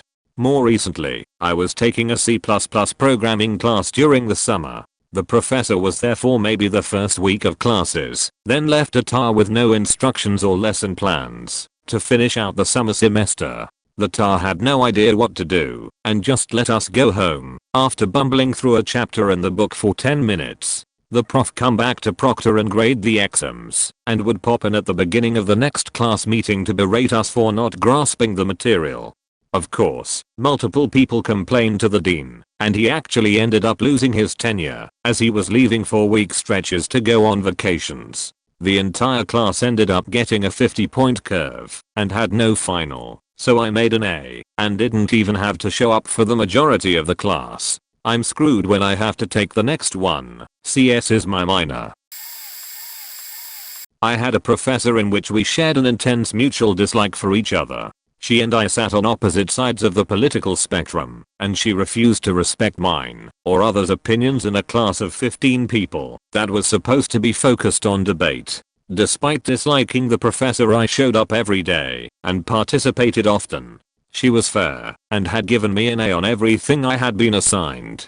I ended up with a jaw that was broken in 4 different places at about the 3/4 point through the semester when this professor had her revenge. We had to give 3 formal speeches throughout the semester, and a speech was scheduled 2 weeks after my jaw was broken. This professor would not give me an extension and watched me awkwardly give a speech at a time when I was on painkillers, couldn't talk, and couldn't eat. To top it off, she gave me a C+ on it, my lowest grade in the class so far. She also gave me a B for participation, saying that my participation recently had been lacking. I learned an important lesson, and that is there is not a lot you can do against a tenured professor, and beaches will be beaches. Background information. I go to a small college where the teachers know the students by name and the classes are small. I'm an anthropology student who has loved Egyptology all of my life, and the teacher I'm about to talk about is a minor archaeologist. So after class one day I was talking about the architecture, about the Great Pyramid of Giza, and how I found an article showing that it somehow had 8 sides, and how awesome it was. Anyways, my professor walks by and says, "No, that's not true. The pyramids only have 4 sides." Doesn't wait for an explanation and walks away. Anyways, 10 minutes later I was done talking to my friend, and I was walking out of the building when I run into my teacher, who was talking to some other guys in my class. I always feel like I should be polite, and so I said, "Bye Professor H*******, by T*******, by K******. I'll see y'all on Monday." But before I get 2 steps away, the prof starts talking to me. He said something along the lines of, "Oh, are you going to go look up the pyramids now? She thinks pyramids have 8 sides." And then he proceeded to make fun of me in front of my face to my peers. I dropped his class after that. This year I have to take a class with him to graduate. He constantly marks me down. Now I could understand it if my work was horrible, but my friend who is taking the same class once copied my homework. She got full marks. I only got half. I took a biology 100 class and was happy to hear from my roommate that the professor I chose was a slacker. My roommate is a fanatical duck hunter, so I was surprised to hear him say with disgust in his tone that the professor only taught ducks. It didn't seem to fit. My roommate loves ducks. How many ducks were too many ducks for him? I would soon find out. Throughout the semester, we memorized how to identify roughly 100 species of duck, and our largest project was going birdwatching.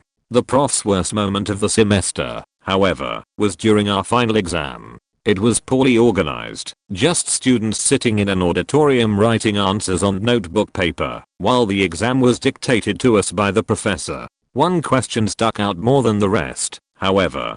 Which bird appears on the state quarter? I can't remember the state anymore, but it doesn't matter. I knew, along with the entire auditorium, that he had never shown us the quarter for that state, had never mentioned state quarters except for one that he used as an example of a state bird for us to identify a month or two earlier, and had never told us to study anything along those lines. During the final, the entire class argued with him until he dropped the question. With 200 students yelling at him, he had no choice.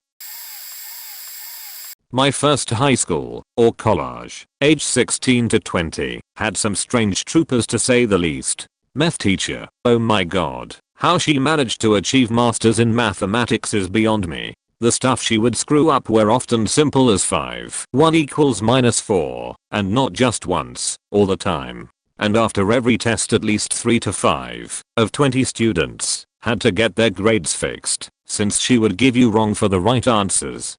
Financial accounting, drunk, all the time, always. The average grade for her pretty darn hard class was around slightly above 9 of 10 available, because everyone would just share answers and she simply wouldn't notice. After she passed out on her table, the students made a mass complaint, and she was fired. In her defense, I learned shortly after that her husband either died or committed suicide, and she was severely depressed. Poor lady, I hope she's doing fine today. Native language teacher had it out for me all the time. She used to kick me out of class for anything, hell even if I didn't do anything. I failed her class, since you have to have at least 90% attendance, and every time I got kicked out, she removed my attendance. At first the other students though it was funny, in few weeks nobody was laughing. This was bullying at its finest. My god, these years were awful. Ooh, I love telling this story. In my junior year of high school, the much beloved choir teacher got replaced by another woman, who we'll call Mrs. M now. Mrs. M had been working with young elementary school students for most of her teaching career, and only got the job replacing the previous choir teacher, because she was the only one in the district with the credentials. Unfortunately for everyone involved, these didn't carry over well into a class designated for advanced choir students. For the Christmas season, she was under the impression that we would have to do a song to reflect various faiths and their respective holidays. This is all well and good. Typically the choir would sing a mashup of a Hanukkah carol and another piece titled Carol of the Bells, and then we'd consider it done. But somehow, Mrs. M got the idea that we should also have to account for Kwanzaa too. The problem with this? There are absolutely no Kwanzaa carols, save for one that seemed to have been written to educate small children about cultural diversity. See where I'm going with this? Yep. She had an advanced choir sing a song specifically written for kindergarteners in a horrific, embarrassing cacophony of unconfident voices and traditional African percussion instruments. Oh, did I mention that? She decided we'd be playing instruments too. No instructions, we were just handed instruments and told to go at it. Overall she was incredibly condescending to the choir as a whole, even treating the lower level choir like they were straight up children. Awful for everyone involved. She was so bad that more than half of the original choir dropped the class after the first semester, and we were forced for the first time in the choir's history to allow underclassmen to join so we could bolster the ranks. A few years later, I was talking to one of my friends from the class, one of those who were wise enough to jump ship after the first semester, and she told me that Mrs. M had straight up called her a pain in the ass, and even went so far as to have a conference with her about it. I had noticed absolutely nothing wrong with my friend's behavior, so I'm fairly certain this was all Mrs. M. The story has a happy ending, though. Apparently one of the parents raised enough of a stink about Mrs. M that she was sent back to the elementary school, and the original choir teacher came back to teach once more, and all was good. My 8th grade teacher wasn't the worst teacher ever, but she just didn't give a shit anymore, because she was retiring that year. Not a single fact. I remember her telling us how she was upset that the school couldn't find a replacement for her last year, and had to do one more for us. She was a really smart woman and I learned a few life quotes from her. She would walk in and write stuff on the board and sit down. We did have occasional tests and essays to write that were mandatory, but when we weren't doing that we just fooled in her class, play flash games on unblocked sites in the school laptops, or for me, it was surfing Reddit. Her tests were faking awesome 10 questions with only 2 answers for each, and one answer was always peanut butter. That shot was awesome. She had this really cool ring with gears that would turn when twisted. I miss her. In 7th grade we had a traveling class and would sometimes use her room for social studies, and my best friend Kevin was not the nicest to our teacher.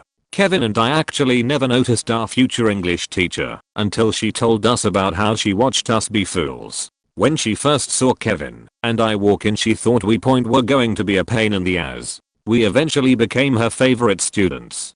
I'll never forget leaving school and saying goodbye to her. You and Kevin are going to be successful and famous when you're older. I can see it. God, I faking miss her. I faking hate my math teacher.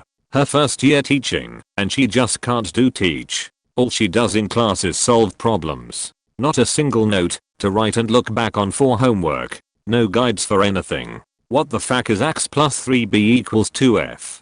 God, I miss my old math teacher. He retired and got a puppy. He was cool also. This was my school in India. We had this subject in which we would be taught bhajans. We basically had a teacher who was extremely abusive. First of all, this sheet is in Sanskrit, and she expected us to memorize bhajans every day and recite them the next day. I was never good at memorizing this crap, and I honestly wondered what was the point of learning all this. It really seemed like nonsense. She would make groups of students stand in front of the class and recite the bhajan, and when I never did the recitation properly she would make fun of me in front of the whole class. So there I am in front of the whole class, everyone is laughing at me. The classmates I was made to recite with glaring away at me because I made them look bad. But wait, it gets better as the term progresses, and I make absolutely no progress at all. She starts loosing her sheet and takes a wooden ruler and hitting me with it. No, she would not bludgeon me with it. She was about 65 and my height, so she never really left a mark, but damn those hits sting. Oh, and this is in front of the class again. She hits me while she insults me, and great, the class is laughing at me again. Great, end of the term is approaching. I have absolutely no idea how to clear this shitty subject. Her frustration at my poor performance makes her throw me out of class. For every class have complained about her abuse to my parents, but then my seeming refusal to learn what is apparently part of my culture and my lack of respect for the subject makes my dad think I'm just being disrespectful, and he says I deserve to get slapped. Mind you, me getting slapped by a teacher is nothing. By this time I was used to getting hit full force by my mother with her slipper. Guess what the final exam would be? Group recitation. Great, now I'm barely keeping up in class. The heaps of abuse she put on me makes sure no one wants to group with me, so she says she will make an exception and tells me to do the recitation in her office later. Managed to pull it off without a hitch, but just barely. She starts verbally abusing me again, but then passes me, saying that only reason she is passing me is because she does not want to see my face again. Probably not what you're thinking of, but Mr. Gutler was the teacher I was learning under during my pre-practicum for my bachelor's in education. I came in to learn how to engage high school students, how to be creative with my lessons, how to get them thinking and feeling. Mr. Gutler's idea of teaching was to occupy his students with pointless exercises so he could arrange things for the sports department in his office just off the classroom. Mind you, this was not his remedial English class opening. to page 276 and working on gerund phrase problems. This was his senior honors class. I began to think of how I would teach if I were in his position. And I saw and more of myself in him. Am I lazy? Yeah, I can be quite lazy. I feared I could be another Mr. Gootler, just counting off the days until retirement, finding things to do to babysit high schoolers instead of rewarding kids for coming to school. I'm now a massage therapist and it's the best job I've ever had. On a brighter note, I had some pretty awesome teachers in high school. Our physics teacher celebrated Festivus, and, while waiting on a plane that was delayed as a chaperone, he admitted in a game that he used to be a chicken debika. Our chemistry teacher was dirty and would let the juniors burn aluminum during homeroom. He also got into a wrestling match with said juniors in the back room and loudly exclaimed how upset he was that they got the white stuff everywhere. I transferred to a new high school halfway through my 9th grade year. I signed up for some easy elective web design class because I was told that being a few weeks behind would be no big deal. The first day I arrived in class I noticed a girl hadn't logged out of her account before leaving class, so I called the teacher over and asked whether I should save her work and log her out or just log out. He told me to open Google and search for Slutty Tyborn. I'm not even joking. I was mortified and I could hardly believe it. The girl next to me grabbed the keyboard and mouse and searched it as he asked and started clicking on links. Of course, most were blocked, but we found one that worked and watched it for 15 seconds before closing it. After that, he told us to attempt to go on to Facebook and MySpace. If a student attempted to access these sites, their ID would get flagged and they would get suspended. The next day I came in to find out that she had been suspended for 4 weeks, even though it was obvious that she had been in a different class at the time. The school stood by the policy of if you don't log out, it's still your account and you'll be punished for it. Through the rest of the year he would ask senior girls if they wanted to be cast in his home movies. He would inform them that they couldn't be the main star because that would be awkward, but they could be extras. Grades were based on how much you flirted / how attractive you were. He was fired after that quarter.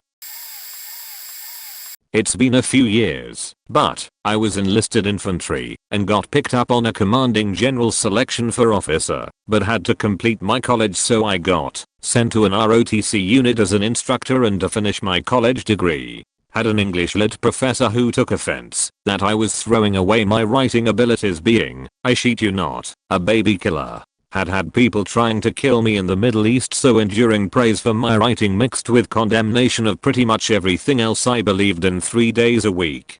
She even went so far as to introduce me to openly gay male students. She was a lesbian, I'm straight, and was enjoying some benefits of the college scene. This was 11 years ago, apparently because I needed to chance my entire view on life. Final project presentation had to be presented to the class and she scheduled me and her favorite girl in class for the same day. Show up and it is in one of the smaller auditoriums, not the classroom, and there are about 200 people present. Surprise. Gave presentation and the next week got the grades, a B for the class. Investigating, since I had thought I aced everything, found out my final piece and one other from the class had been put in the college records by her as referenceable material for future students, but I got the B for failing to grasp the spirit of the course and material.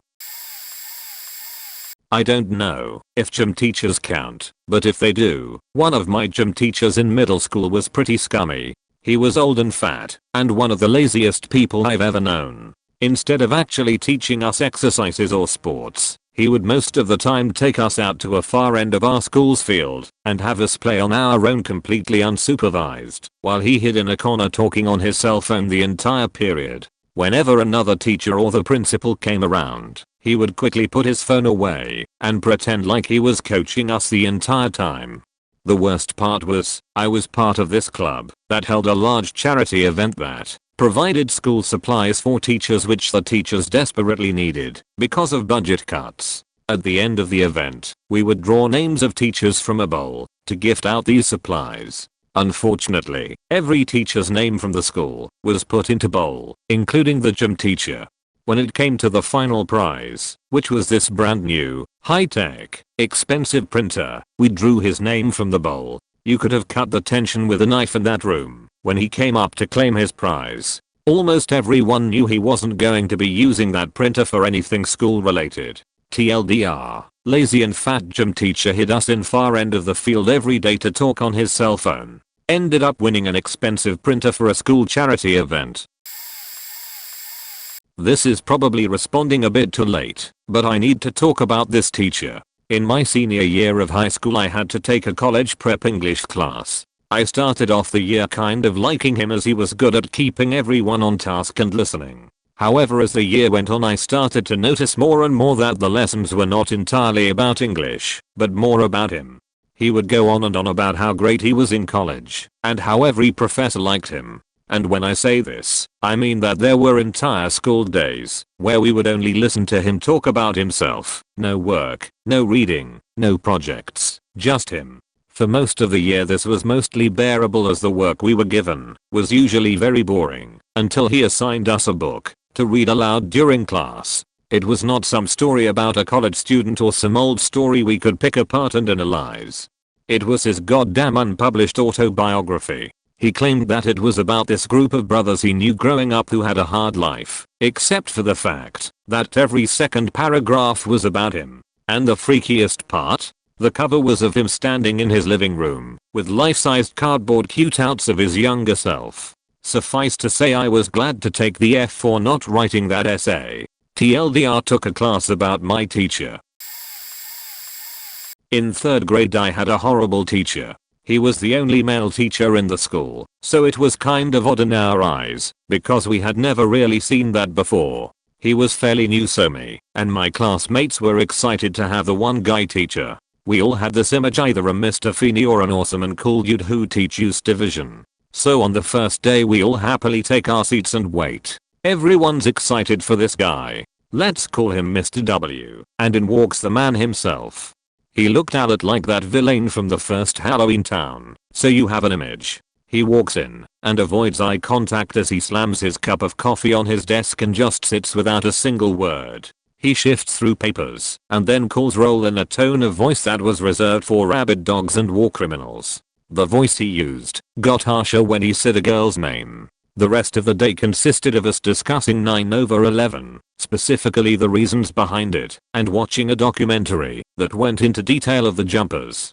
He would pause on the pictures of falling bodies and ask us what reasons they had. That was just the first day of 3rd grade. It became apparent to us by the end of the week that his disliked girls, especially me and 3 others. We were all pretty quiet but very bright. All 4 of us had been on the little bulletin board for best readers and had come highly praised from previous teachers. But he disliked us with a passion. He started by shoving our desks into a square into the far corner of the room away from other students. During class time when we were called to the board he would throw the chalk at us. He would usually toss the chalk to a student, but with us, it was like he was hurling that thing at us. There was a girl at my table with glasses who had a lot of trouble seeing. He would make a point to toss it too short or too far for her, so she'd have to struggle to find it. God forbid it broke, because then he'd give our table a lecture about how we were troublemakers and would amount to nothing because we had no respect for authority. We were 4 little girls who never so much as mumbled, and this guy hated us.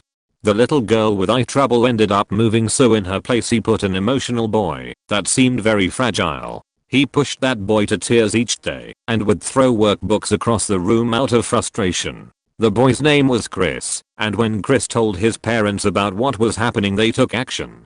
Mr. W convinced the school board that this boy was a distraction to the class and explained that a little island of solitude was a timeout area and only temporary. Somehow they believed him, and he upped his antics. When he returned to class, he encouraged the other students to make fun and harass us. He gave a project in which we were to make a booklet about our family ancestry. I worked so hard. My tree goes back to my family coming to America from Germany in the late 1600s/early 1700s, and I had it all decked out in colors and typical 3rd grade level decor. It was superb and everyone at my table marveled at it. He took one look at it and scribbled 30 hundredths on the cover. He took it to the front and showed everyone how poorly I did. He used these huge words to further belittle me and made fun of me not knowing their meaning. He basically humiliated me and used my German ancestry to make Nazi references at me rest of the year. He then used the Jewish heritage of another girl at my table to attack her. He called her cheap and dirty and tried to convince the class that my family was responsible for the Holocaust. By the end of the year our whole table was full of 4 crushed children who weren't allowed to talk with another students but themselves. We weren't given chances to go to the restroom, which eventually caused accidents, and he used that to humiliate us more. We would get in trouble if he even caught a glimpse of our eyes wandering to other children.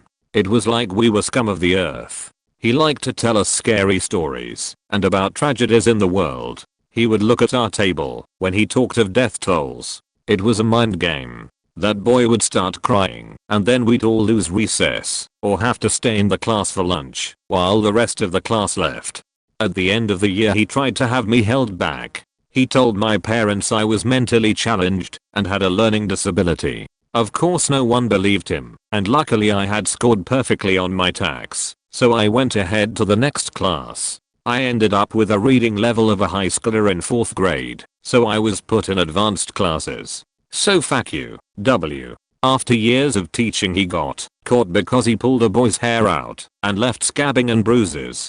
He now works as a computer lab teacher at that same elementary school and has adopted a young boy. I hope to God he treats that boy alright. The weird thing is he tried adding me on Facebook a while back. He said I'd gotten prettier and he'd seen me around town. I declined without a reply. I also had a Spanish teacher call my family on New Year's Eve to tell them I was failing fuck yours as well, Ms. Pod. I did in fact draw that unflattering drawing of you. I'm an engineering student, so I have had my fair share of terrible/extremely awkward professors. This is a story about a particularly awkward experience with a professor. This semester, I have a professor that is quite possibly the most socially inept person I have ever met in my life. With the way he speaks, stutters and attempts to put together coherent sentences, a majority of the class can't help but pay no attention whatsoever. Until one day. He is the professor for my signals and controls class, and one day we were discussing periodic versus aperiodic functions. I sit in the front row because of my bad eyesight, so I tend to pay pretty close attention, but most of the class wasn't paying much attention at all. On this day, he decided it was appropriate to compare aperiodic functions to asexuality. This went on for about 5 minutes, and he finally managed to capture the entire class's attention.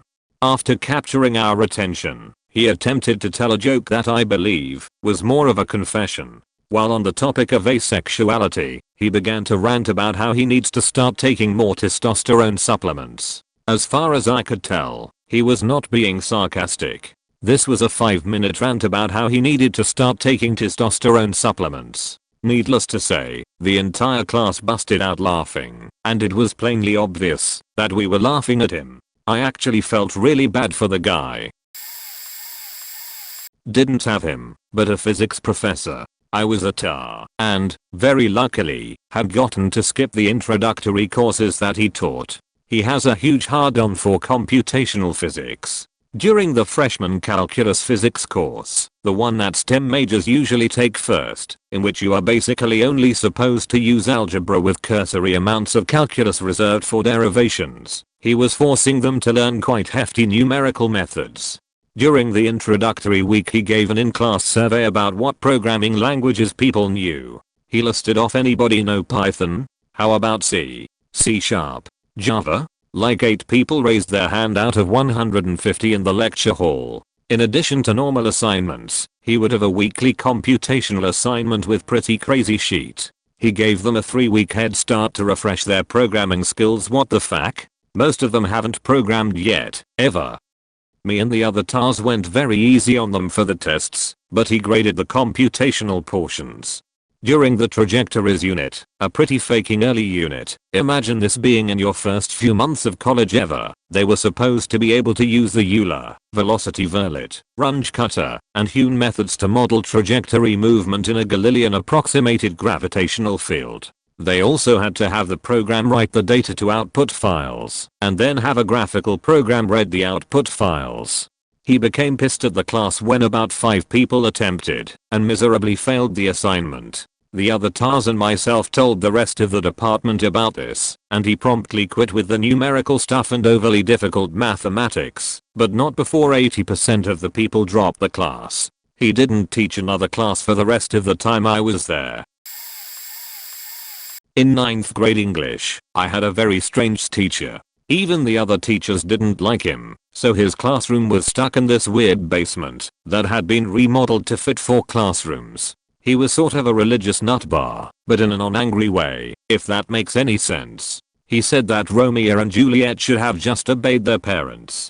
And that Pip from Great Expectations was messed up, because he never had the experience of having a stay-at-home mom. He frequently went off on long tangents, and some students would try to get him going on a test day, so the test would be postponed, and this worked frequently. He also liked to dig treasures out of the garbage, which isn't always bad, but he took it pretty far. The final 4, that class was super easy, because he just cobbled together a few quizzes he found somewhere, which meant many questions were repeated several times. And when we watched a video of some Romeo and Juliet movie, he cut out a black sensor bar and stood next to the TV to try to move it around to cover nipples, but he was successful less than 30% of the time. Not as bad as the top comment here, but I had a typography teacher my 3rd semester at my current school, who was awful in the class. First day I'm in, she's talking about how her son never does anything for her, and wasted his life, by playing football or something. Great first impression. 3rd class we were working on something, and for some reason we had to write our emails down on a piece of paper being passed around. Normally do that on the first day. Well, she starts really freaking out on this girl sitting next to me who was visibly upset about something already. Teacher keeps going after the student repeatedly told her that she wasn't feeling okay and correcting her handwriting on the paper. Eventually she can't take it anymore, leaves the class crying, and never comes back. The teacher continued to pass the paper around and made us comment on the girl's handwriting. Had another teacher a few semesters later who kicked me out of class for a really dumb reason. It was a 9 AM Monday course, and we had to talk about the project we just did. I was sick and exhausted, told the teacher that when I came in, I couldn't talk all too loud, and she calls on me first. I asked her what she wanted me to talk about and all she says is, "I can't deal with you right now, come back when you've learned how to show your work." Takes down my work, hands it to me, and stares at me until I've gathered my things and left. Now here's a 3rd teacher I hate. I hear her and the teacher above and her another talking outside my office door every day, usually about how awful their students are. One time I heard this teacher mention someone who started the same semester I did, but took 2 semesters off. She said that this student didn't belong in the program, and that her work should be better than it is because of how long ago she started. Then one of the other teachers said that she had been out for 2 semesters back home. She was from the Dominican Republic because her sister passed away. Teacher comes back with her thought that the student should have been working during her time off. TLDR, the professors in my department are bitter cunts who have no place teaching. My app stats teacher was a demon. She used to be insanely overweight, but had slimmed down to 200 or 300 pounds with cigarettes and a possible drug addiction. She was constantly eating greasy food and taking smoke breaks in between classes, and coupled with the lack of control she had over her students, the class always smelled, and it was rare that I got to my seat without stepping on half-eaten food. Beyond the atmosphere, the class wasn't terrible. Math always came easy to me, and her curriculum was based off of other teachers on a good day. Not much work to be done. My friends and I consistently had RDSs out. Mario Kart and Pokemon Soul Silver made frequent appearances. Honestly, being a senior in high school, it was nice to have what amounted to a free period. For our final, which was a 5-page PowerPoint, honestly I don't know how anyone passed. She changed the rubric the day after the project was due, asking everyone to redo it. Keep in mind, I was constantly at odds with her and her teaching style. I would always correct her and speak up, defiantly contradicting her, rather than let her teach falsehoods to these poor students. I don't know how she didn't outright hate me. I tell her that it's bullshit to change the rules after the fact, and yet I managed to eloquently change the wording in my own group's slides to match her new rubric. She then goes on to tell every class about my piece of ingenuity and how brilliant I am. This has always astounded me, since I will never respect her. A little late to the party with my story, but I want to tell it anyways. I had this English teacher in high school. We disliked her quite a bit. She was one of those people who had a doctorate and therefore was offended if we didn't call her drive. She also had a horrendous sense of fashion. Barney purple sweaters with multicolored wool checkered skirts were her favorite. She also didn't believe in wearing a bra or deodorant.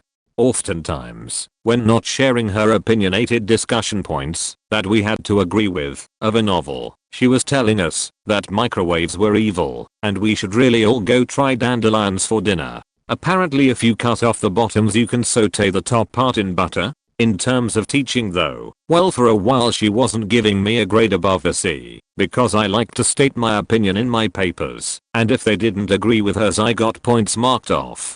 My mom started to notice and, unbeknownst to me at this time, sent her an email saying she didn't appreciate the fact I wasn't being encouraged to state my own opinions if they were properly supported in my papers. From that point on I started getting A's on everything. I would get back my papers / tests / anything that could be graded without a mark beyond the grade of an A. They were all in pristine condition, as if they hadn't even been read, and she'd just thrown a grade 1.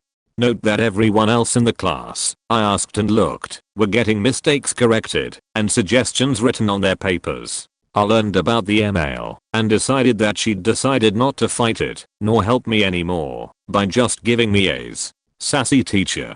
I thought I would test my theory and one day handed in a paper that was coherent for the first few pages. Then by the time I hit page 3 to 7 I started to throw in completely random, grammatically incorrect sentences with no relation to the content. I got that paper back, no marks anywhere on it as usual, with a great big A in the corner. It was at that point I realized that it did not matter what I handed in. Due to her sass, I was just going to get an A. Wasted class. She did make class quite annoying for me though. Anytime she thought I wasn't paying attention she'd call on me for an answer. And every time I answered her correctly she'd give me this glare and look to someone else for another question. I had to pay attention very carefully for they'd be the most random questions, and if I answered wrong she had the greatest look of triumph and would get to reprimand me for not paying attention when I thought I was so smart. X of a question. That's when snapped, in exact words, what did Romeo say to Juliet the third time they met in person? And of course the next question for the next kid would be something along the lines of what happened to Romeo and Juliet at the end. In 8th grade I took French. The choices were French or German or an art class. I took French because my mom knew French and I suck at art. There was a project. It wasn't worth all that much, but it was independent work and I was doing fairly well in the class and, basically on a whim, spent an excessive amount of time on the project. I was very proud of myself. The biggest part of the project was a short story. I wrote a great little story about a sheep and felt really proud of it because I taught myself all the conjugations I didn't know for the story. I had a great English-French dictionary at home and had my mom go over it briefly, not writing but just telling me what I had done wrong. She failed me. She scrawled on the paper that I obviously used an internet translator because this was above my level. And then she loudly called me out in class when she returned the papers, talking about how she didn't tolerate cheaters like me. I complained. I complained to administrators, my parents, whoever would listen, and they shrugged, and I made no headway. After the incident she graded everything I did with prejudice and I went from doing extremely well to barely passing. My 5th grade homeroom teacher was horrible, and in particular she really hated me. She constantly called me stupid and tell me I would never amount to anything if I missed a problem on anything. She would hold me after class for no reason and make me miss the bus. Like she would just have me sit there and then let me out at the time the bus left. Or she would use Sharpie on the whiteboard and keep me during lunch/recess to make me clean it off.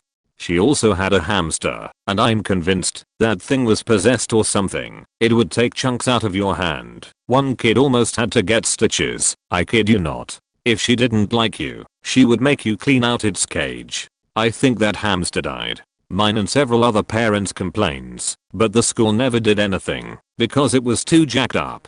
That same year it passed a rule saying that you had to stand in line in alphabetical order, go through the lunch line, sit at the table in alphabetical order by class. You had to raise your hand to get up, and you weren't allowed to talk to anyone in the other classes. But this is about teachers, not schools.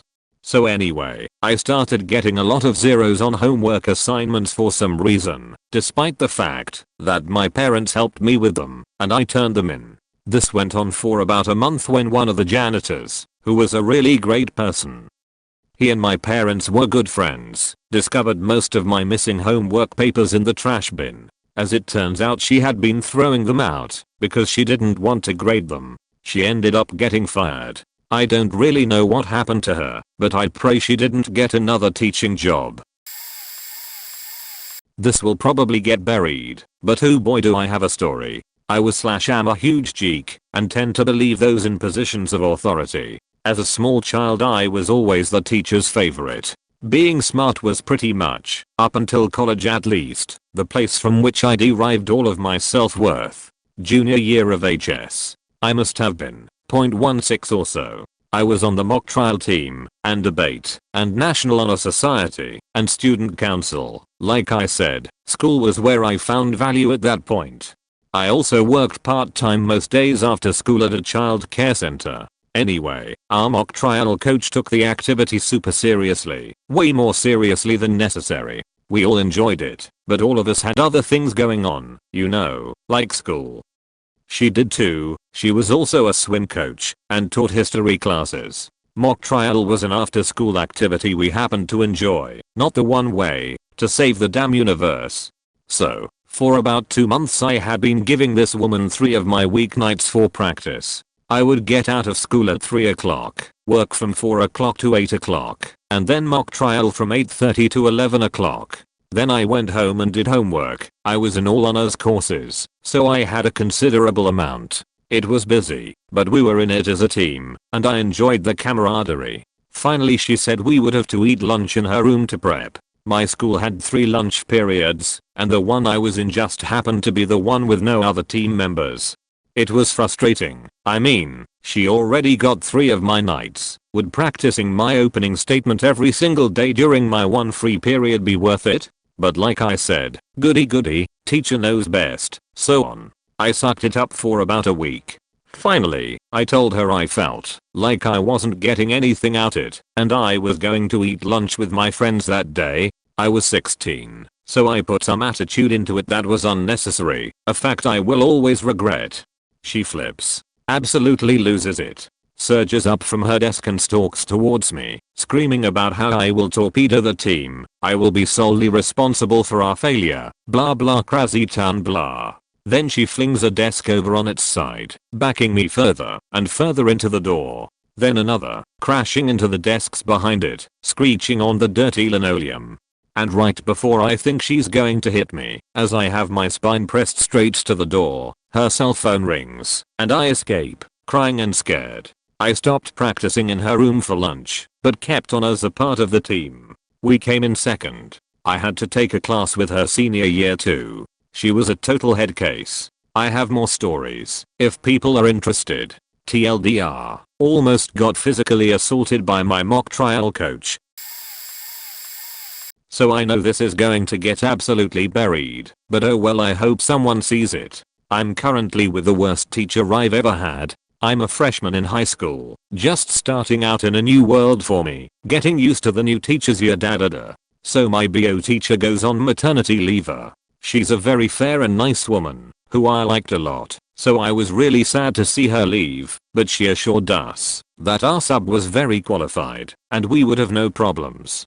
First day, a little strange. Firstly, she has a heavy accent. It sounds Russian to me, but whenever anyone asked in a friendly way where she was from, she would reply with "it's not important," or I've heard from some friends she would just say "white," which makes no sense. Because of her thick accent, she is very hard to understand. Sometimes I miss entire paragraphs of what she was talking about because I have no clue what she said.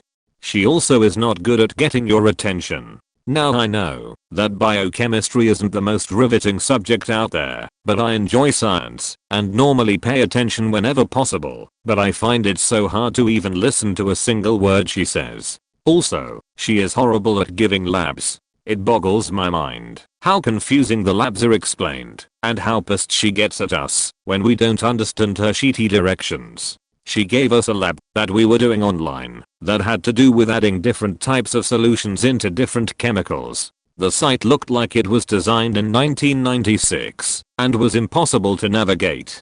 The directions were also unimaginably unclear, and when people asked her how to go about doing it, she would get mad at them and tell them to read it again, even though it was written rather vaguely and was obviously meant for the teacher help explain to the student. She also will oftentimes accuse us of lying to her. On the last test, there was a question on a topic that we had never learned about. When multiple people came up to ask her what it was about, she said, "Read in thick, high-pitched Russian accent, class, we talked about this, yes." The class unanimously replied with no, and she just said, "I don't believe you, I know we covered this," even though we had done no such thing. She also doesn't follow common courtesy to actual rules. On lab days, normally when a student has finished the lab, they are allowed to leave early. With her she won't and will get very angry at you when you ask. She also will try to squeeze in 2 labs in 1 week, which I'm pretty sure is actually against the rules. For me, the dumbest thing of all she's done is give us a quiz on a topic we had spent 1 day learning about. That topic was supposed to take upwards of 3 days, but because she has a stupid policy of having a quiz a week, she made it so that we had to take a quiz on something we knew absolutely nothing about. My normal teacher comes back just after Christmas break, and I will give her the biggest hug when she comes back. Also, administration has made it very clear that she is a qualified teacher and won't be replaced unless she breaks a serious rule. I had a prof for college chemistry in my freshman year. This woman couldn't have been taller than 5 feet 1, but was nearly 200 pounds. Needless to say, she was quite the image to walk in on for the first class. We sit down for the first lecture and she talked about the syllabus for about 20 minutes. Pretty typical first day stuff. But then, she spent 15 minutes talking about how we would all do well to learn something from the life of Michael Jackson, RIP, because he had incredible work ethic. My buddies and I all shrug it off and assume she's just trying to be interesting and motivational. However, she did it again the next class, devoting nearly 20 minutes to the topic of how amazing and inspirational Michael Jackson is. He was alive at the time. From that point on, she'd dedicate a large portion of every class to us watching music videos or interviews with Michael to motivate us. At one point, about 3/4 of the way through the semester, I got so fed up and started walking to the door. She screamed at me and I turned, looked her straight in the eye for about 15 seconds, flipped her off, and did my best moonwalk with her MJ spinorama at the door. Didn't go to the class for the rest of the semester and still got an A. Edit. Figured I should probably put a TLDR here. TLDR, math professor is a really shitty teacher. Nearly the entire class is probably failing, but he is a good mathematician. Don't want to hate the guy, but I do. I'm currently dealing with a math professor that I'm starting to hate more and more. Let's start with a big issue. The book for the class. He had us buy a book for the class, like most classes do, of course. It is a brand new book, so it's expensive.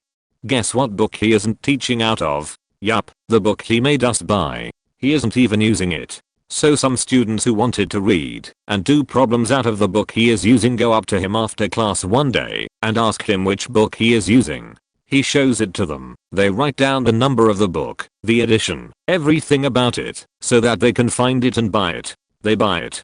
Guess which book he isn't teaching out of? Yup, not that one either. He had some students in the class go spend money on a second useless book because he showed them the wrong textbook. He could not understand why several people in the class were very angry about this. He also shows up at least 10 to 15 minutes late to every class. He usually makes sure to be there just before 15 minutes, which is when we are allowed to leave, and class is considered cancelled, so that we lose class time, but we still get penalized if we leave.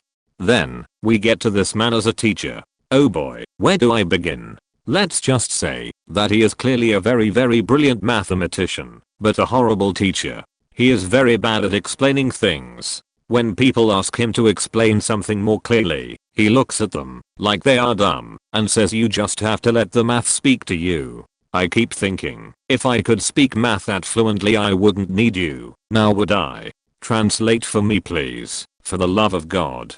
But, if we do manage to force an explanation out of him, he still manages to fuck with us. He will try and guess what we are going to ask him before we can finish, go on a long and very messy / confusing explanation of something completely unrelated to the actually question, refusing to allow us to get a word in edgewise to explain to him he isn't answering the question until he is done. Finally, when he finishes and someone tells him what they were really going to ask, he goes back to let the math speak to you, or waves away the question. And now we arrive to his exams. God, do I hate his exams. Half of the stuff on the exam we have not covered yet. He will actually teach it to us the class session after the exam. I assume he just expects us to be going ahead or something. When it comes to stuff we actually have covered, half of the questions are trick questions, where you are supposed to know just from looking at it that it is a trick question. If you actually do any work on it to try and show that the question is not possible, you lose all points on that question. The questions that can be completed sometimes take up to 30 minutes or more to complete each, and there are just far too many on the exam to complete in the time allowed. He clearly just throws these problems together without looking at them first, and realizing that throwing random numbers together like that can sometimes make a problem take ages to complete. I also suspect that a lot of the times this is actually the reason for his trick questions, because sometime he will get halfway through explaining a problem, realize he faked up and made an unsolvable problem, then tell us we should just know by looking at it that it is unsolvable, and take off points for anyone that attempted to solve it. We also aren't allowed calculators, so if things ever get messy we just have to deal with it and grind it out. I can understand why he doesn't allow calculators, even though I disagree with it, but usually when a professor does that, they also make sure that the problem is reasonable as well, so that a calculator isn't necessary. He also pretty much universally hates any kind of shortcut in math. He hates any kind of strategy for memorizing anything as well. He actually makes fun of people that use them because they have trouble remembering how to do something. His solution is always forget that, just let the math speak to you. On the first exam only 7 people got above an F. He didn't see an issue on his end. In fact, afterwards he told us the statistics of pass rates in his class over the past few years. It seems like only 11 or so people pass his class every semester. I get that math usually has lower pass rates than other classes, but that is just silly. This isn't an extremely advanced math course, it is just pre-calc. And the grading system he uses is some kind of weird system he made up. There is no standard, rubric, or basic criteria to the points he takes away. He basically described it as I look at the question, and I take off points, based on how I feel you did. Normally, this wouldn't be a problem, because I assume that the professor is an expert and can make a good judgment, but in this case I'm really wishing there was some standard I could hold up against his grading to validate the points he is taking off. I know, I'm ranting too much at this point, but all of these things have been adding up over the semester and I'm seriously getting pissed at this guy. Throw some really complex, higher level stuff at him, and I guarantee he could probably solve it. He seems like he is really good with math, as you would expect a professor to be. However, this man has no business in a classroom. He can't teach. Apparently the tutors at the school pretty much universally hate him, because more students come in confused about stuff he has tried to explain, or problems he has marked them down on, than for any other math professor at the school.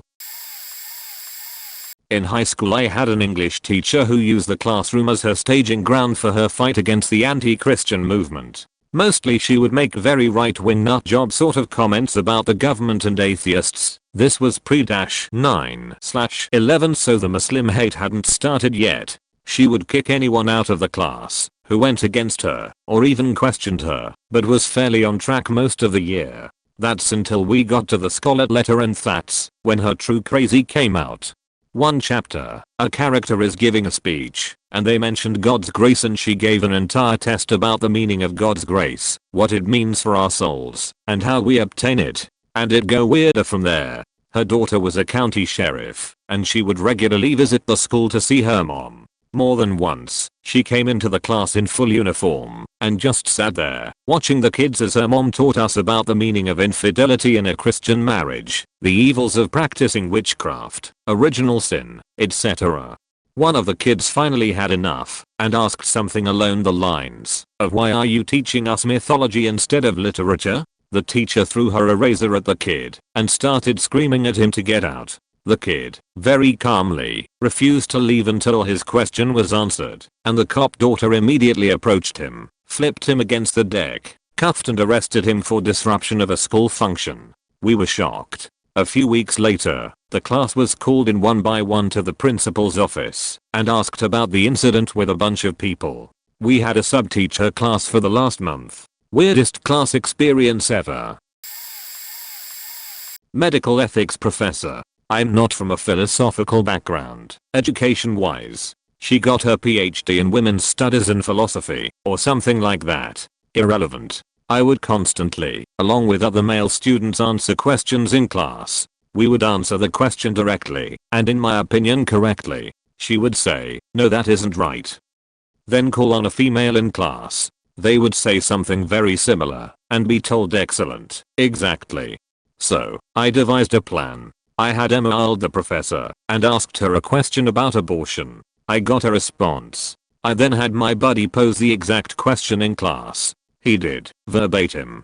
Then, as I knew she would, she asked the class, "What does everyone think on this?" My other buddy in class had her response, verbatim. He was sitting in the back, and literally read her own response to her, word for word. She said, "No, that's not quite correct." I had a third friend, who was a female in the class, then answer. This was a long, drawn-out answer. My professor responds to the female, "I couldn't have said it better myself." I then raised my hand and said, "Drive X, I'm sorry, but you must really not know what you said." She looked at me funny, and said, "What do you mean?" I looked at her square in the eyes, and handed her my email correspondence, then told her that the other students had that exact sheet of paper. She glared at me, and I took my seat. She would never email me back, or call on me during class after that. Yes, I know what I had done was an asshole trap move, but I had to prove a point. I took my grade and got out. Well, it wasn't that easy. I had to write a paper on physician-assisted suicide. I received a poor grade on it. I went to her and asked her what I did to receive the grade. She had no marks on it, just the letter D, 65% on it. I just wanted to know, why did I lose points? I didn't define words that we talked about in class. Words like autonomy, beneficence, non-maleficence. I'm sorry, but if we are taught about concepts and can apply them in paragraphs while explaining how they correlate, I don't believe that we need to put "this violates the patient autonomy," which can be defined as, in a college level paper. I lost 5% off my grade for each in class word that she explained to us that I did not define in my paper. My name isn't Webster. TLDR. Sexist professor responds to student email. Email question is posed in class, answered in professor's exact words by male, then a female. Male is wrong, female is right. In 8th grade, there was a US history teacher I had that was extremely racist and an obvious Republican. Mind you, I'm Persian, and he would always say stupid things like, "If you go to Iran they'll shoot you." I generally ignored his comments until one day, we were in class, and he got off topic about how amazing the Republicans were, when he flat out said, "I hate Iranians. We should shoot and kill them all." I was fairly popular, so about half the class looked at me, and I made my move. I stood up out of my chair, walked right to the front of the room and said, "If you say one more thing about how Persians suck, I will faking duct tape your mouth closed." I then flipped him off and walked out of class. Flash forward a couple days, I'm sitting in the principal's office with my mom and dad, as well as Mr. Cunt. I tell her what happened, as well as other racist remarks he has said. She looks at my parents, who nodded, and turned to the teacher. She asks him if this is true, and he says no, that I was lying and should be punished. What follows next will stick in my head forever. She fires him right on the spot. There were cameras in his room, so she knew I was telling the truth. He flips his sheet, and the police end up being called. TLDR, racist teacher made note on how they should kill all of my race. I flip said teacher off and tell principal. Teacher gets fired, and police get called when he flips his sheet. I had so many bad teachers. I'll share the story of my first awful teacher.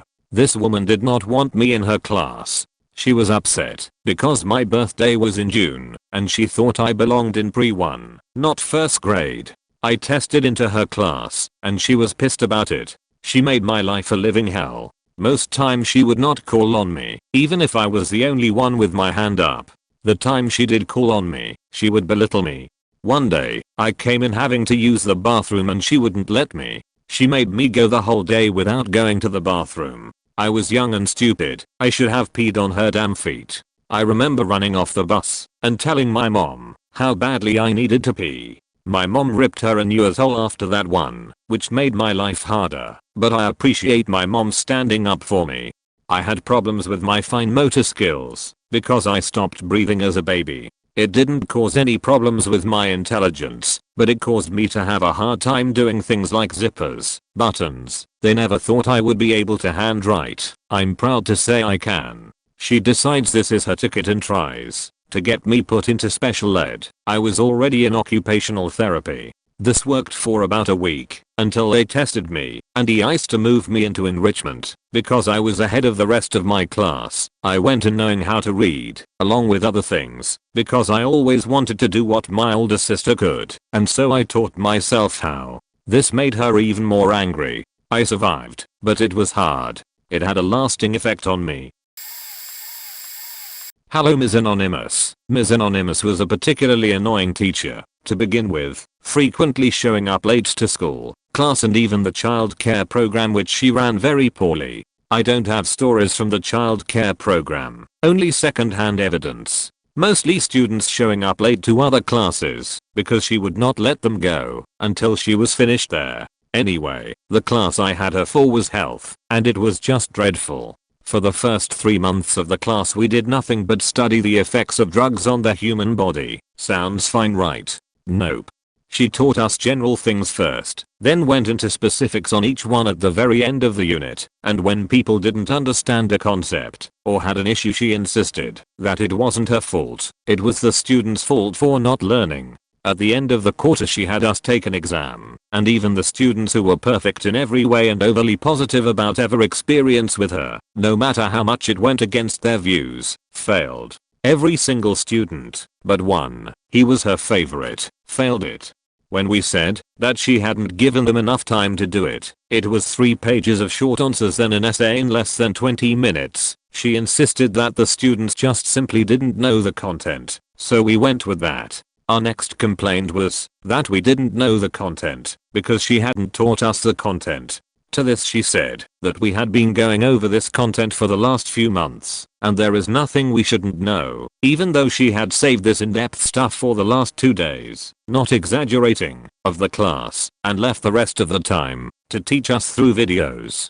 Remember how I said that she had taught us general stuff, then in-depth stuff? Well, the way she taught both of those was by sitting at her desk, showing us a video, and grading papers from other classes. When the video, which would take about 3 days to finish each, was done she just talked about the exact things the video talked about. I barely passed the class, and I consider myself to be rather bright, in spite of modesty. The highest grade in that class was her favorite, and he only got a B. The second highest was a C, then a D. 28 students failed that class, 3 passed. Wanna know the best part about this? This kind of class would be acceptable if I was going to another school, welcome, even. But I was going to a school that was meant for kids who were behind on credits. I was going to a continuation school. For verification on my statement earlier about being bright, I wasn't missing the content at my first school, I was just lazy. Many of the kids there were in probation, they were homeless, they were stoned out of their mind, or wasted on meth. So yeah, that is the story of Ms. Anonymous. I never realized quite how many bad teachers I had in school until I started reading this thread. When I was in 6th grade, my school hired a Spanish teacher who was supposed to teach Spanish 2 days a week for grades 3 to 8, so my brother also had her. This woman was insane. The first day of class, she went to my brother's class, and as the kids were getting their pencils and notebooks out, she threatened to make them eat their pencils if they didn't stop playing with them. My brother had nightmares about her for years. She also wasn't a very good teacher. I had her from 6th through 8th grades, and the only things she ever taught us were the days of the week, the months of the year, the numbers, and the forms of the 3 years, and I probably could have learned more by watching Dora the Explorer. My school also hired a new gym teacher when I was going into 8th grade. We hadn't even started school yet and she was already making everyone's lives miserable. The weekend before school started we had a carnival, and she watched as one of the guys in my class shooting hoops.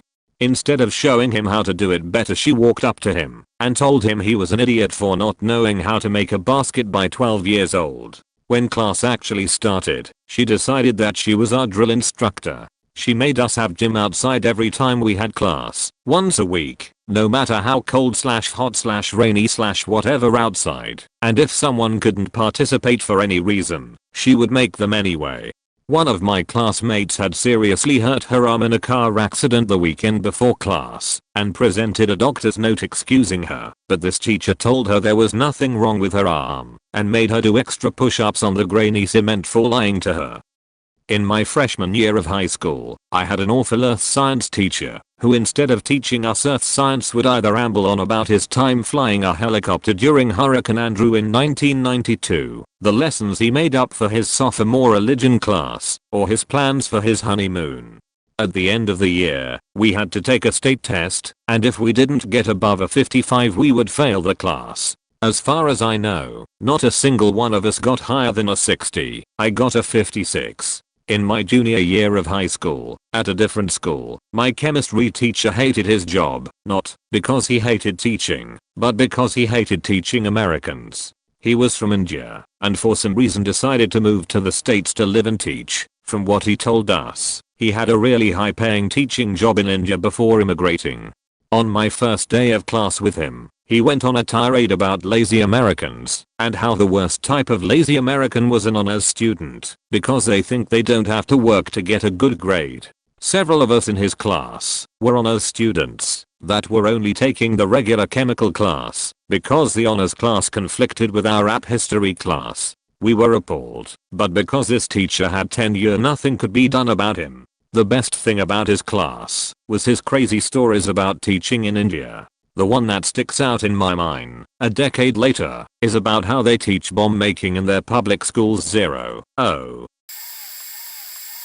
I've been waiting for this one. There was this professor at my religious studies class in Sejup. For those who don't know, it's like a pre-U thing in Quebec. The first class she went, I shit you not, the only reason you're here is to entertain me. She had us bought a $70 textbook, but eventually only used its glossary. There were times she wore her pajamas to class, with her hair dripping wet. Anyway, she specialized in cults, so it's understandable that she wasn't familiar with the finer details of every religion in the world.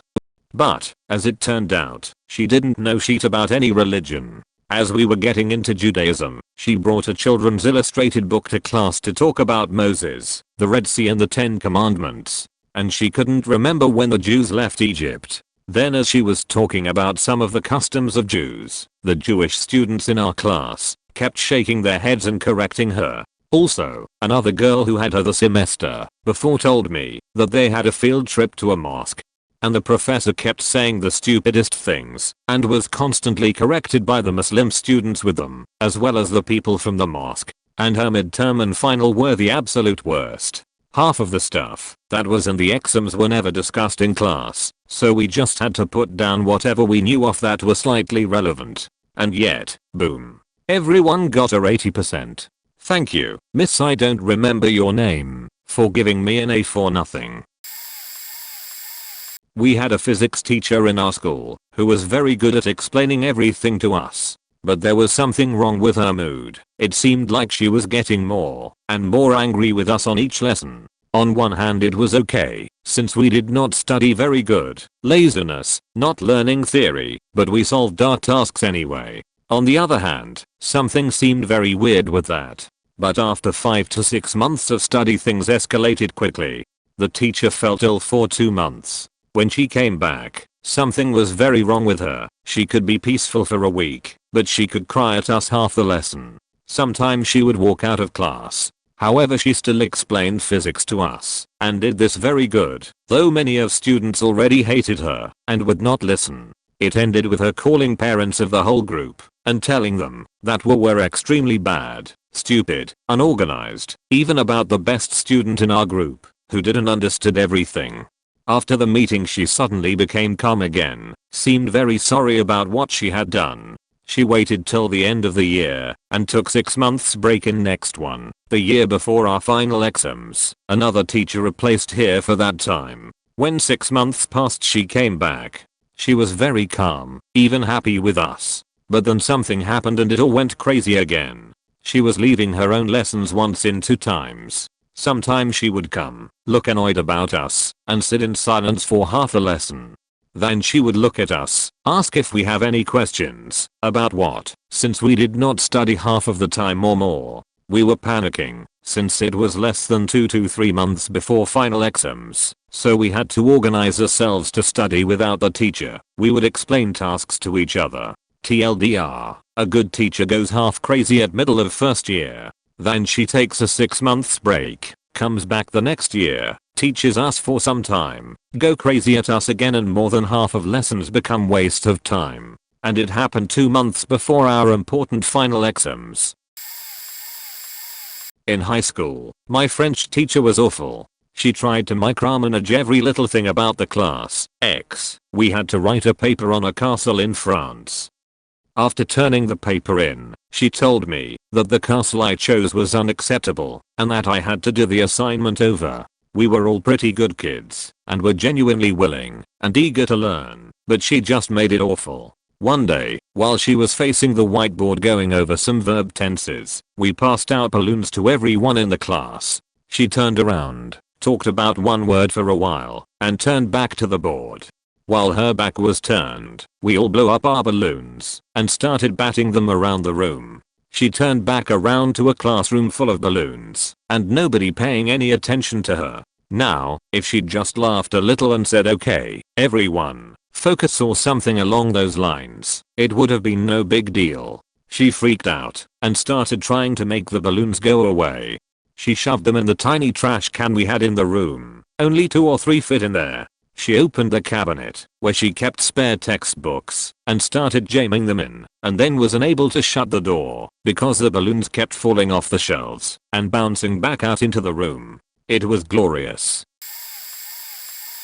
Probably the one that screwed me over the hardest was a photography teacher I had in high school. She was one that was in her late 30s to early 40s, yet still dressed/acted like the students. She chose favorites horribly, and I was nowhere near part of the group of girls she favored. Now, to say I sucked at photography is an understatement, not even taking into consideration that I was using a junk camera that was given to me and only worked when it wanted to.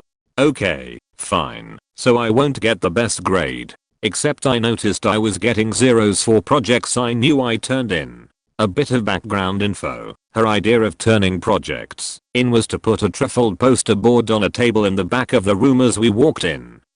I asked her about the zeros, and she told me basically tough luck, there's nothing I can do about it. So one day I went to look at the pile of projects she had just graded to see if I could find mine and figure out what's going on. I couldn't believe it. There was my poster, but my name on the back was scratched out in marker and some other girl's name was over it. My name was clearly visible under the marker, and guess who had hijacked it? Yeah, one of the favorites. I took it up to the teacher and showed her the issue. She tried to deny it and said I put my name there, until I pointed out that my reflection was in one of the pictures. She gave me credit for that one, and I had a sheet of paper where I got a signature from her every time I turned something in. Years later she finally got fired. Not sure what it was about, but I couldn't have been happier.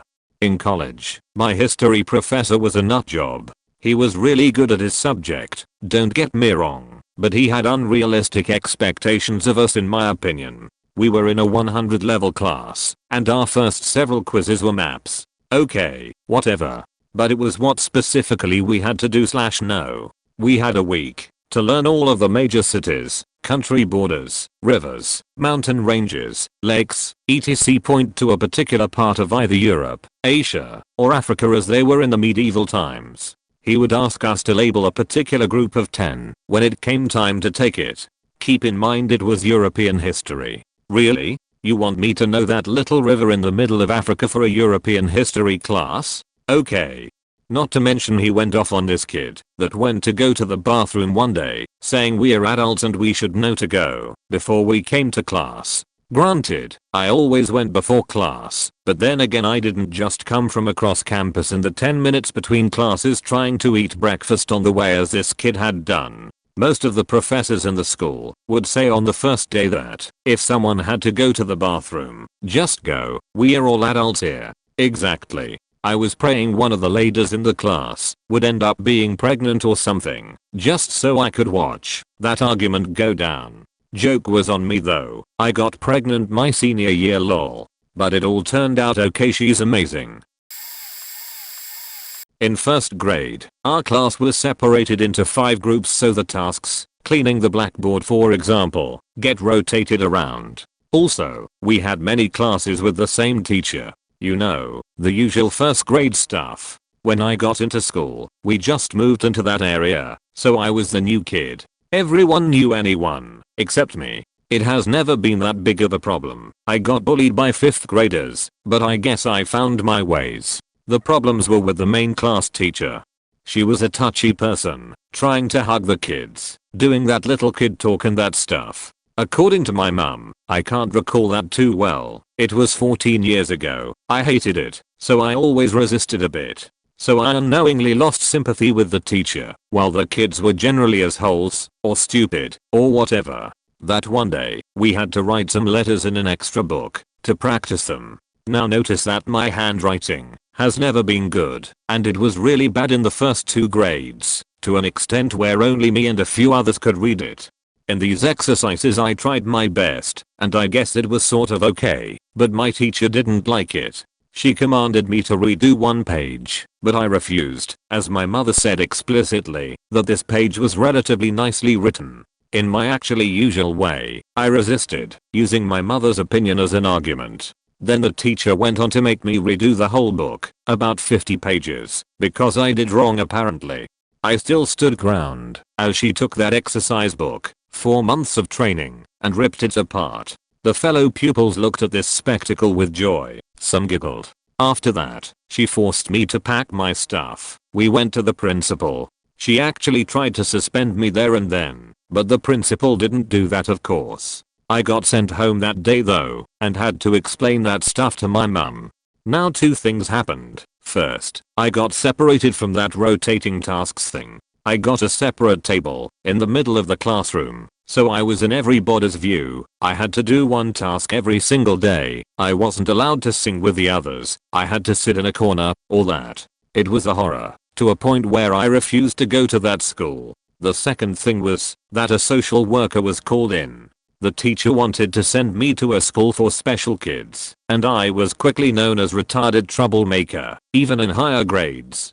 The worker instead took some intelligence tests with me. None actually showed the IQ, but according to the papers we still have, everything pointed at a severely higher intelligence, so the opposite of what the teacher claimed was the case. Even though there was loads of evidence that I was right, my teacher never got fired. Instead, we moved again after only 5 months, only so I was the new kid somewhere else, and had basically the same problems, minus the teacher's ones. TLDR, got bullied and almost suspended by first grade teacher for being right. TLDR, lazy high school history teacher doesn't teach, class fails app test. I've already done another one, but that was a hate-fueled rant about 10 pages long, so I thought I would do one that was less angry and more this teacher sucks. But man, I had a history teacher in high school. He was the laziest teacher I have ever seen. Most class he would just have us do whatever we wanted. Maybe he would play a movie or something, but generally he would just be on his computer all the time. All of the students loved him because he was super friendly and nice, and he was also the soccer coach. Our soccer team was undefeated the year I had him for world history. Only reason I knew anything in that class was because I already loved history. I answered the questions for my friends. He was a bad teacher, but the next year is where it went from just lazy to annoying. I took US history. To my delight/dismay, I was lazy, but I did want to learn. He was the US history teacher. He did teach a bit that year though. I assume he figured he couldn't just laze about when there was an actual test not being given by him that would reflect on our knowledge at the end of the year. However, at the beginning of the year he said this is how the app test will be laid out: 15% on pre-colonial and colonial America, 20% WWII, blah blah blah, the rest doesn't matter, the relevant part is the pre-colonial and colonial America bit. He rationalized that, because it was such a small part of the test, that he wouldn't go over it much, and would focus on the bigger parts of the test. Makes a little sense in theory, and I dislike the pre-colonial and colonial America periods as I find them boring. I later gained an appreciation for them in politics class though, so I didn't give a shit if we didn't go over them. Well, it was similar to the previous year. He was lazy, we didn't do much, etc. The time for the app test rolls around. We go to take the test, and as I'm flipping through it and answering questions as best I can, I begin to grow worried. You see, probably 75% of the test I was given was on colonial and pre-colonial American history. As you can probably assume, I failed that test. The rest of the class didn't do so well either. They weren't happy. I think the teacher could tell. Still, he was popular with the student body, so the dislike didn't last, and we all had ourselves to blame just as much. We enjoyed slacking off in his class. None of us really tried to stop it or complain. TLDR, we forced our English teacher into doing her job.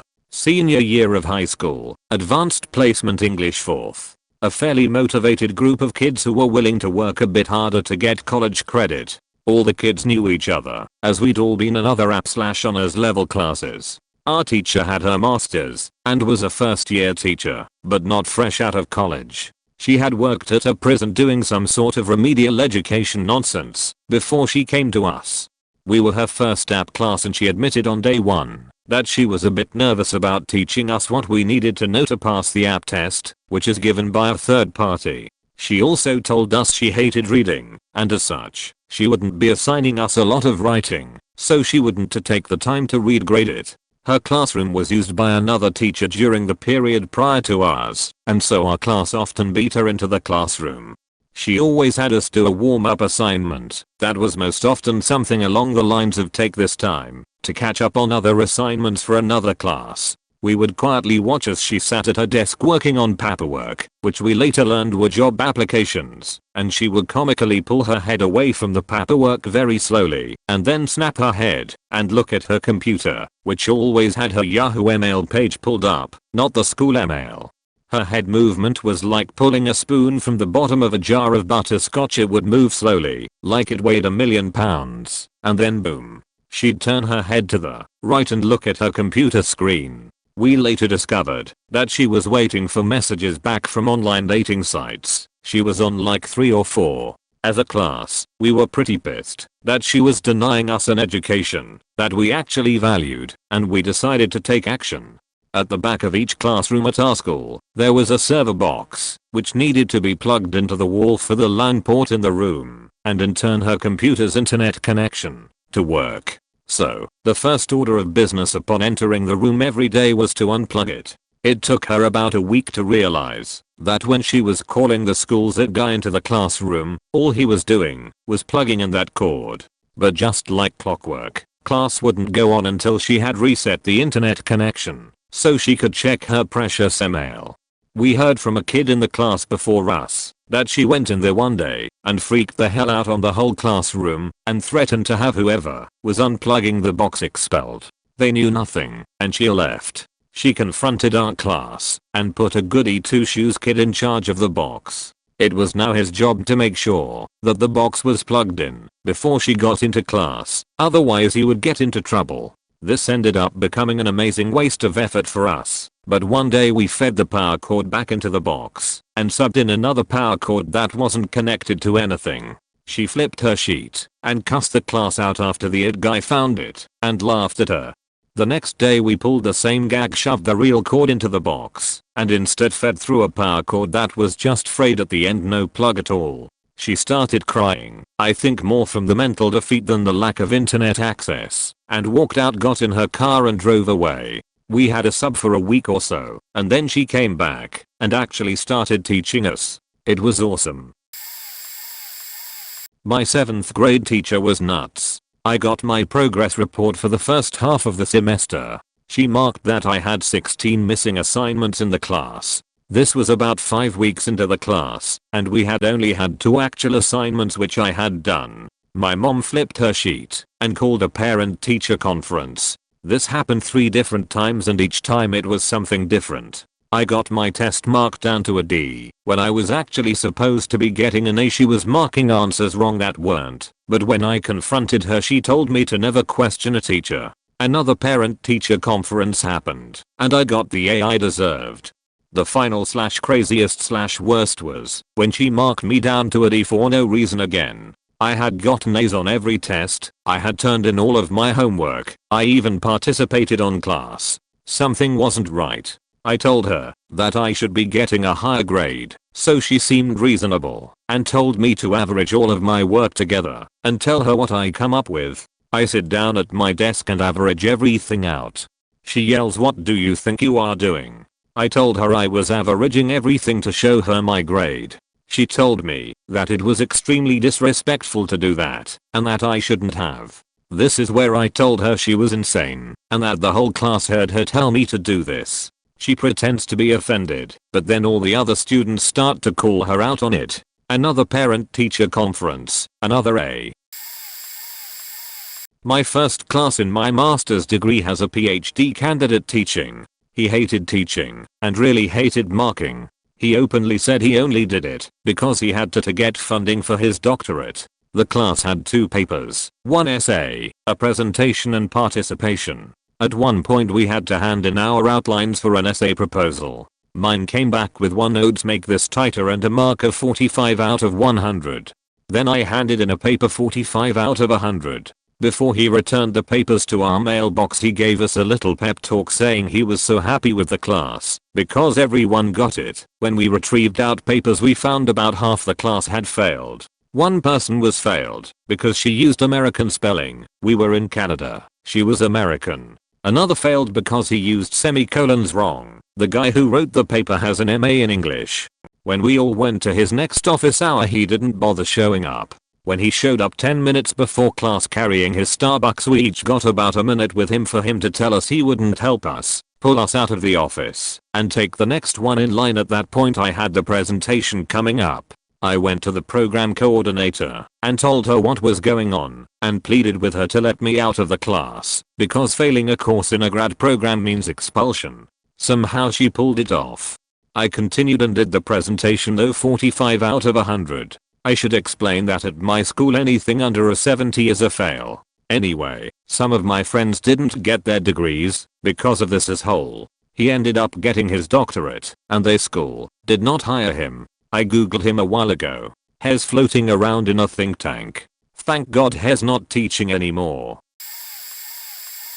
My school has so many terrible teachers. My web design teacher from last year taught us depreciated tags. Since I'd studied web design independently for 4 years prior, people would go to me for help since he was useless. We'd spend most of the class watching King of Queens, which I'll admit was fun, and working on a project that had nothing to do with web design. He's gone. I hear the new teacher is worse.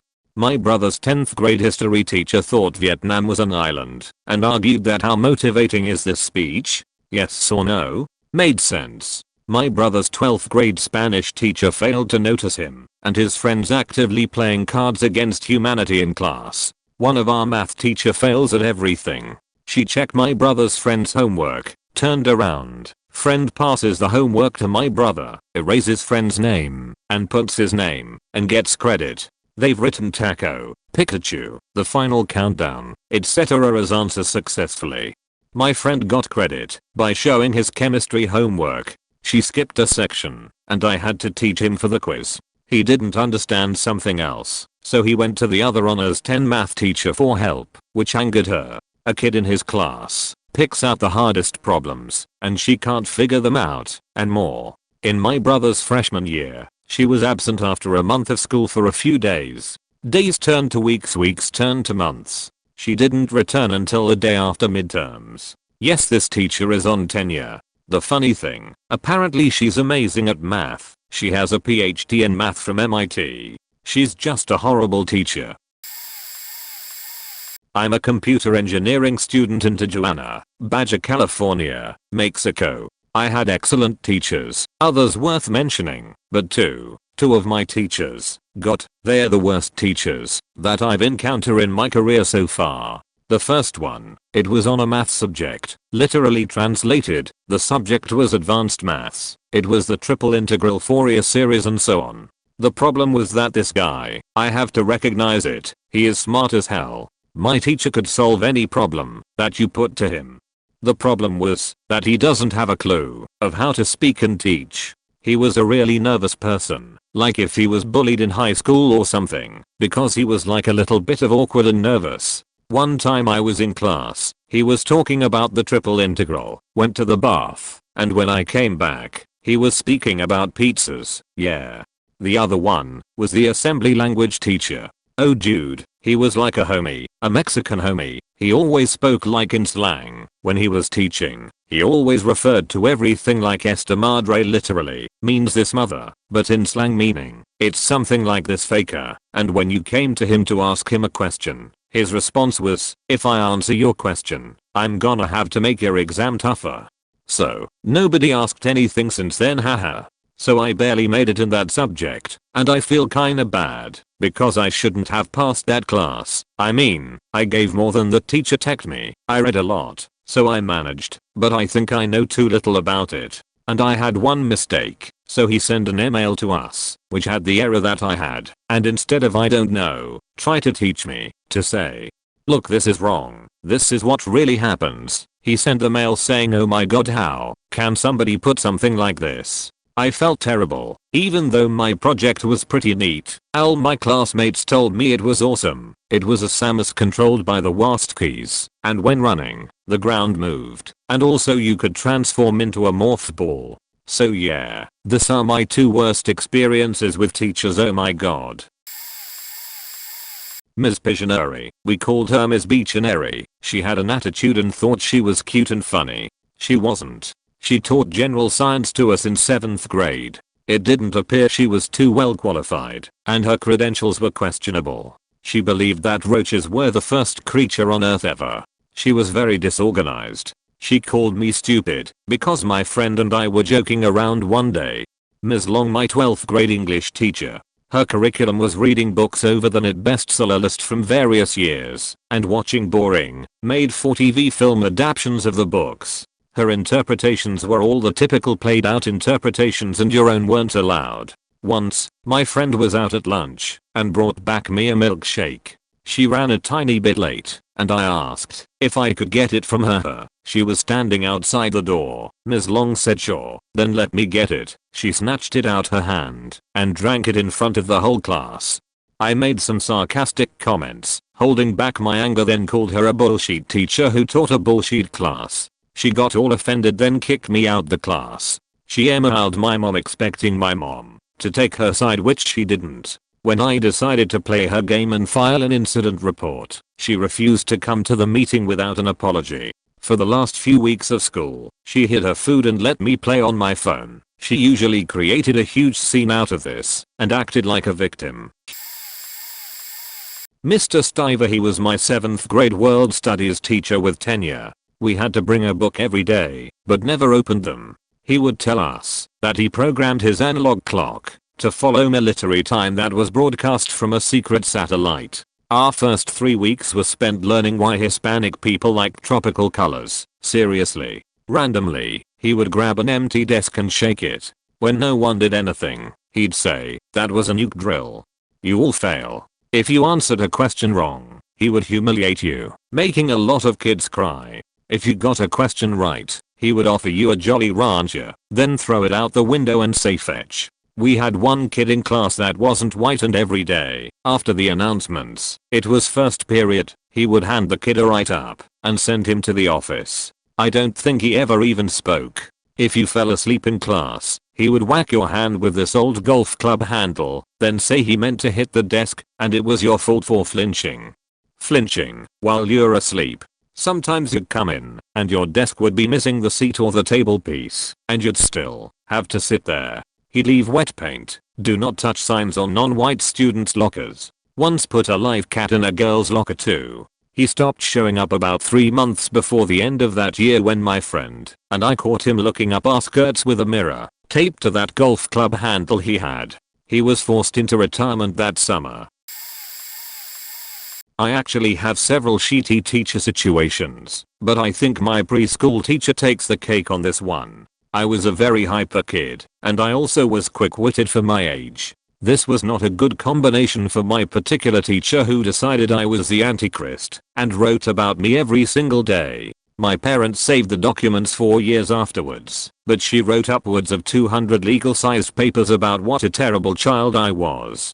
I was not a bad kid at all, but I recall vividly being put into the silent room because of the following violations: putting my coat on my legs when they asked me to put my coat on, counting tiles during nap time because I wasn't tired, being aggressive during playtime, standing on top of the monkey bars, hanging by my legs from the monkey bars, climbing up the slide, playing with pretend jewelry when she told me I couldn't, climbing over the fence even though they told me not to, and when I asked why I couldn't climb it, they told me because, catching a toad from underneath a drain pipe, catching pill bugs from under a drain pipe, finding a nest of black widows under a drain pipe, trying to help a student who had an eye infection clean his eye, and some other things that I can't remember. The worst offense was when I wasn't allowed to play and had to sit on the porch one day. I was throwing rocks as far as I could. One douchey kid got hit by a pebble and started bleeding from a scratch over his eye. Obviously head wounds bleed a lot, so it looked like a fountain. I earned myself a week of quiet room during playtime. When I was released from my prison, 2 things happened. 2 of the kids' friends held me down and ripped a chunk of my hair out. It was fragile because I had my tonsils removed about 3 weeks prior, and the douchey kid threw a slab of concrete at my face and knocked me out. The teacher had the gall to tell my parents that I deserved it. Needless to say, my parents opened up a case with the State Department and she got fired within a month. Our new preschool teacher was honestly the sweetest woman on the planet. Grade 10 academic science. I fucking hate this woman. Straightforward course. It was easy as long as you listened in class. I arrived a week late to school because I was across the world. The first thing I ever heard her speak about during class was the story of how she met, fell in love with, and married her husband. She told us how their wedding bands are inscribed with elephant shoe because when you mouth it silently it looks like you're saying I love you. She then proceeded to laugh loudly at herself for 5 minutes while we all sat there, confused. Oh right, she also got off track very easily. 3 days a week, I'd ask her if fetuses are technically parasites, so I and the rest of the class could finish the 16 pages of homework she expected us to do in one period. Honestly, I never did homework in that class. If I felt like I didn't need to, I took notes and tried to follow along to whatever the fact she was trying to teach. One day, I actually did my 10 pages of homework. She was coming around, and when she stopped at my desk, I flipped through my notebook and pointed out that I even took the time to color coordinate my graph. She looked at me, looked at the paper, and said nope, and went to the next desk. My friends had to leave the class from laughing so hard. She also hated me the most. Our class was split in half, with our lunch period in the middle. Science, lunch, science. I usually got back to class 5 minutes before the bell rang, and when only 1/5 of the class was in there. I was separated at the very back of the class, away from everyone else, beside a lab bench. My chair leg got caught on the edge of the bench, so when I went to push myself and the chair forward, I ended up tipping the desk over and my nose hit the desk, causing it to bleed. I got kicked out of the class for disrupting her lesson. Class hadn't even begun, and she was at her desk eating a faking croissant. TLDR, crazy science teacher hated me and didn't know what the fuck she was doing. I know I'm too late for this thread, but I have to share. I once had a teacher by the name of Mr. Walls for my junior year HAVPA class. He had just gone through a bad divorce, and since we live in a small gossipy town, everyone knew and he didn't try to hide it. He was very candid about how he was getting back into the dating world, and would often ask us during class downtime what kind of outfits he should wear, and what kind of dates he should go on. That struck me as odd, but I wrote it off. Since he was pretty young and this was his first real teaching job, he had only subbed before.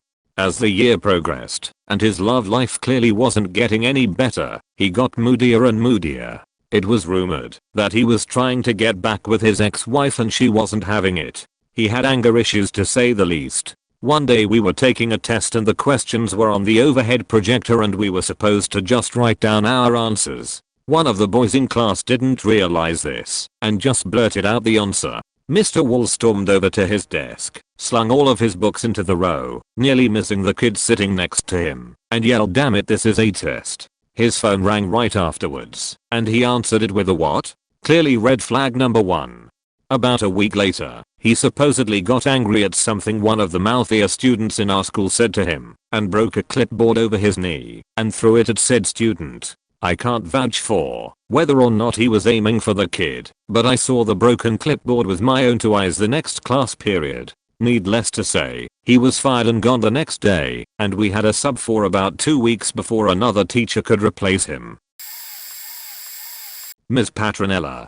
Kindergarten was a tough year. I was always keeping it real. Never did anybody any harm, and I was always down to do whatever. So this one time, my friends Anthony and Daniel wanted to play house. I was down, of course. So I was the dad, Anthony was the son and Daniel was the robber. When Daniel came to break in, he got in a fake fight with Anthony. They were practically holding each other's shoulders and yelling. I ran up and played my part, where I slammed my hand nice enough to get the point across into Daniel's arm. He didn't care one bit.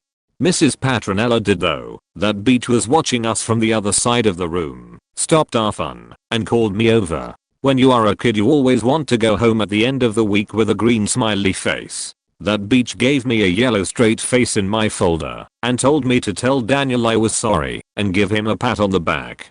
So I went to the restroom in our class, and on the way back to Mrs. Patronella I gave Daniel a pat on the back and said sorry. When I got to Mrs. P, she said she was ashamed of me for hitting Daniel again on my way back, and turned my yellow straight face into a red frown face. I was so pissed off. I just did exactly what that bitch told me to, and I was getting punished. I have never held a grudge on anyone more in my entire life. Seriously, what the fuck? That bitch doesn't even deserve to be Mrs. Patronella. She will always be that bitch to me. Another thing she did was take my stuffed animal at nap time and never gave it back, ever. Probably gave it to her granddaughter or some bullshit. Another thing I remember in that class was pretty lame. She had these notopods, and I was playing house again. I should go back in time and not play house. I was the dad, and I had seen my father write in cursive, so I tried it as best I could. Just scribbled in lines all over those notopods. It was neat, and I felt like a badass. She stopped the whole class to give a lecture about how that was a waste of notopods. Bitch never knew it was me. Now she always does some stupid as exercising speed walks down my street for the past 14 years, and I always flick her off after I wave and smile when she looks away. Of course, fuck that bitch.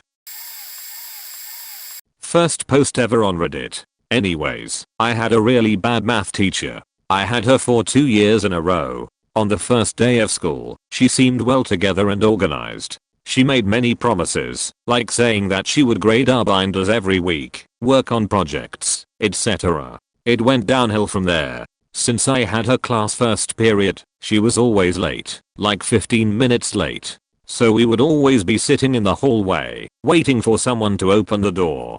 She always had an excuse. She also never graded the work that we turn in. Okay, I lied. She does give them back, but it would often be like 2 to 3 months later. She never graded our binders either. They just sat there in the corner, gathering dust. She didn't really teach either. We just read through the textbook. And when we encountered a problem, she said just look at the example. Too bad I didn't understand the example. It got so bad that there was actually a petition going around to get her fired. It didn't work though. Don't remember the final count of how many people signed it though. I think there was some legal trouble with her and another student because he defamed her on Facebook, I think. Continuing with the rest of the story, in the second year that I had her, it finally clicked to me that I was just wasting my time in that class, so a friend and I decided to skip her class every day. During that period, we just sneaked over to our history teacher's class. My history teacher didn't care. My math teacher didn't really care either. In fact, she caught my friend in the hallway one time and asked him how come he isn't in class anymore. He just stood there silent. He didn't like making excuses / lying. We would just show up for tests and other important stuff like that. The funny thing was, the final exam for that class was a take-home exam. I actually worked on it, but I heard TLDR, didn't go to class. Got a B for turning in final exam. I had this anatomy teacher my senior year of high school who was basically evil, but only to me. This story comes to mind. Since it was a class of seniors, she had this board in the classroom where all the kids could write their names and where they'd been accepted to college. Well, the board was pretty full, and I happened to not get into the program at the university I applied for, which was a total bummer. It sucked having to look at the names of people whose dreams had come true and mine hadn't. So in a lame effort to make myself feel a little better, I write my name and then underneath write Hogwarts School of Witchcraft and Wizardry. Of the 50 or so names on this board, she happens to see mine. Before class begins, she walks up to my desk and demands I erase it. I try to explain my situation, but she isn't having it. She says, and I quote, "If you think you're going to Hogwarts, you're more delusional than I thought." To which I respond, I didn't get into my dream college, but Hogwarts will always be there to welcome me home. She just gets angrier and yells for me to erase it. So I erase my name and scowl in my seat for the rest of class. The next class day rolls around, and when I walk into class, the teacher immediately starts to write me up. I ask her why, and she points back to the board, where someone else has rewritten my name and Hogwarts. I try to tell her that I didn't do it, but she doesn't believe me, and continues to write me up for blatant disobedience. Since she was doing this in front of the whole class, the person who had done it finally speaks up, and tells her it was them. Thank God they did, because that bitch was totally going to send me to the principal, and give me in-school suspension for all of this. She did a lot of really uncool things like this the entire year. I'm glad to be free of her. TLDR, a real-life Professor Umbridge crushes a girl's dream of going to Hogwarts. I had a choir teacher who would had very obvious favorite students, and treated the rest poorly. He would gossip with his favorite about other kids in the class and was all around rude. My dad bought us concert tickets for a band we really liked in the summer for an October show. The concert was on the same day as the first choir concert. I explained the situation to my teacher, and he said I would get a B in the class. Grades come out, and he gives me F. The next year, my senior year, he became the tennis coach and the drama director, both of which I was involved in.